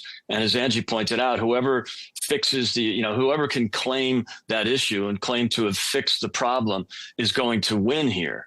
And the Republicans and the president have a great opportunity in that area. So I think it's a natural pivot away from foreign policy. I think he can be proud of what he's done so far. And I do think that, that the highlight perhaps is the Israel-Gaza settlement. And again, there's going to be bumps in the road there. There's, we're seeing it already with Hamas. But generally speaking, I think the president can be really proud of what he and his team have done. But it is time to pivot back to domestic issues, no doubt. One of the perhaps most enduring images of 2025 geopolitically was that Oval Office showdown between Presidents Trump and Zelensky. Angie, does that stand out for you as perhaps being one of the most unforgettable moments? Yeah, I was thinking back. So I was at, there's a bar in Trump Tower where there's a huge photo of Kim Jong-un shaking Donald Trump's hand at the DMZ. And I'm wondering what that image is going to be like for his second administration. It may be that Oval Office showdown. I thought that was great. Zelensky, we've been writing him blank checks for years. And it was time that we stopped because something's got to happen. We were not there to forever take care of him and his country. So, I would like to see a resolution on that quicker, maybe even by next year. Even if we don't end the war there, I don't like to see Americans writing blank checks to another country over and over again. And I think President Trump has tried to ask EU and NATO members to, foot the bill. And he did do that. There was an increase of 5% in defense spending from each one of the allies, which hopefully then goes and supplies, whether it's to support the Ukraine war or other methods. I think that was a good first step. But I think all of this, right, is to push the ownership on everyone else. It can't just be the United States taking care of everybody anymore. And I think for far too long, our previous presidents have allowed this. For whatever reasons, whether national security, diplomatic relations, whatnot. But President Trump saying, hey, no more. Let's everyone take their own fair share if we're all going to play together well. And I loved seeing the shifts of global alliances. You could see what's going on there. NATO and the UN, they're kind of in the background now. President Trump just said, well, what have you been doing for the last few decades? We've been financing you and you've delivered nothing. So I think he's kind of like rethinking how that's going to work. So I'm looking forward to seeing what he does with NATO and the UN in the coming years. I think that the moment for 2025 was certainly Zelensky in the Oval Office. And I hope he learned his lesson from that. Okay, Greg, do you think President Trump's perhaps been a bit harsh on President Zelensky, given that his country was invaded by a hostile country and, he's not the aggressor here, is he? No, but I don't think he blames Zelensky. It's obviously Putin is the wild card here, but the president just wants to stop the killing. So however he can get to that point, he'll exploit both sides to get an end to this war. But remember, he was very good to Zelensky. The first 40 minutes of that meeting was very productive. It was only the last 13 minutes that went south. And that's on Zelensky because he just kept pushing the envelope with both the president and the vice president. And that's when it went south, was only after minute 40. And I do think that, that was a good moment for Zelensky in the long run, because I think he had to understand that he can't just keep begging for money or assuming that the U.S. would just keep writing these blank checks and not be a little thankful for it. So I think that was an important moment. I think Zelensky has handled the relationship very well since then. And I think, again, the wild card here is Putin, but the president will, I think, continue to try to end the conflict and just stop the body bags from piling up. Okay, so we've talked about how President Trump inherited some major geopolitical hot potatoes in the form of Ukraine and the conflict in Gaza. Yeah. He's also sort of made gestures towards, indications that he may be eyeing up new conflicts, notably Venezuela, and possibly annexing Greenland. That's one of the things he said quite early on as well. I mean, he was voted, wasn't he, Angie, to stop old wars and not start any new ones. How's this going to go down, do you think, with his support base? I think we've forgotten about that one. But look, the Venezuelan thing, the messaging needs to be much, much clearer. Most Americans are very confused as to why the U.S. is going after Venezuela right now. I think President Trump needs to come out in the forefront and say, look, we need to cut off the oil pipelines, which is the money that is financing a lot of the terrorist groups, as well as a lot of the world conflicts that we're seeing right now. That message has not really trickled down to the American public. We don't know why drug boats are being blown up, other than we didn't want drugs coming into our country. But I think if President Trump and the administration tells us, look, they're financing terror, and gives us evidence, then we would be supportive of all the efforts going in, especially bringing in all the military aircrafts and closing down the Venezuelan airspace and things like that. We want to understand that. So far, that message has not been made clear to Americans, and I was really hoping he would address that last night, but I think he skipped over that. But remember who our Secretary of State is. It's Marco Rubio, right? He's very, very familiar, coming as a boy growing up in Miami. He's very familiar with what's happened with Venezuela. We've had a huge migration of Venezuelans moving into Miami and South Florida for the past few years because of the Maduro regime. And having been saturated in that community for many years now, I do understand that there is a desire, and certainly Latinos are very happy to see that the Maduro regime is getting squeezed, and that the economy there is getting squeezed because it's possibly linked to terrorist groups. Just briefly, Greg, your thoughts on that issue, starting new wars in the form, okay, let's put Greenland to one side, but Venezuela. I mean, how's that going to go down if he starts a war there? Yeah, on the surface, it seems to be in contradiction to, his general philosophy, which is not to start regime change wars, not to have any boots on the ground. But I do think that Venezuela is different. You've got a renewal of the Monroe Doctrine. You're hearing a lot about that from Secretary of State Rubio, who, by the way, is the son of Cuban immigrants. So there's been, he's had some experience with these communist regimes. So there's a renewal of the Monroe Doctrine. Venezuela, unlike Iraq, Afghanistan, and Libya, is in our sphere of influence. It's in our hemisphere. So it's important to make that distinction. And secondly, the other big difference between Venezuela and the forever wars of the last 2 decades is that they are really ready and ripe for democracy. They've had elections. You've got obviously, Maduro stole that election. I mean, he lost, by 70-30 by most measures, by most assumptions. So I do think that they're ready for democracy. It's not like we're imposing some some system, democracy in this case, on a country that's just not ready for it and probably will never be ready for it. Afghanistan comes to mind. So I do think that's, there are differences between this conflict and other conflicts. Okay, we've got about 60 seconds left. And just to wrap up, I mean, there were some notable foreign trips undertaken by President Trump these last 11 months. I mean, the ones that spring to mind, the United Kingdom, Saudi Arabia, the Vatican. What stood out for you, Angie? Which trip did you think perhaps was the most impactful, most exciting? Oh, for me, it was certainly his Asia trips. I thought him going to Japan and then meeting Xi Jinping in Korea, I thought those were very notable because guess what? These are our allies. These, President Trump touts them as our friends as well. We do, then they're our major trade partners. So I think it was good to keep up those relations, if not just the optics of it, because as much as we would love to have America be completely independent, we are somewhat dependent on our Asian neighbors. So it's good to keep up the trade relations there. So that was very notable for me in 2025. Okay, Greg, your notable trips of 2025 for the president? Yeah, I mean, for sure the pivot to Asia, and that's important and part of the general strategy. But I thought the trip to Saudi was important. You look at the foreign direct investment coming from both the Saudis and the Emiratis, and then, of course, compare it to the Biden trips where, Joe Biden was very critical of our allies. He got off on the wrong foot with both the UK, Israel, and Saudi Arabia. And then 2 years later, when energy prices were really high, he went to Saudi to beg MBS to pump more oil, and of course MBS declined. And so I think you can see the notable difference between the relationship with the President Trump and the Saudis and the Emiratis versus President Biden.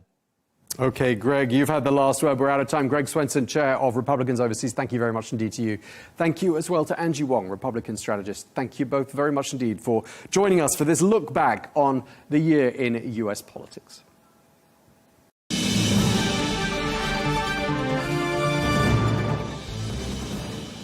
Well, that is all we have time for on Global News today. Thank you very much indeed for watching. Be sure to join us again next year with more exclusive interviews. Until then, do stay with us here on Allarbia English.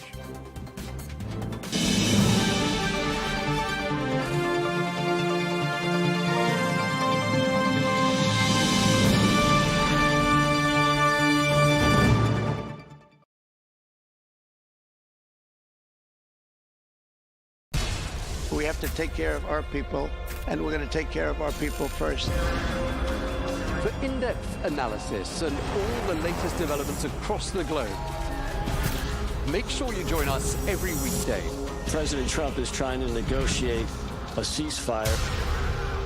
With so much happening, so much information, and so much noise, international law will have no part in his administration. It can be hard to keep track. Tariffs will just fuel inflation. We're going to fight these tariffs. But you can count on us to tell you what you need to know. We stand by your side. Join me, Tom Burges Watson, for Global News Today, right here on Allarbia News.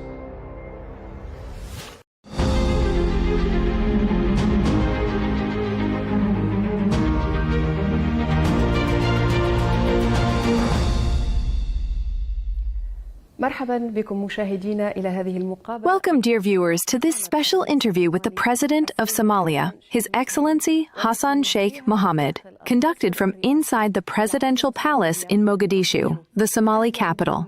Your Excellency, welcome to El Arabiya.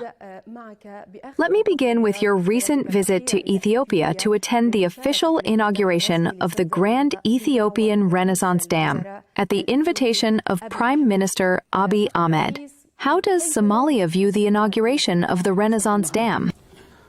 Well, the Grand Renaissance, Ethiopian Renaissance Dam was a big project that has been going on more than a decade under construction. And it is there for power generation, as we have been explaining to the area.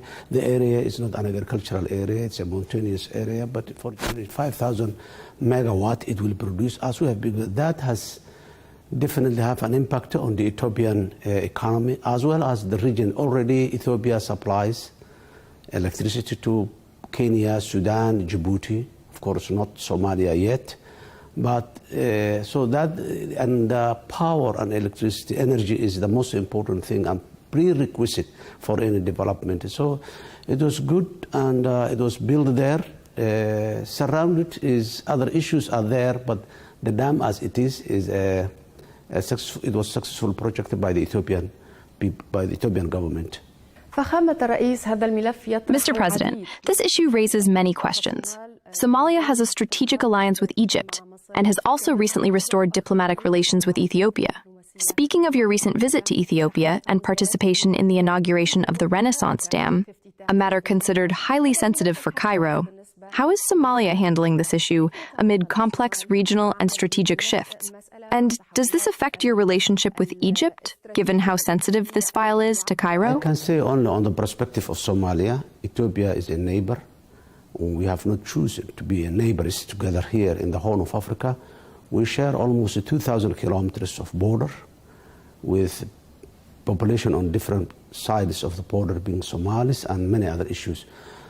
And Ethiopia is a part, of course, of the African Union mission here, as well as Egypt now. So our relationship with Ethiopia was not meant to compromise our strategic relationship with Egypt. Somalia is a country that has one motto, which is Somalia at peace with itself and at peace with the rest of the world. So that is our motto, and we all, as I said yesterday, the other day in the inauguration of the dam, Somalia is ready to support both countries to understand each other, not only Egypt but Sudan as well. And there was an issue. This issue was going on for more than a decade now, and still is going on. And I think it will have a positive solution will come. And the issue we raised with the Prime Minister of Ethiopia as well, and he promised that he will be sitting with everybody who has a concern about the dam and its water. Mr. President, in your view, what could be the path toward a solution or de-escalation between the two sides on this issue?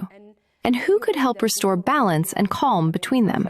As I said in the inauguration, I said this dam, for some people it is for energy, and for others it is for water and food security. And both has to be mutually satisfied on their issues, and that can only take place through a peaceful solution and peaceful dialogue. And as far as I know, both Egypt and Ethiopia has always been willing to dialogue the subject.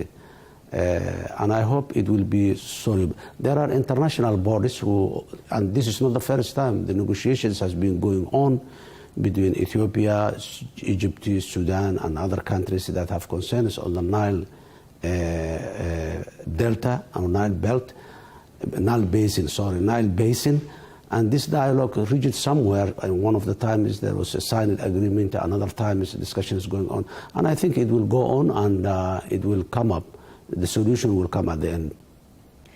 A few days ago, an Egyptian military delegation arrived in Mogadishu in preparation for the deployment of Egyptian troops under the African Union mission to support stability in Somalia. How do you, Mr. President, view this step? And what will be the role of the Egyptian forces in Somalia? Somalia and Egypt has a very, very long historic relationship, and a very strategic partner as well recently.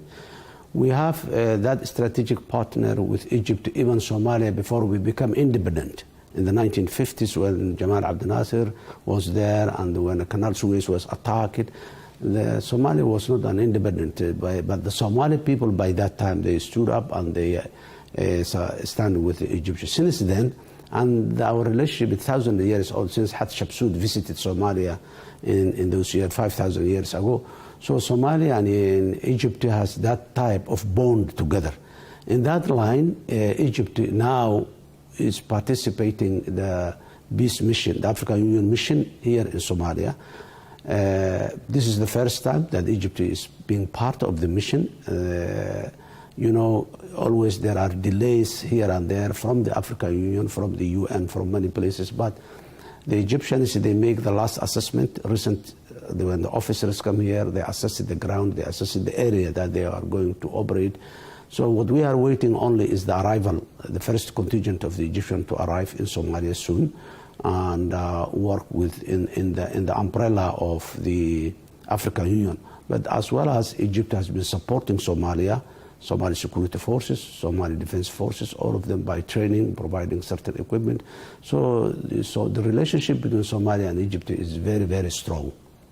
There has been some Ethiopian discontent, or let's say concern, regarding the arrival of this Egyptian military delegation in Mogadishu. The Ethiopian ambassador to Somalia even expressed such concerns publicly. Did Addis Ababa communicate with you or raise this issue directly? No.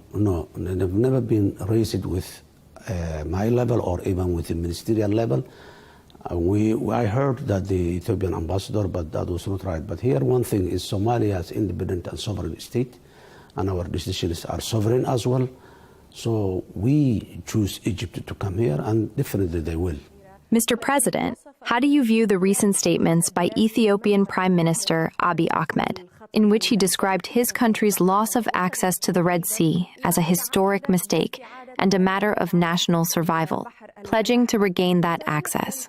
Do you consider this a threat, even indirectly, to Somali interests or to the overall security of the Horn of Africa, including Somalia, Ethiopia, Djibouti, and Eritrea? Well, there are 16 African countries in this continent, who all of them are landlocked. And unfortunately, all of them have access to the sea. And Red Sea is one of the seas that surrounds Africa. So if Ethiopia wants to reach the Red Sea, they can, but there are always standards, ways to reach, and I hope that they will follow that universally accepted standards to reach there.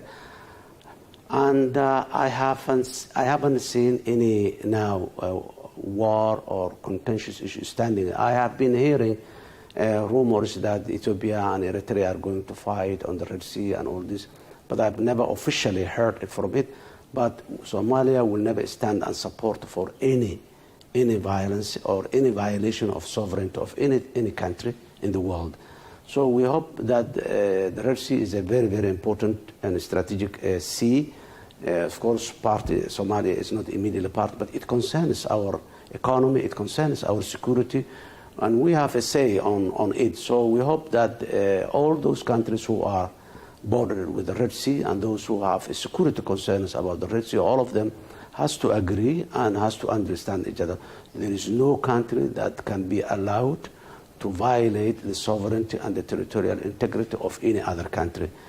And I'm not hoping, I'm not expecting that there will be a war, but our position is very clear.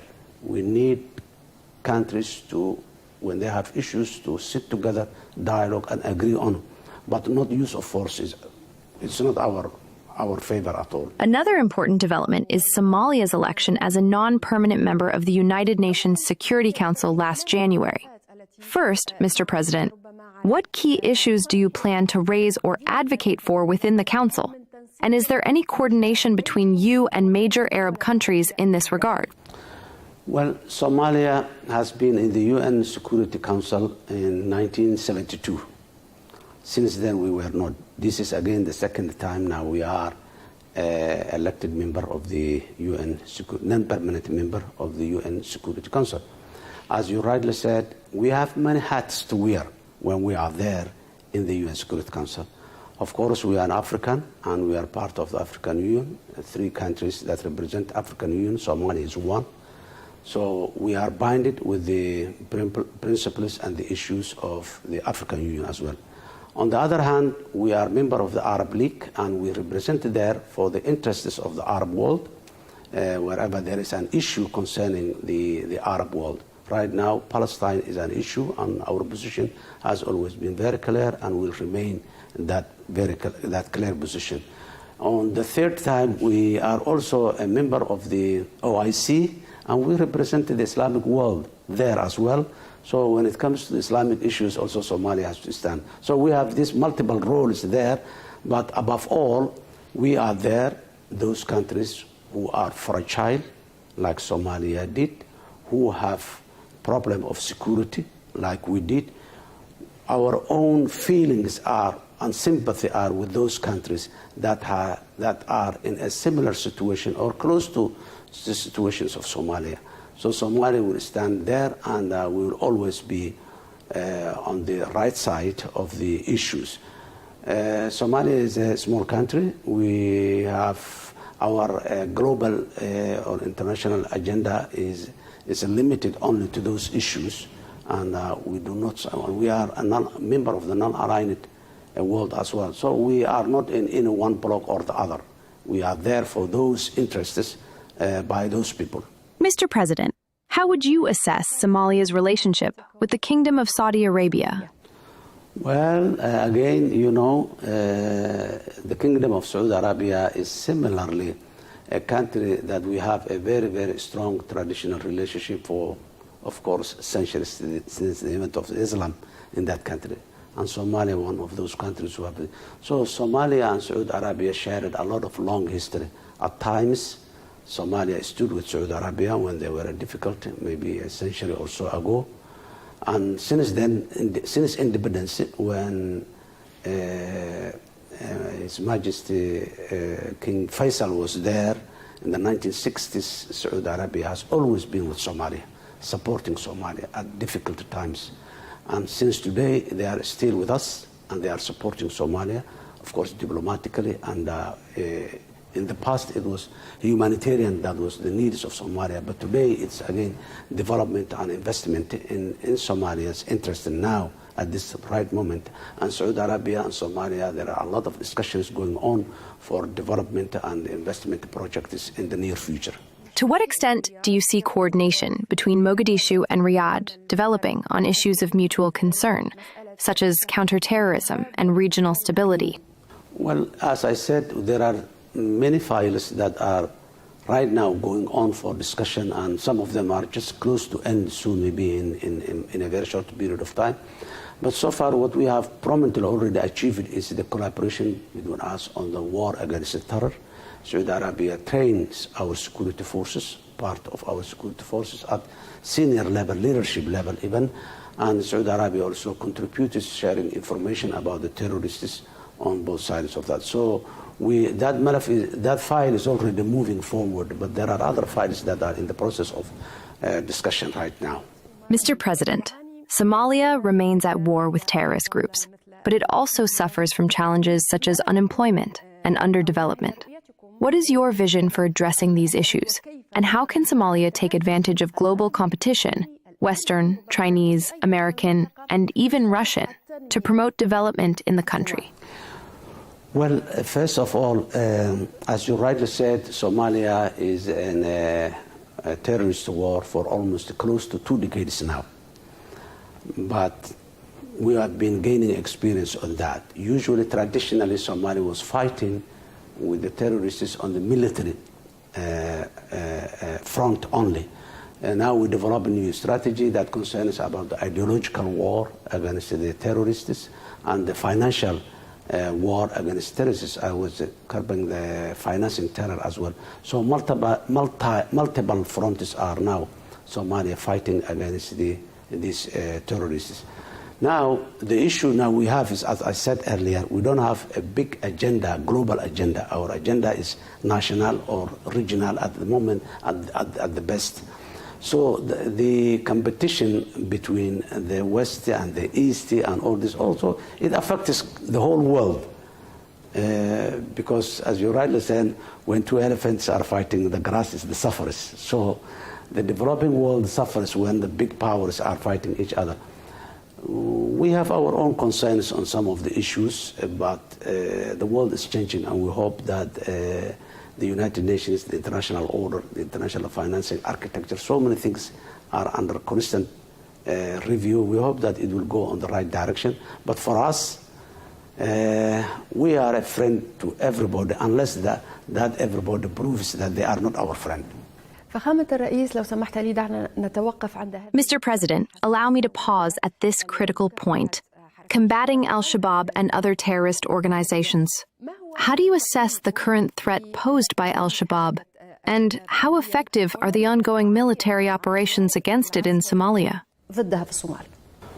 Well, Somalia is fighting not only Al-Shabaab, but we are also fighting Daesh in the northern part of Somalia, the mountainous part in the northern Somalia, northeastern Somalia, particularly Puntland area. A success has been reached there by the Somali security forces there, as well as we are doing the same here in Al-Shabaab. Shabaab, we are fighting for, as I said, almost close to 2 decades now, very experienced, have a very strong network within the society, particularly the rural Somalia, where they have been there. Those kids that were born when Al-Shabaab took over in the 2007, 2008 in the country are now, 28 years, 27 years old. They are the ones who are fighting. People that has been in rural area, never exposed to any other part or any other world, never have a free media to listen to, follow up. So they have been indoctrinated for more than a decade is the one. So this is not an easy task. Somalia is facing that task. Yes, we are getting very, very good support from the international partners, but not enough. Not enough yet. Most of Sudan is facing Somalia with its own limited resources, but the people of Somalia, because of the mobilization of the government by the people, to the people, now the people is really the ones that are leading the fighting, not only our formal security forces. Yes, we are, on one hand, we are building our security forces, and on the other hand, we are fighting. You can understand. And building a security forces is not a very short term, it's a long term and a long process. So there is a lot of challenges going on, but so far we've succeeded to push Al-Shabaab in many parts of Somalia. But Somalia is a big country, and more than 60% of the population are living in the rural area. So still the threat of Al-Shabaab is still imminent in Somalia, and it's a real threat, but it's not as it was before. Mogadishu has never been a secure place, and for the last 3.5 years, I have been attacked 5 times by Al-Shabaab when I was touring the country and standing in front lines with explosive vehicles driving on, as they did recently, even here in Mogadishu. But now their capability of using those techniques and all this are weak, and they are many places very far away. Mr. President, last March, you personally survived an assassination attempt, thankfully unharmed. What can you tell us about this security breach? What vulnerabilities did the terrorists exploit to target you personally, and through you, the symbolic representation of the state? One thing that Al-Shabaab has convinced themselves is that this war going on, there is only one switch. If you make it off, the whole war will stop, and that is the assassination of Hassan Sheikh. So they have tried. And not only this time, even from 2012, they have been trying to assassinate me, to kill me, but they never succeeded, and inshallah they will not succeed. Now, in the recent attack here, they built a bomb inside a house on the side of the road map. The house itself, a huge bomb. It was not something outside. When my convoy was passing there, they exploded, and one of my cars were seriously damaged. Fortunately, none of our people, my close protection people, died there. They destroyed the car. And so since then, the interagency task force has been assigned to follow up what has happened and how and who did it in the Shabaab. Since then, they were making follow-up, and I think 3 days back, the man who has engineered this has been eliminated. He has been neutralized, and his team, 10 of his team, and he himself has been neutralized very far away from Mogadishu. So the risk is always there. They try. They have been trying all the time here in Mogadishu, but they didn't succeed by bringing a car into Mogadishu or going and taking over hotels and public places, ministries. They were using to go and fight for 2-3 days there until they are complete of them eliminated. That thing has not happened in the last 8-9 months here in Mogadishu. So, and then there is a very clear strategy built on, which will be going on expanding from Mogadishu, pushing back until we reach it to the borders of Somalia. During my visit this week to displacement camps in Mogadishu and to the town of Barire in southwestern Somalia, recently liberated from al-Shabaab by the army, I met many Somalis who expressed hope to return to their homes. Mr. President, when will these people be able to return safely to their towns? First of all, there are not only those villages, but there are millions, almost 2 million people throughout Somalia who are displaced people, internally displaced people, all over Somalia. Most of them displaced by al-Shabaab, but some of them are displaced by droughts, floods, or natural disasters. So it's true that cities, when you know al-Shabaab, what they do, they dug tunnels below the city and they fight there, and the city was destroyed. So the Somali government will be working on bringing those people back. There is one more place that's remaining for that front, which is Barire, which we are going to take over in the coming days and weeks. So the government will work on the rehabilitation of those. So this is agricultural. It's the basket, food basket of Somalia. It's the territory that produces most of the food in Somalia. So the government of Somalia will work with the people and help the people to rehabilitate their houses and their life back again. Let's turn, Mr. President, to domestic politics. How do you view the direct election scheduled for next year? The first in 57 years since the last vote in 1960. First of all, it was 1969, the last election. March 1969 was the last election here in Somalia. Since then, democratic election has not happened. And we have, what do you call it, the indirect election, the selection process. It was good, but it was improving from one time after the other. Now we reached to a level that after 25 years of the Third Republic of Somalia that was established in 2000, we cannot remain in the indirect election, and the world cannot deal with us anymore with the indirect election. People that has not been elected by leaders that has not been elected by the people or the representative of the people. So this time, that's what we are working. I will not claim that we will make the elections 100% perfect, or 100% all the 20 million Somalis will vote. But from few thousand people that were selecting the leaders, now we wanted to reach a couple of million people. Only here in Mogadishu, almost 1 million has been registered as voter registers, and all over federal member states, registrations are going on. So what we are expecting is a couple of million, 3 million, 4 million people will participate in the election. And I think that it has been clear and very visible that the Somali people, how the Somali people are interested to play. People who have never been go into a voting booth now are saying our dreams have come true and they want to go. Case of example, there was a lady who said, I'm 60 years old, I've never voted, and I was not expecting that I will vote. This is the time that I will leave. So it's the population are very enthusiastic, and always there is a political opposition is there, but things are moving through institutions. We established it, reviewed the constitution, established the electoral law, the political party law. All the tools of the game are set in place, and the security is moderately acceptable. We go on as far as we can. Mr. President, both Puntland and Jubaland have called on the federal government to engage in dialogue over the electoral crisis, suggesting that such dialogue could be the key to resolving it. How did you respond to this invitation? Elections are two levels. One is local election, local municipalities, federal member states, and one is the national election selected by the parliament of both chambers and, of course, the leadership. So far what we are focusing now is the local elections, which is going to happen soon. Puntland is not included because they did the local elections already.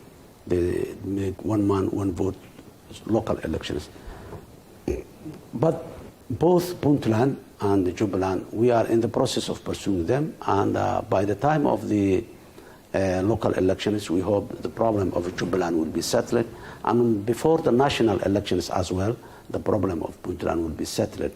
So the channels of communication are already open, and we are continuing with a dialogue with them. You often say that the federal government is a unifying government. Have you succeeded in achieving unity between the central government and Somalia's regional states, especially given the country's political and clan diversity? No, the federal system has always a problem. The best time a federal system can be easily implemented is when the state is stable, when the rules are there, when everything is set. Our has been established in a very difficult time, so a lot has been improving. Even now, this term I'm in, there was every 2 months we have a dialogue space, what we call it National Consultative Council, NCC, which is the heads of states, federal member states, and the federal government sit together and discuss about the future political structure of the state, the governance system, the judiciary, everything. So many things has been agreed on. There are little political issues that are still under consideration, and the government our doors are always open. We are willing to reach out everybody, and we are willing to accommodate everybody, as we did recently. Strong and important elements of the opposition has been agreed with the federal government, but still there are others who are remaining, which we are still pursuing. What were the main obstacles you faced before forming the government? How would you describe your relationship with Eastern Somalia, which recently became part of the federal government, and with Northern Somalia as a whole? First of all, the northeastern state, the area was a very difficult area. It has been a disputed area for such a long time. All the necessities of those citizens who are there has never been implemented. The humanitarian was not reaching enough there. Governance system was very weak, and it was part of Somaliland. All over Somaliland is a very stable and peaceful place. We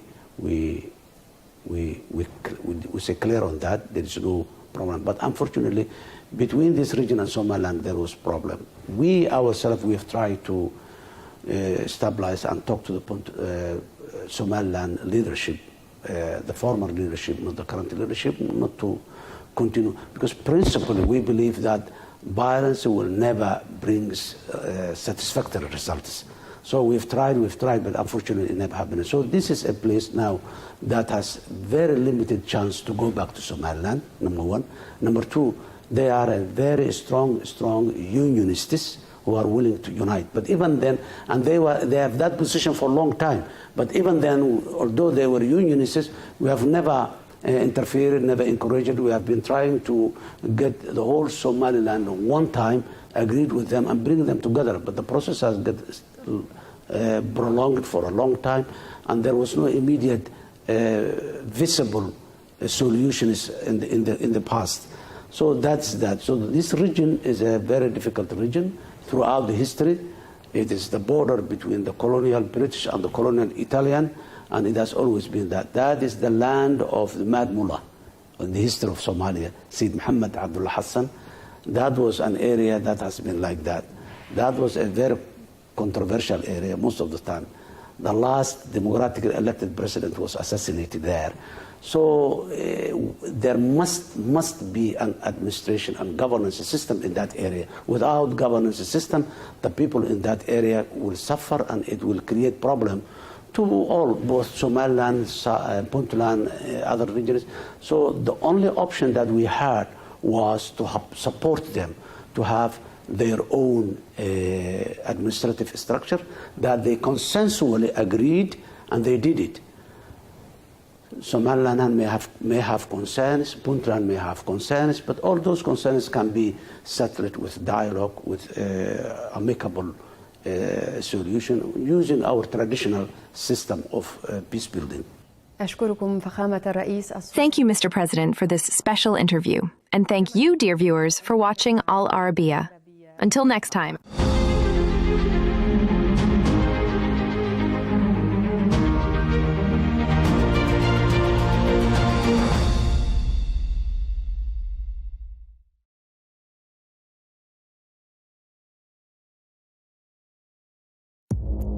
Our allies, in many cases, are worse than our enemies. Stay informed and connected with the latest international headlines.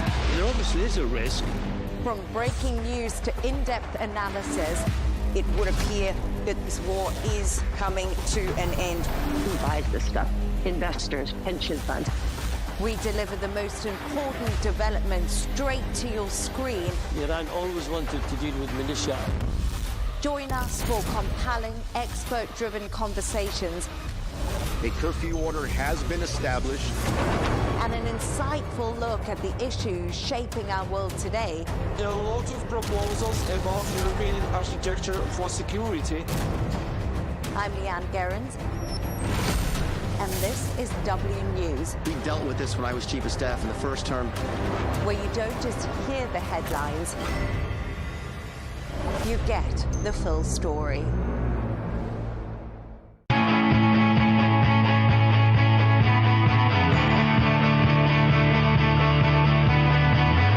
Welcome to the metropolis, the big city.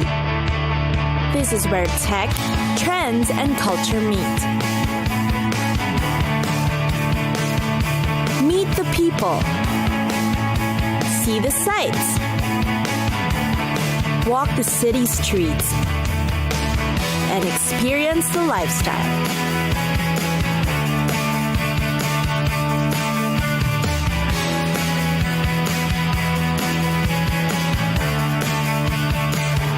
This is your first-class ticket to the cities of the world.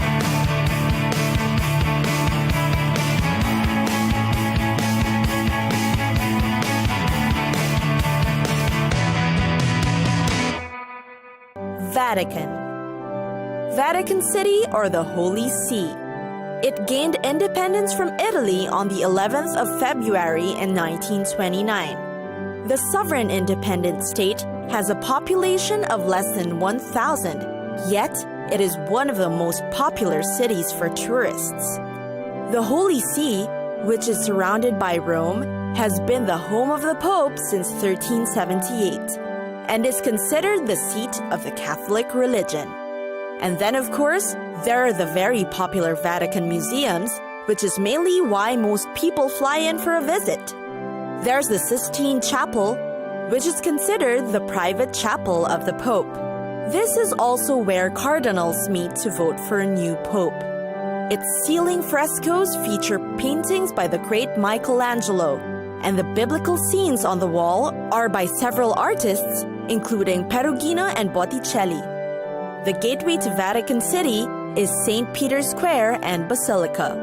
It is built on the site that covers St. Peter's tomb. It is considered one of the largest churches in the world. Michelangelo's famous Pieta is also featured in this church. Italian masses are held here every Sunday. Visitors are allowed, but must follow the strict dress code, no bare knees or shoulders. Another attraction unique to the Vatican is the Swiss Guard. They have been guarding the Vatican City since 1506, and today would still dress in the traditional costume. These guards are Roman Catholic Swiss nationals, between 19 to 30 years old, and are high school graduates. On the Tiber River, there's a Castel Sant'Angelo. It was built as a tomb for Emperor Hadrian in the 2nd century. It was built over the Roman walls and has an underground passageway to the Vatican. During summer, concerts and other special events may be held there. It's a great place also just for strolling and enjoying the view by the river. For great eats, the popular ones are also within the Vatican museums.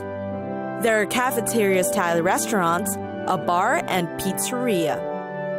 You'll also find a courtyard with an Italian-style bar with alcoholic beverages. Meanwhile, there are more must-try treats outside the walls of the Vatican.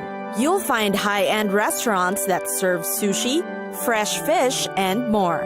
Places that serve quick bites, like cheese and cold cuts, can also be found here. There are also Sicilian restaurants, or Rome-based ones, each with impressive menus to choose from.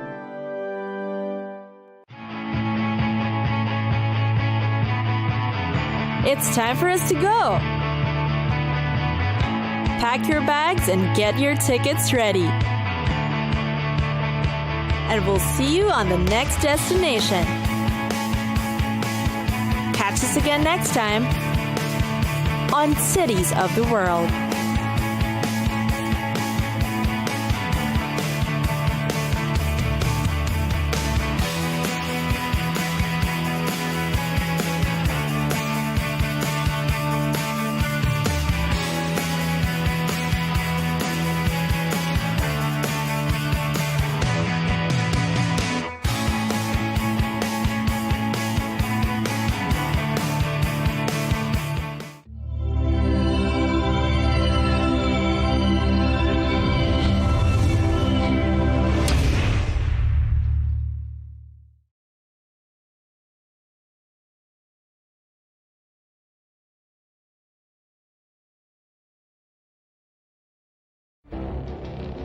It feels like decades are passing by in a matter of weeks.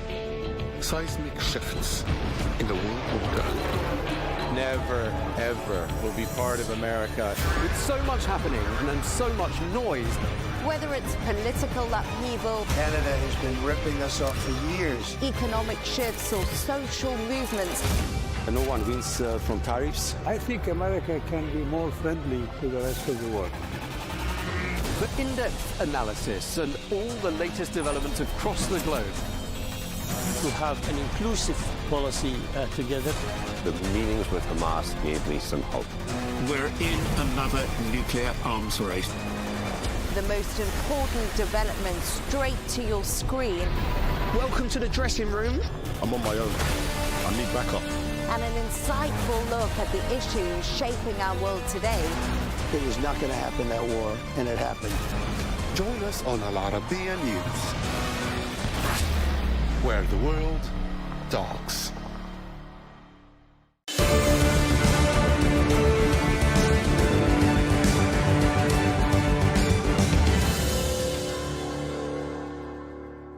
Hello and welcome. I'm Riz Khan. My guest today is someone who's turned controversial conversations on issues such as the woke culture into an art form. The renowned evolutionary behavioral scientist Dr. Gad Saad pulls no punches as he fights for what he believes should be universal truths and real freedom of speech.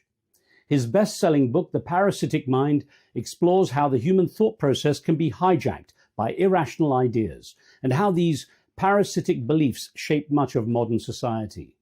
Professor Saad's upcoming book is called Suicidal Empathy, exploring how excessive compassion for harmful ideologies is threatening much of Western society.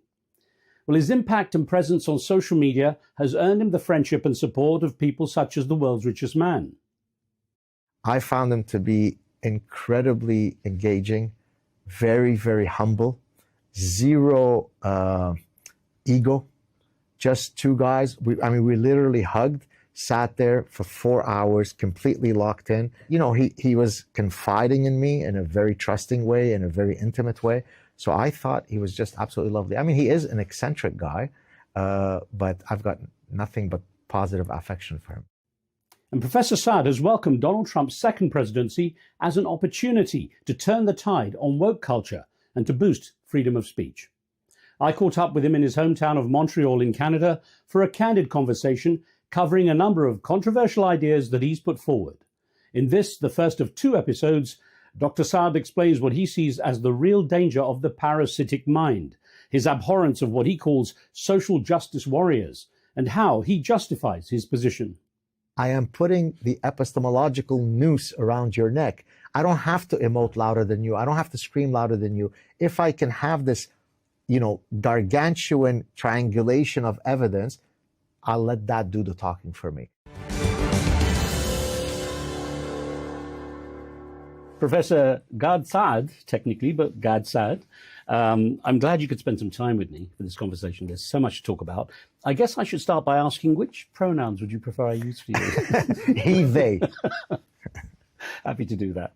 Now, you've written so many books, you've written a number of books, I should say, that really look at the human condition from a number of angles. I'm going to go through a couple of those down the road, but let's start with The Parasitic Mind, because that's the one that really got you out there. And having been through it, I don't know, one sense I got was that you seemed almost angry or frustrated with the way society has gone. Was it essentially a vent?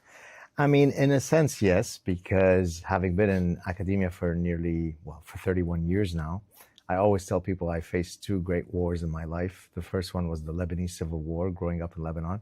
The second one was the war on reason, on logic, on common sense, on reality that I saw on university campuses. And I just couldn't understand how supposedly intelligent people could be parasitized by such nonsense. And so it was really a result of me having stood at the top of the mountain, screaming into the wind, nobody paying attention to me.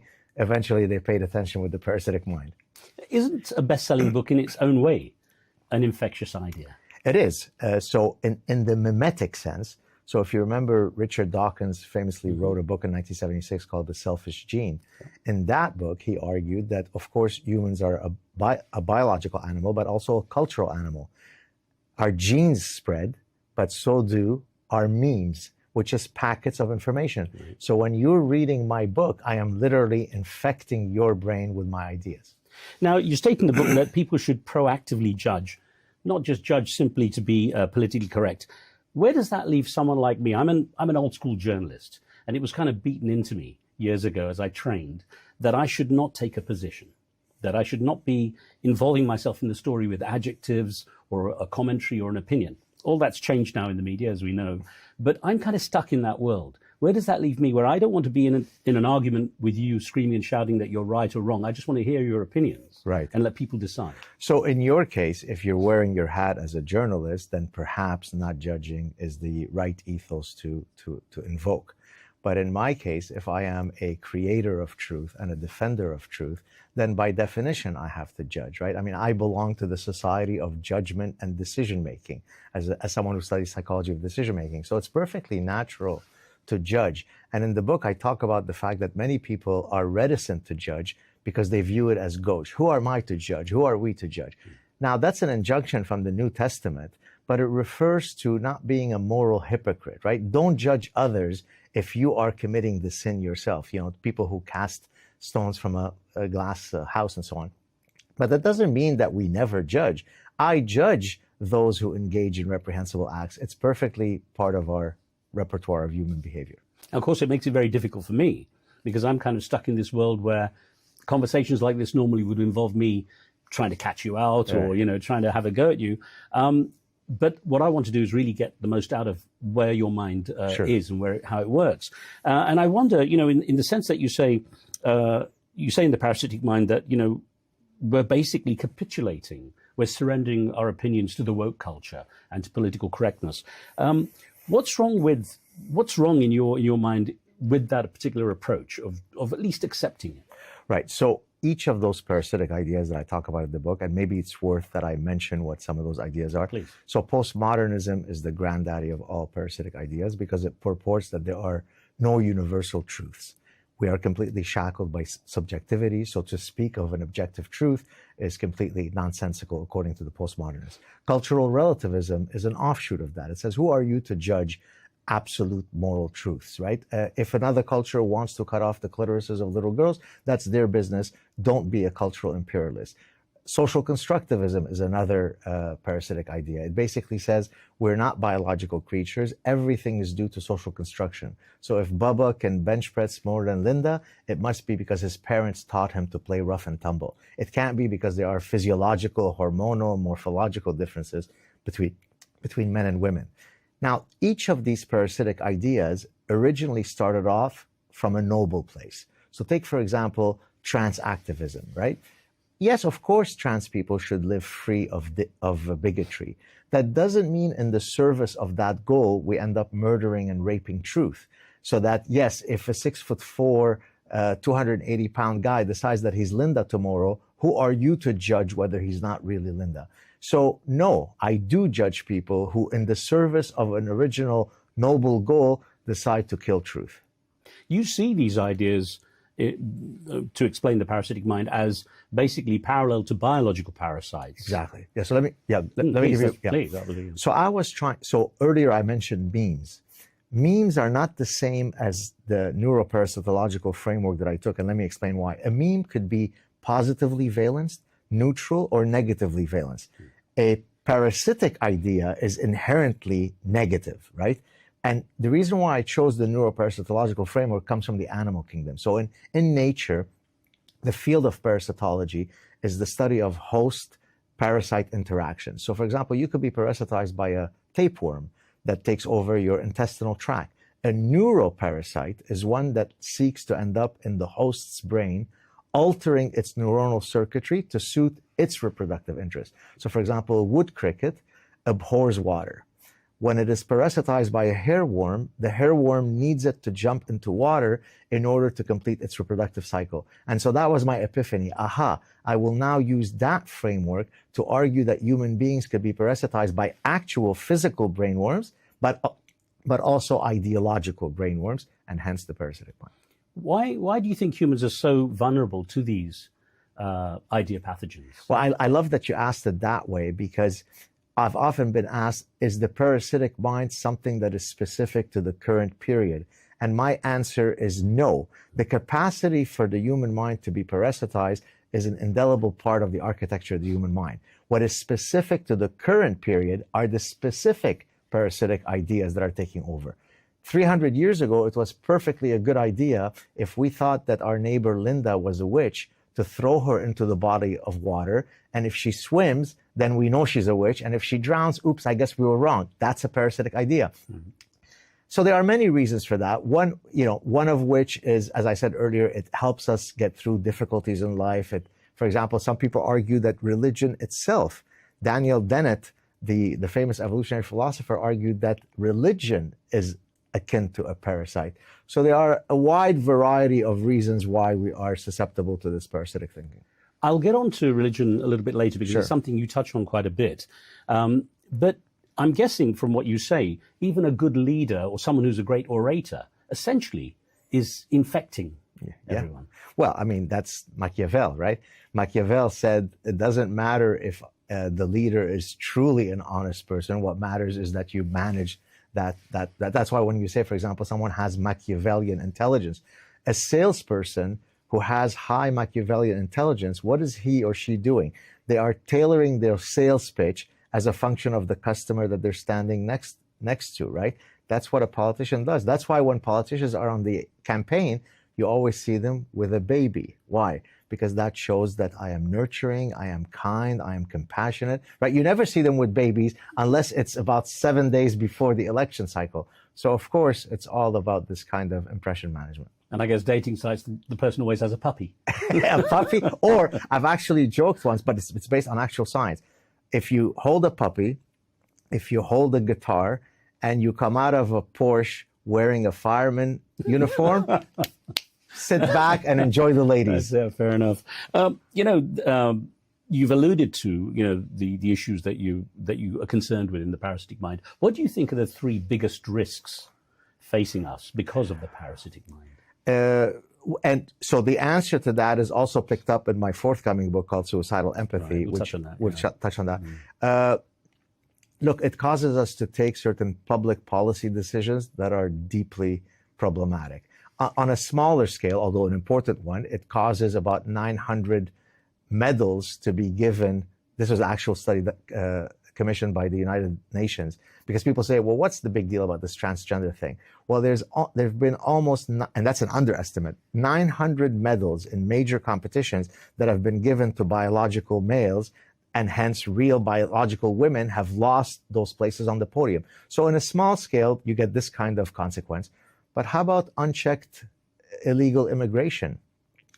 What does that do to the vitality of a society? I mean, economically, it certainly doesn't help. How about if it changes the fabric of that society? How about if you let in millions of people who don't share your foundational values? You're going to irrevocably change the nature of that society. So there are a wide range of consequences, most of them negative, that come about if we allow these parasitic ideas to flourish. By the way, the perfect manifestation of someone who is both a manifestation of a parasitized mind and suicidally empathetic is our current Prime Minister. Oh, we're here in Canada. In Canada, okay, yes, right. Sir. Well, we can touch on the politics in a moment. But the reason I'm asking it in this way is that you talk about, say, immigration, for example. Sure. It sounds like it's a broad, sweeping brush when you apply the idea to immigration. People forget the nuances. and that is that there are benefits from immigration. I mean, of course. In the US, they're going crazy in the agricultural sector now because they've Right. lost all the workers. So how do you balance not overgeneralizing right. In such a way that it's counterproductive? Right. It just has to be common sense, right? I'm an immigrant, so oftentimes people will write to me and say, "You're such a hypocrite. You rail against open-door immigration, but you're an immigrant yourself, and your buddy Elon Musk is an immigrant. So why are you railing against immigration?" That's like arguing that my little cat, house cat Fido, is a feline, and the lion in the jungle is a feline. Therefore, since they're both feline, you should also go to the jungle and cuddle up with the lion in the jungle. Immigration has to be pursued in such a way that it always leads to a net benefit to the host society. If that criterion is met, then come in, my brother, and let's build a more pluralistic society together. If you allow entry to millions of people who are coming in for no other reason than you being empathetic, it's not going to result in good outcomes. One of the things you wrote in The Parasitic Mind, to quote you, is that progressivism has become the enemy of reason. And you talk about, I love this term, the land of progressive unicornia, referring to unicorns, a mythical but admired creature. Why do you feel that progressivism is the enemy as such? Isn't there room for some understanding? Because it is always rooted in this hopeful ethos. So take, for example, social constructivism, which basically says we're born tabula rasa with equal potentiality. And the only reason that Lionel Messi became Lionel Messi or Albert Einstein became Albert Einstein is because of a particular schedule of reinforcement, some socialization. Maybe his parents hugged him a lot, or maybe they didn't hug him enough, or maybe they took him to McDonald's enough, or maybe not enough. It can't be because there is innate differences in potentiality across people. Because here what the progressives are mixing up is equality under the law with equal potentiality. Now, it's very hopeful for me to think that all of my children have the potential to become the next Lionel Messi if only I find the right schedule of hugging. But the reality is my children are unlikely to become NBA players because I'm a short Jewish guy. Okay, the genes are already working again. Now, there are some short guys that ended up in the NBA, but the statistics are against you. So me recognizing that there are certain biological realities is harder to swallow than the progressive unicornia that says, given the right schedule, we will all be beautiful. Socialism is a wonderful idea if you're 3 years old, because I teach my kindergarten kid that sharing is caring. It's inherently unfair that Elon Musk has more money than the guy who's homeless, right? Wouldn't it be better if benevolent government comes in and it creates equality? That's what Kamala Harris told us. Well, socialism and communism have been tried in endless countries. They've always failed. Why?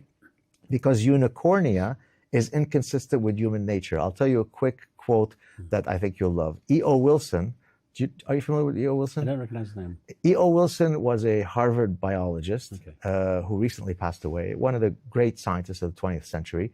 His specialty was social ants. He was an entomologist who studied social ants. Now, in social ant colonies, it actually is communistic. There is a reproductive queen, and then there's a bunch of worker ants and a bunch of warrior ants that are completely indistinguishable from each other.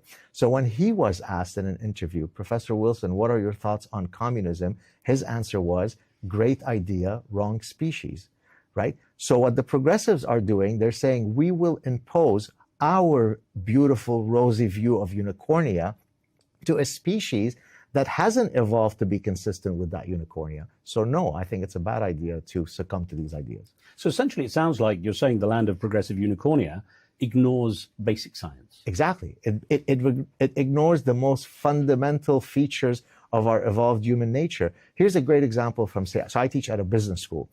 So many years ago, there was a company that decided that they wanted to break free of the antiquated notions of toxic masculinity. In what context? Romance novels are almost exclusively read by women around the world, right? I mean, literally almost exclusively. And I'm about to describe to you the exact same male protagonist that's been depicted in every romance novel ever written. You ready? He's a count. He's got some royal title. He's a neurosurgeon. He's tall. He's bold. He's aggressive. He wrestles alligators on a 6 ab pack, but he could only be tamed by the love of this one woman. I just gave you the plagiarized version of every single romance novel that has ever existed. Why is that? Because women fantasize about a particular type of male archetype. It's part of their innate human nature. Now, this progressive unicornia company came along and said, we want to break free of this toxic masculinity. So they're going to come up with a guy that cries a lot, sucks his thumbs, goes in a fetal position, is pear-shaped, has a whiny voice, he's very sweet and sensitive. Guess what happened to that line? The market said, I don't want it. So you thought that you had the chutzpah to impose what you want consumers to read, and consumers said, no, no, no. I come with an endowed human nature, and I decide what I want to fantasize about. So there are real consequences to approaching political systems or consumer products with a lack of an understanding of human nature. You reserve quite a lot of ire in your book for what you call the SJW, social justice warriors. Explain that concept. So the social justice warrior is typically someone who is very much entrenched in sort of progressive unicornia. I even give an example of a type of social justice warrior with a spicy term. Do you know where I'm going with this? Male feminists as sneaky. Do you remember what the last part is? Sneaky effers. Sneaky. Okay. Okay. Now, that term, sneaky effer, actually comes from science. It's so in the 1970s, the official scientific term is kleptogamy, which is the stealing of mating opportunities. But the colloquial term, even within the scientific literature, is a sneaky effer. So example, you have many species where the males, there are two phenotypes of male. There's the traditional male who is, very masculine and so on. There is another type of phenotype of a male that mimics females. So when the big dominant male sees this one, it dupes him into thinking that he is a female and then goes around and surreptitiously engages in mating opportunities. So I took this principle from the animal kingdom and I argued that human male feminists, social justice warriors, are adopting the sneaky effort strategy. I remember this now, yeah. I'm very, very kind. I hug the trees. When I put gas into my car, I start crying because I am raping Mother Earth with the devil's juice and so on. And so I'm very kind. You could trust me, Linda. You don't have to worry about me. I'm a kind and compassionate person. I'm a sneaky effer. How do you propose to protect those who are genuinely vulnerable? Because we can't all be that archetypal, super strong alligator wrestling type. There are those who need, to some degree, I guess, support and protection. So how does it not kind of dissolve into this, as you say, unicornia kind of perspective? Look, I'm not suggesting that empathy is something that should be eradicated. We are a multifaceted creature, right? We can be ruthlessly violent and we can be infinitely kind and loving, right? She's not on camera right here, but my daughter is here. I would be willing to jump in front of a truck to save her life, right? So that allows me to have empathy, have love, have unlimited compassion for the right targets, right? But on the problem is when you take these virtues and they misfire. So I don't know if we want to talk about suicidal empathy later, but maybe we'll talk about it. We'll carry on. Yeah. Carry on. So suicidal empathy is simply the misfiring of an otherwise adaptive emotion. So let me draw an analogy. OCD is a psychiatric disorder, right? But at its root, it is based on something that is quite evolutionarily advantageous. The idea of scanning the environment for potential threats makes perfect evolutionary sense. But for most of us, once we have tended to that threat, it then goes away. So for example, if you and I shake hands and I notice that a minute before you shook my hand, you sneezed into your hand, I might later quietly go into the bathroom and wash my hands. I wash my hands once and then I resume our interaction.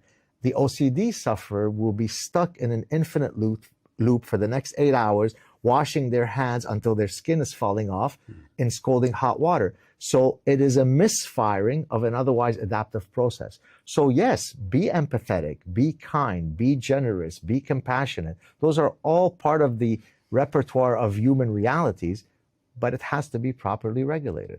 What you refer to, though, in the parasitic mind is something that's very interesting, and I think a lot of people recognize this based on what we see in the media, and that is the faux outrage, false outrage. Exactly. So, and here I can link it, if you like, very quickly to an evolutionary principle.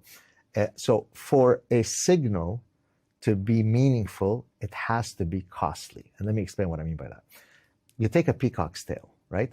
The peacock's tail could not have evolved via natural selection. Natural selection is the mechanism that confers survival advantage for that trait to have evolved. Well, when the peacock evolves that big tail, it is burdensome. It makes it more conspicuous to predators. It makes it more difficult to take flight. So why would evolution have resulted in the evolution of such a burdensome tail? Well, there we talk about sexual selection. Some traits evolve because they confer a reproductive advantage. So even though it is handicapping me from a survival perspective, I am communicating to the peahens, the females of that species, despite the fact that I've got this very burdensome tail, I am still here. Shouldn't you choose me as your mate? How am I going to link this to what you just asked? Putting hashtag bring the girls home, putting hashtag refugees welcome, love is love, and all the other nonsense is costless. So it's not an honest signal. It's a faux signal. Any of us can meet it. But if I speak openly in some regions of the Middle East where I know I might be taken into the back corner and a bullet is put through my head, that is a costly signal. That is true signaling and not virtue signaling. I remember the section where you were saying basically choose me when it came to peacocks and peahens. But it made me also wonder, you use this term, it's just an aside that just occurred to me, this term testicular fortitude quite a bit in the book. And that made me think, well, what about the women? Yes. Well, here I use it in a sort of hyperbolic sense. Right. Margaret Thatcher has more testicular fortitude than most men alive today in the West. Right. So it applies equally to both sexes. Or if I were a transgender activist, to the 680 different genders. When it comes to making decisions, I know you say there's a danger in prioritizing feelings over facts. Yes, sir. But isn't part of the problem that people don't really know what the facts are anymore, that, you know, they're so busy looking for confirmation bias? Yeah, that's true. Let me discuss first the tension between feelings and thought. Please. It's a false dichotomy. It's not that we are an animal of reason rather than an animal of feeling. We are both, right? The challenge is to know when to invoke the right system at the right time. So if I'm walking down in a dark alley because I'm taking a shortcut to get home, and then I notice 4 young men who are loitering, I will get a fear-based response. My heart will start racing. I will start breathing heavier. My blood pressure will go up. All of these things have triggered my emotional-based system, and it makes perfect evolutionary sense for that to have happened. On the other hand, if I'm trying to do well on a calculus exam, triggering my emotional system is not going to make me do a better job on the calculus exam. Now, I apply that example when it comes to, say, choosing our political leaders. Regrettably, most people end up invoking their affective system rather than their cognitive system. And so here I talk about, actually an expression from Arabic, says that getting drunk by simply smelling the cork of the wine bottle. Right. Because what that basically says, I don't need to actually drink the wine to get drunk. I just take a whiff and I'm already, right? So it refers to someone who has a weak cognitive constituency, right? So for example, if you ask people, why do you love Obama? Well, he's tall, he's lanky, he's got a mellifluous voice, he's got a radiant smile. It could well be that every single syllable he utters is complete rubbish, but I'm already getting drunk by his cork. On the other hand, why do you hate Donald Trump? Well, he's cantankerous, he speaks like a brawler from New York, he's not presidential. But you didn't say anything about whether you agree with his immigration policy or his fiscal policy. So the reason why I discussed that tension is because many of the problems that we face is because we trigger the wrong system at the wrong time. Regarding your issue of what do we know what is true or not? Well, one thing I could tell you is that there shouldn't be a government agency that decides for us what is true or not. I don't know if you remember, under the Biden administration, there was a woman, Nina something, that came out who was going to be the first official czar of disinformation. I mean, Orwell couldn't have come up with such a ridiculous notion. Do you remember her? Vaguely, but I was thinking, though, the issue is partly that With politics, the scene has become distorted anyway. Right. Well, and look, for example, in science, once you utter the words, these two words, settled science, you understand nothing about science. Because science deals in provisional truths. Yes, there is a truth, but that truth can move. What we thought was true, I mean, the Copernican revolution was about people thinking one way about the cosmos, and then Copernicus and Galileo came along and said, no, that's not how it works. So the idea that it's settled science, and therefore we need to remove your YouTube channel, we need to get you off of Twitter because you are espousing false beliefs. Is it disinformation to say that men menstruate, or is it veridical information? So this whole idea of we tell you what the facts are is a terribly Orwellian, dangerous idea. I'll get on to how this has been affected by social media and the mainstream media as we progress. But what I was getting at also is, isn't it now that in the case with politics, it is more about smelling the cork than actually listening to what the real policy should be? And I think there is a reason for that. Look, we face a lot of computational complexity in our everyday life, right? Imagine if I sat there aching about every single decision by looking at every single piece of information that is relevant before I decide which restaurant to go to or which car to purchase. Then I would be stuck in choice paralysis, right? So I use what are called decision rules or heuristics that allows me to cut through the clutter, right? And so, for example, when people evoke their affective system, that's a very quick shortcut, right? Because it allows me to say, look, how do I feel about Obama? He's lovely and majestic. How do I feel about Trump? He seems mean and cantankerous. Good enough, right? Because it cuts through the clutter. Now, it's a suboptimal way of making decisions, but it is a very quick way to navigate through the computational complexity. You know, when it comes to it, in your opinion, which is more important, truth or freedom? And who wins when they clash? For example, if you have people, putting out, because of free speech, putting out falsehoods, disinformation, and so on in the media? It's very hard to put a ordinal ranking on which one requires the other in an infinite loop, right? I can't pursue truth if I don't have the freedom to pursue truth, and vice versa, right? So that's what and I'm glad you raised those two, because I'm guessing you're referring to the Parasitic Mind, where in chapter 1 I say that the two fundamental ideals that that inform my life are truth and freedom, right? I don't think you can have one without the other, right? I have to have the complete freedom to be able to pursue truth where it takes me, which, by the way, leads to a very dangerous idea, forbidden knowledge, which I briefly referred to in the Parasitic Mind, and I pick up again in Suicidal Empathy. Forbidden knowledge is the idea that there are some inquiries that we should refrain from pursuing because the consequences would be too great to pursue them, right? Now, and if I may, let me explain here the concept of deontological versus consequentialist ethics. Deontological ethics is absolute statements. It is never okay to lie would be a deontological statement. Right. A consequentialist statement would be, it's okay to lie if you're trying to spare someone's feelings. And so I often joke that if you want to have a long, happy marriage, I remember, yeah. Right? And your spouse says, do I look fat in those jeans? Put on your consequentialist hat and say, you've never looked more beautiful. You're lying, perhaps, but that is a consequentialist lie. For most things in life, it is perfectly reasonable for us to be consequentialists. For freedom of speech, for the pursuit of truth, for journalistic integrity, those are by definition deontological statements. So if you say, yes, pursue truth, but don't hurt people's feelings, the but there is a big problem. Professor, from where do you get your news? How do you make sure you're getting what you would consider accurate? Wow, what a great question. It's really a collection of stuff. Some of it TV, some of it I read, some of it is just the scrolling through X. So I don't have a single one-stop shop place. It's a bit of but what I try to do is triangulation of the veracity of information. Do you see what I mean by that? Yeah. I always say that there's a triangle: information plus diversity leads to perspective. Right. So, there you go. But the thing is, are you constantly aware of the risk of an echo chamber? Constantly trying to validate your own thoughts, because you're obviously quite forceful in your thoughts. There's a risk you could always be seeking validation.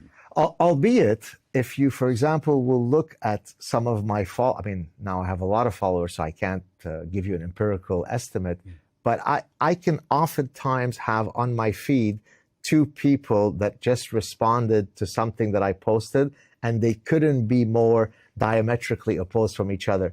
Now, I actually take that with some encouragement, meaning that if every time I post something, everybody always agreed with me, then probably I've created an echo chamber. But if, just with one post, I can have 20 people, 14 of whom agreed with me, 6 who haven't, then I think I'm building a diversified chamber. So I used to give this example that if I covered the Israeli-Palestinian situation, and I would have people from both sides, but either way, no matter how I did the debate or the conversation, I would get viewer feedback saying, oh, you're so pro-Palestinian, for the same show where they said you're so pro-Israeli. And my producer would say, how can that be? I said, well, my explanation was people bring their own baggage. Exactly. When they're watching. And that's why I ask in your case how you kind of put your mind outside that potential echo chamber.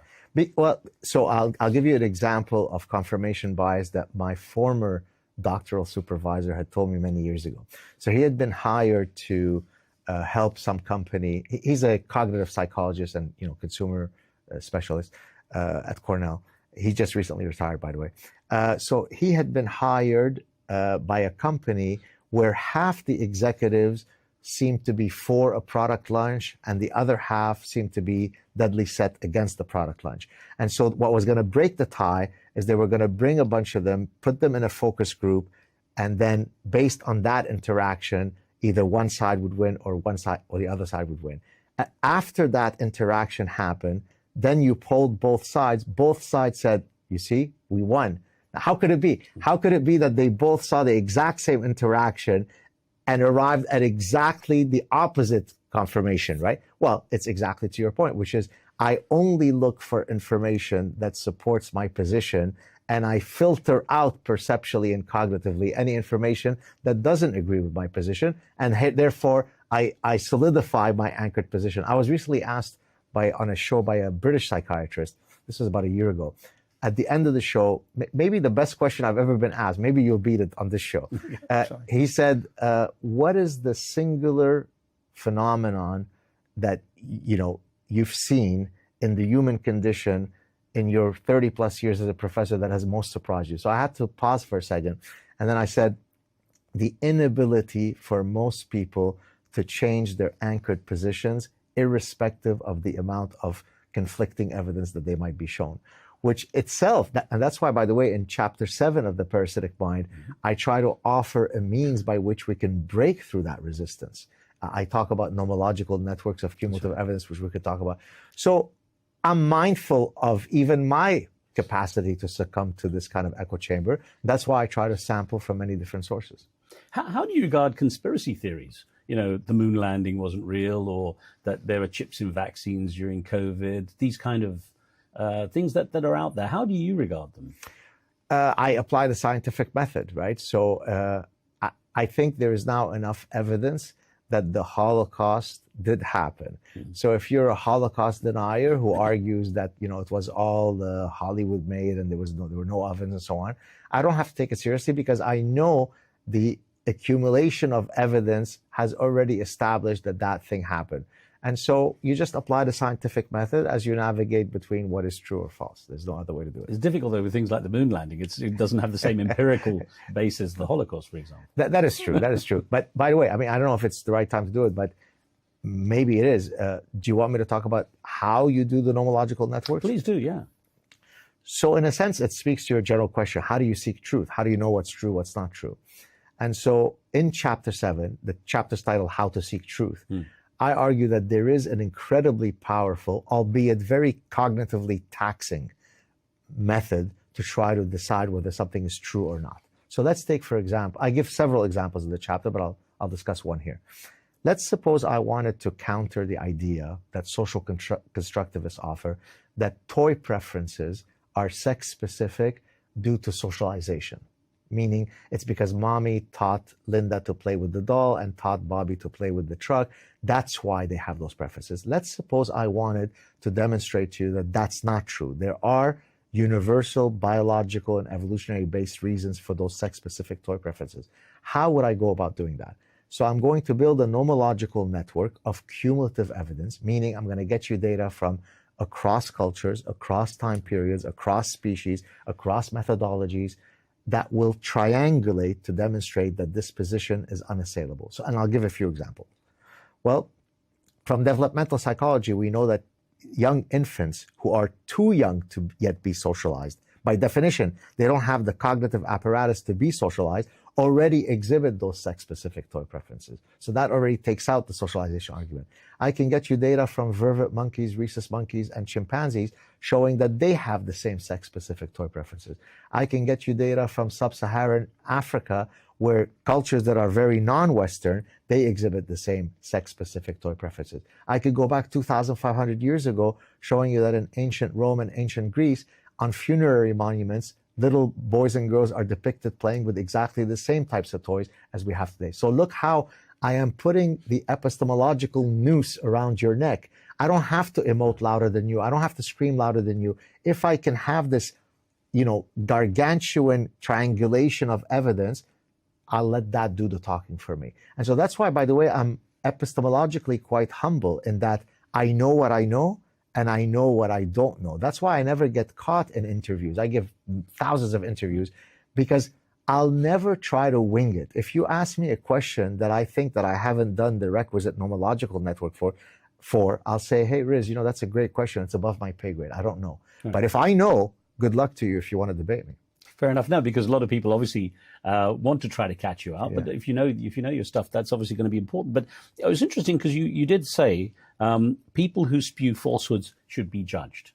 Now that stuck with me with Parasitic. Judged, that doesn't mean imprisoned. No, I didn't. I realized what you meant. It was the whole chapter on us taking a position and so on, which is why I started asking you about my situation as a journalist. Because of course, as a human being, I have in my head judgments and opinions, but I really, difficult as it is, I enforce them in terms of my journalistic work. I want to stand away and hear the story. So many people say that politicians in general happily lie. And in the case of Donald Trump, who I know you do like as a politician, he regularly is accused of lying, and people actually metrically record this. How do you reconcile your belief then about his veracity with that documentation? So there are lies and then there are lies. So Donald Trump lies about, I've got the biggest in the world. I'm the greatest lover in the history of humanity. The biggest audience was ever at my inauguration, right? They're ego defensive lies, right? So is he fibbing? Undoubtedly. That is a very different lie than if you are a postmodernist saying that there are no objective truths. That eradicates the possibility of truth being. And it's that allows them to say slavery is freedom, war is peace, men are women. So lies don't all come in the same final shape, right? Is he lying in the sense that he's constantly trying to protect his ego because he's a benign narcissist? Yes. But there are guys on the progressive side that are lying.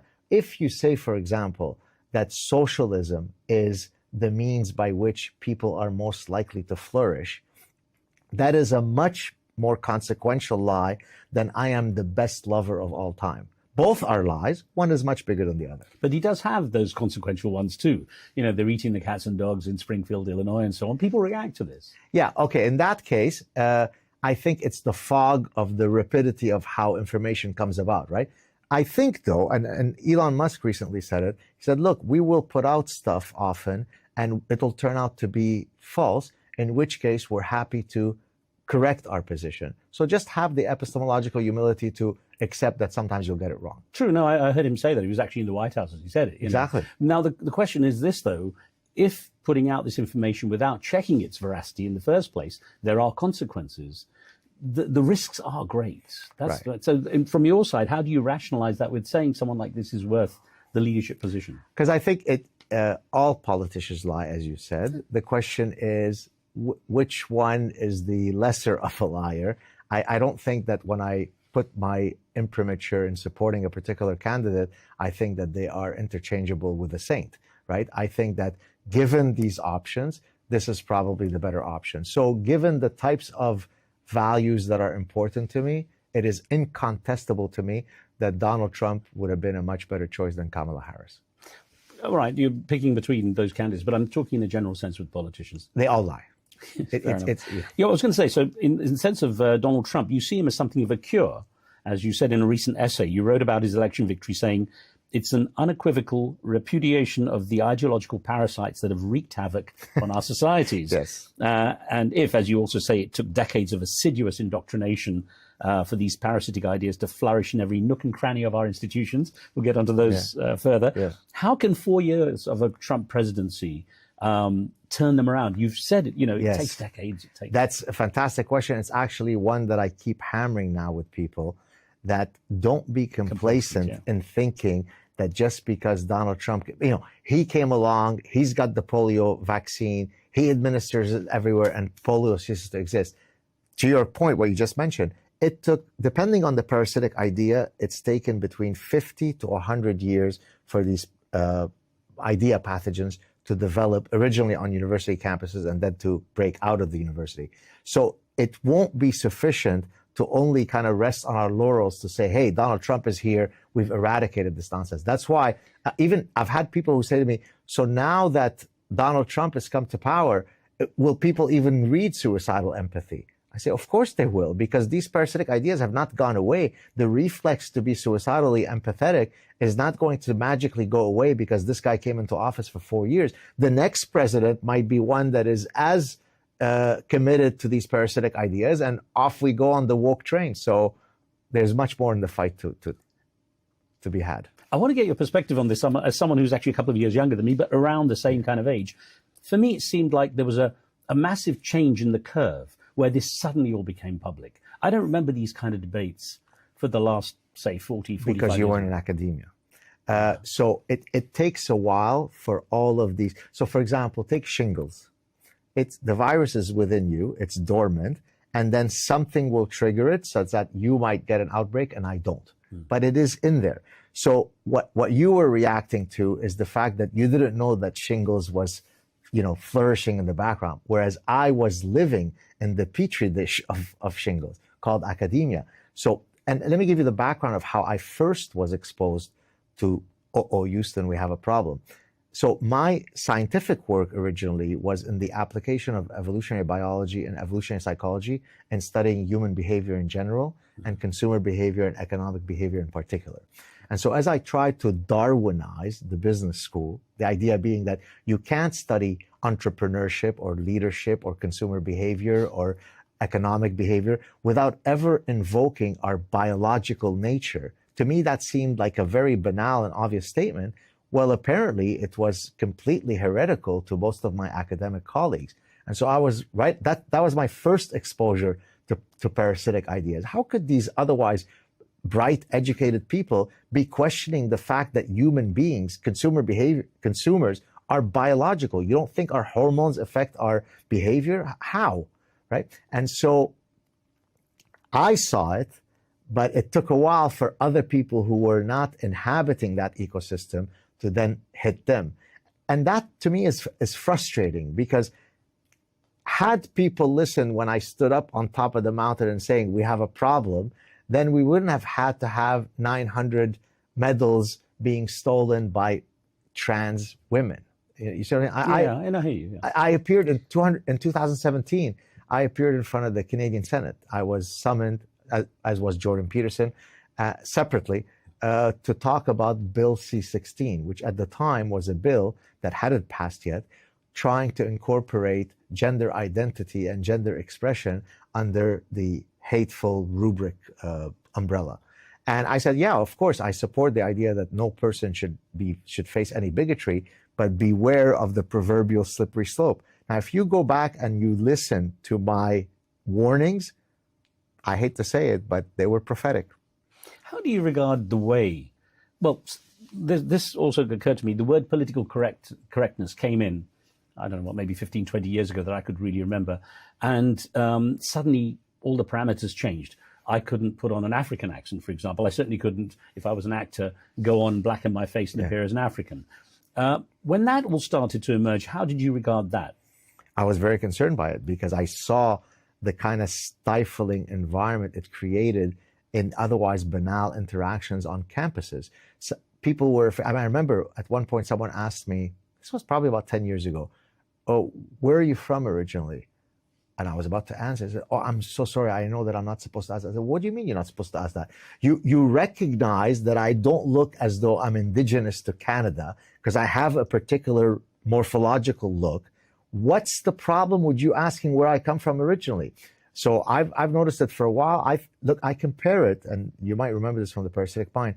The parasitic wasp stings a much bigger spider, rendering it zombified, and then it takes it to its burrow, lays its eggs on it, and then its eggs, as they hatch, eat the spider in vivo while it's alive.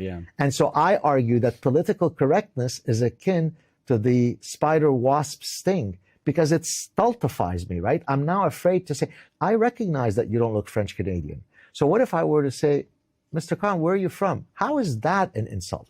But that's what happens with political correctness. It removes our ability to have natural dynamics. Just an aside, I tend to say, what are your roots? What are your roots? I find it kind of safer. And this is the issue. Aren't there so many landmines now onto which we can easily step? Not if you're called Gad Saad. I mean, I don't give care. a SHIT. You know, there's a, and I invoke this in chapter 8 of the Parasitic Mind. I say, activate your inner honey badger. Right? The honey badger, for the viewers and listeners who may not know, has been literally ranked as the most ferocious and fierce animal in the animal kingdom, which is saying a lot. There are a lot of ferocious animals in the animal kingdom. The reason, it's the size of a small dog. It is so fierce that adult lions will stay clear of it, right? That's why there's the expression, honey badgers don't give an F.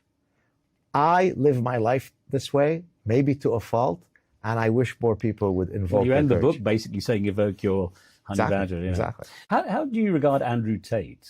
I interviewed him at his home in Romania. Yeah, I've never interacted with him. I don't know much about him. I mean, he seems maybe not to my aesthetic taste in terms of his delivery, like kind of the bro stuff. Some of his, and I'm hardly one who can't engage in locker room talk, right? I mean, I was literally a soccer player myself. So it's not as though I'm a dainty Puritan madam, but he seems a bit too harsh for me. He's had a lot of influence, especially on young men. On young men, yes. You know, in the approach to some of the things you talk about, you can't refute facts like, you know, men are physiologically stronger than women and so on. I think. Yes. That's why I was curious in case you'd come across. I mean, he certainly will say some things that are backed by evolutionary science, if not common sense. But I think the style of how he does it is a bit problematic. What did you think of him? Did you enjoy interacting with him?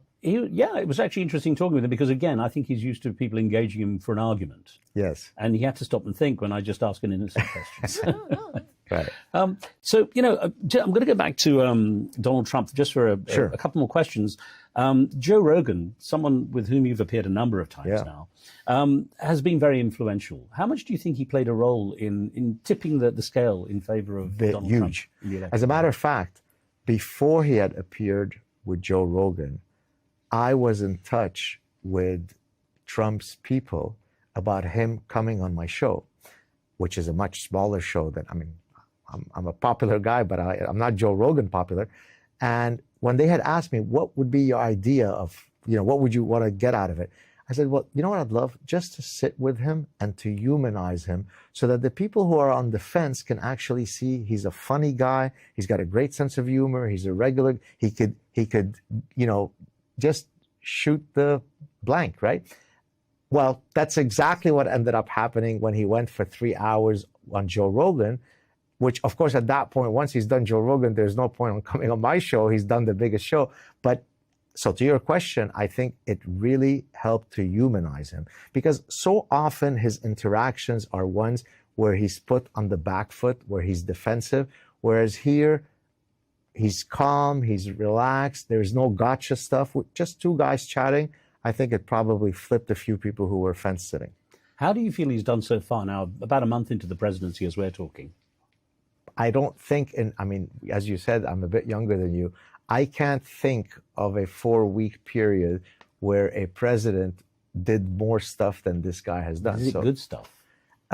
Well, you tell me, is there some bad stuff? Is there some stuff? Well, I'm asking you really because I'm essentially just taking the position of getting your perspective on this. Yeah, so far, I haven't seen anything that has caused me great alarm. He got rid of all the Title IX stuff where biological males can enter female spaces. That's good. He's trying to cut down on, open border immigration. I think that's good. He's trying to reduce the excessive waste and corruption through DOGE. That's good. So far, I think I'm happy. Okay, because some would say there's been some backfiring. Firing all those people, in the government who now suddenly have to be re-recruited because it's overdone. The Gaza Riviera, That's a bit of Trump bombast. I'm not sure if I would have approached it exactly the same way. But that, again, is, I think, stylistic, right? He's a great negotiator. It could well be that he says that without literally meaning that because he's trying to angle for a better negotiation position. So I can't pretend to know what's exactly in his mind, but I can see how the optics of such a proposal could irk a lot of people the wrong way. Now, in the Parasitic Mind, you talked about an analogy where there's an elderly woman being attacked in an alleyway. Yes. And you could be one of two sorts of people. The one who goes in and helps or the one who kind of walks away and avoids getting involved. And you said be the first. You can get involved. Some might say with what's just happened, as we're talking again with the situation with Ukraine, he has now said, I'll go into Ukraine, but if we can have mineral rights. It's like, I'll help you, old lady, but as long as you give me some money from your purse. Except, hasn't there been already a lot of the purse of the United States taxpayer given to Ukraine? So the question becomes, how far do you want to take this? I mean, how much are the American and frankly the Canadian taxpayers owing in the protection of Ukraine? If you are a strong isolationist, you'd say we've already spent way too much money. If you're a globalist, we haven't spent enough money. It depends on your perspective. Talking of those close to the president, Elon Musk is also a fan of yours and your book. Yes. And he's certainly, a lot of his decisions. I wonder, do you feel that he was shaped to some degree by what you wrote in The Parasitic Mind? Well, there is an article that came out in Wall Street Journal about 7-8 months ago. The title of the article, "The Man Who Fuels Elon Musk's Nightmares." Do you know who that man is? So I suspect, I mean, it's hard to answer that question without being immodest, but certainly I probably played a hand. I'll have to look for that. I missed that in my research. But you said that Elon Musk should get the Nobel Prize. I do. In which field? Well, we probably peace in the sense that someone will probably correct me, but I would say probably within a week of him having purchased Twitter, I did a sad truth clip where I said, of all the things that Elon Musk has done and anything that he will do in the future, none will be as historically consequential as him having bought X. I remember you'd quoted that. Exactly. And so the fact that he has freed many of us from the oversight of in French you say les bien-pensants, the good thinkers, the ones who are better, or as Thomas Sowell would say, the anointed ones. The fact that I can now go on a thing and even use the R word. You know what the R word is? Somebody says something really idiotic. I go, come on, man, are you retarded? Oh, right, yeah. So that was completely a no-no. I mean, the only strike I ever got on former Twitter, I think it was maybe like a 7-day violation, was because I had used the R word. Real life cannot be sanitized in this way, right? When I was in the Lebanese Civil War, I didn't know if the next minute I was going to live or not. And that was my reality growing up. You can handle the R word. How did you find Elon Musk as a person? So we spent a lot of time together. He actually had invited me down to meet him at his house. We ended up spending maybe about 4 hours together. I found him to be incredibly engaging, very, very humble. I mean, we had communicated many times, but that was the first time that we had seen each other in person. Zero ego, just two guys. We literally hugged, sat there for 4 hours, completely locked in, sometimes discussing some very personal and intimate things, sometimes discussing about maintaining human consciousness via interplanetary travel. So sometimes it got very, esoteric and philosophical. Other times, as a matter of fact, now I could say it because he's mentioned it himself. He told me that the original trigger for him that got him into the woke mind virus was the reality that he faced with his own son, who became his daughter, right? At the time, I didn't know if that was public, so I never had mentioned it. But, he was confiding in me in a very trusting way, in a very intimate way. So I thought he was just absolutely lovely. I mean, he is an eccentric guy, but I've got nothing but positive affection for him. He got some flack for doing the Roman salute, which is often compared with the Nazi salute. This thing, yes. As someone who's culturally Jewish, how did you feel about that? Well, I said, I actually had right away tweeted, I don't know if you saw it, I said, I can't believe that I was able to spend all this time in the Grand Nazi's house, and as a Jew, I came out alive. Of course, I was mocking the idea that he is, pro-Nazi and so on. It's so silly, come on. A lot of the stuff you write, actually, this was interesting to note, even in your book, that irony and satire gets lost on a lot of people. Oh my God, it's unbelievable. First, the power of irony and satire and sarcasm. So in the book, in The Parasitic Mind, I say that it is akin to the surgeon's scalpel cutting through warm butter, right? The reason why dictators go after the satirists first. They don't go after the guys with the big muscles. Those are easy to handle. But the guy who's got the sharp tongue, the guy who's got the sharp pen, hence the pen is mightier than the sword, that's the one that I'm scared of, because he's the one who could attack my ideology, my position, right? So he makes me scared. And so that's the reason why I use satire and sarcasm. But to your point, what amazes me is how often, usually it's somebody new who doesn't know my style, who I'll write something that is completely satirical, and then they will just start sending me endless hate mail, not realizing that I was being satirical.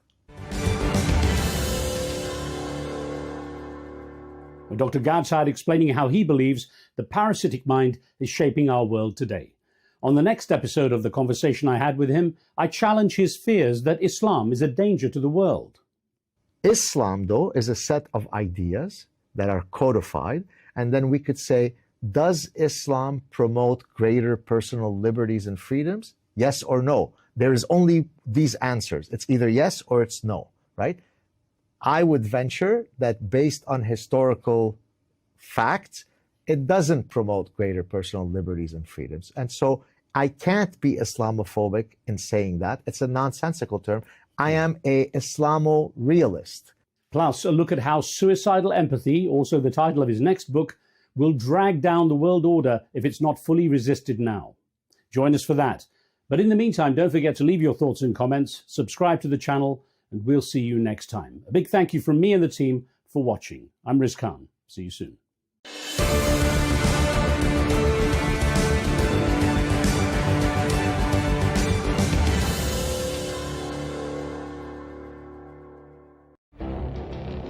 It feels like decades are passing by in a matter of weeks.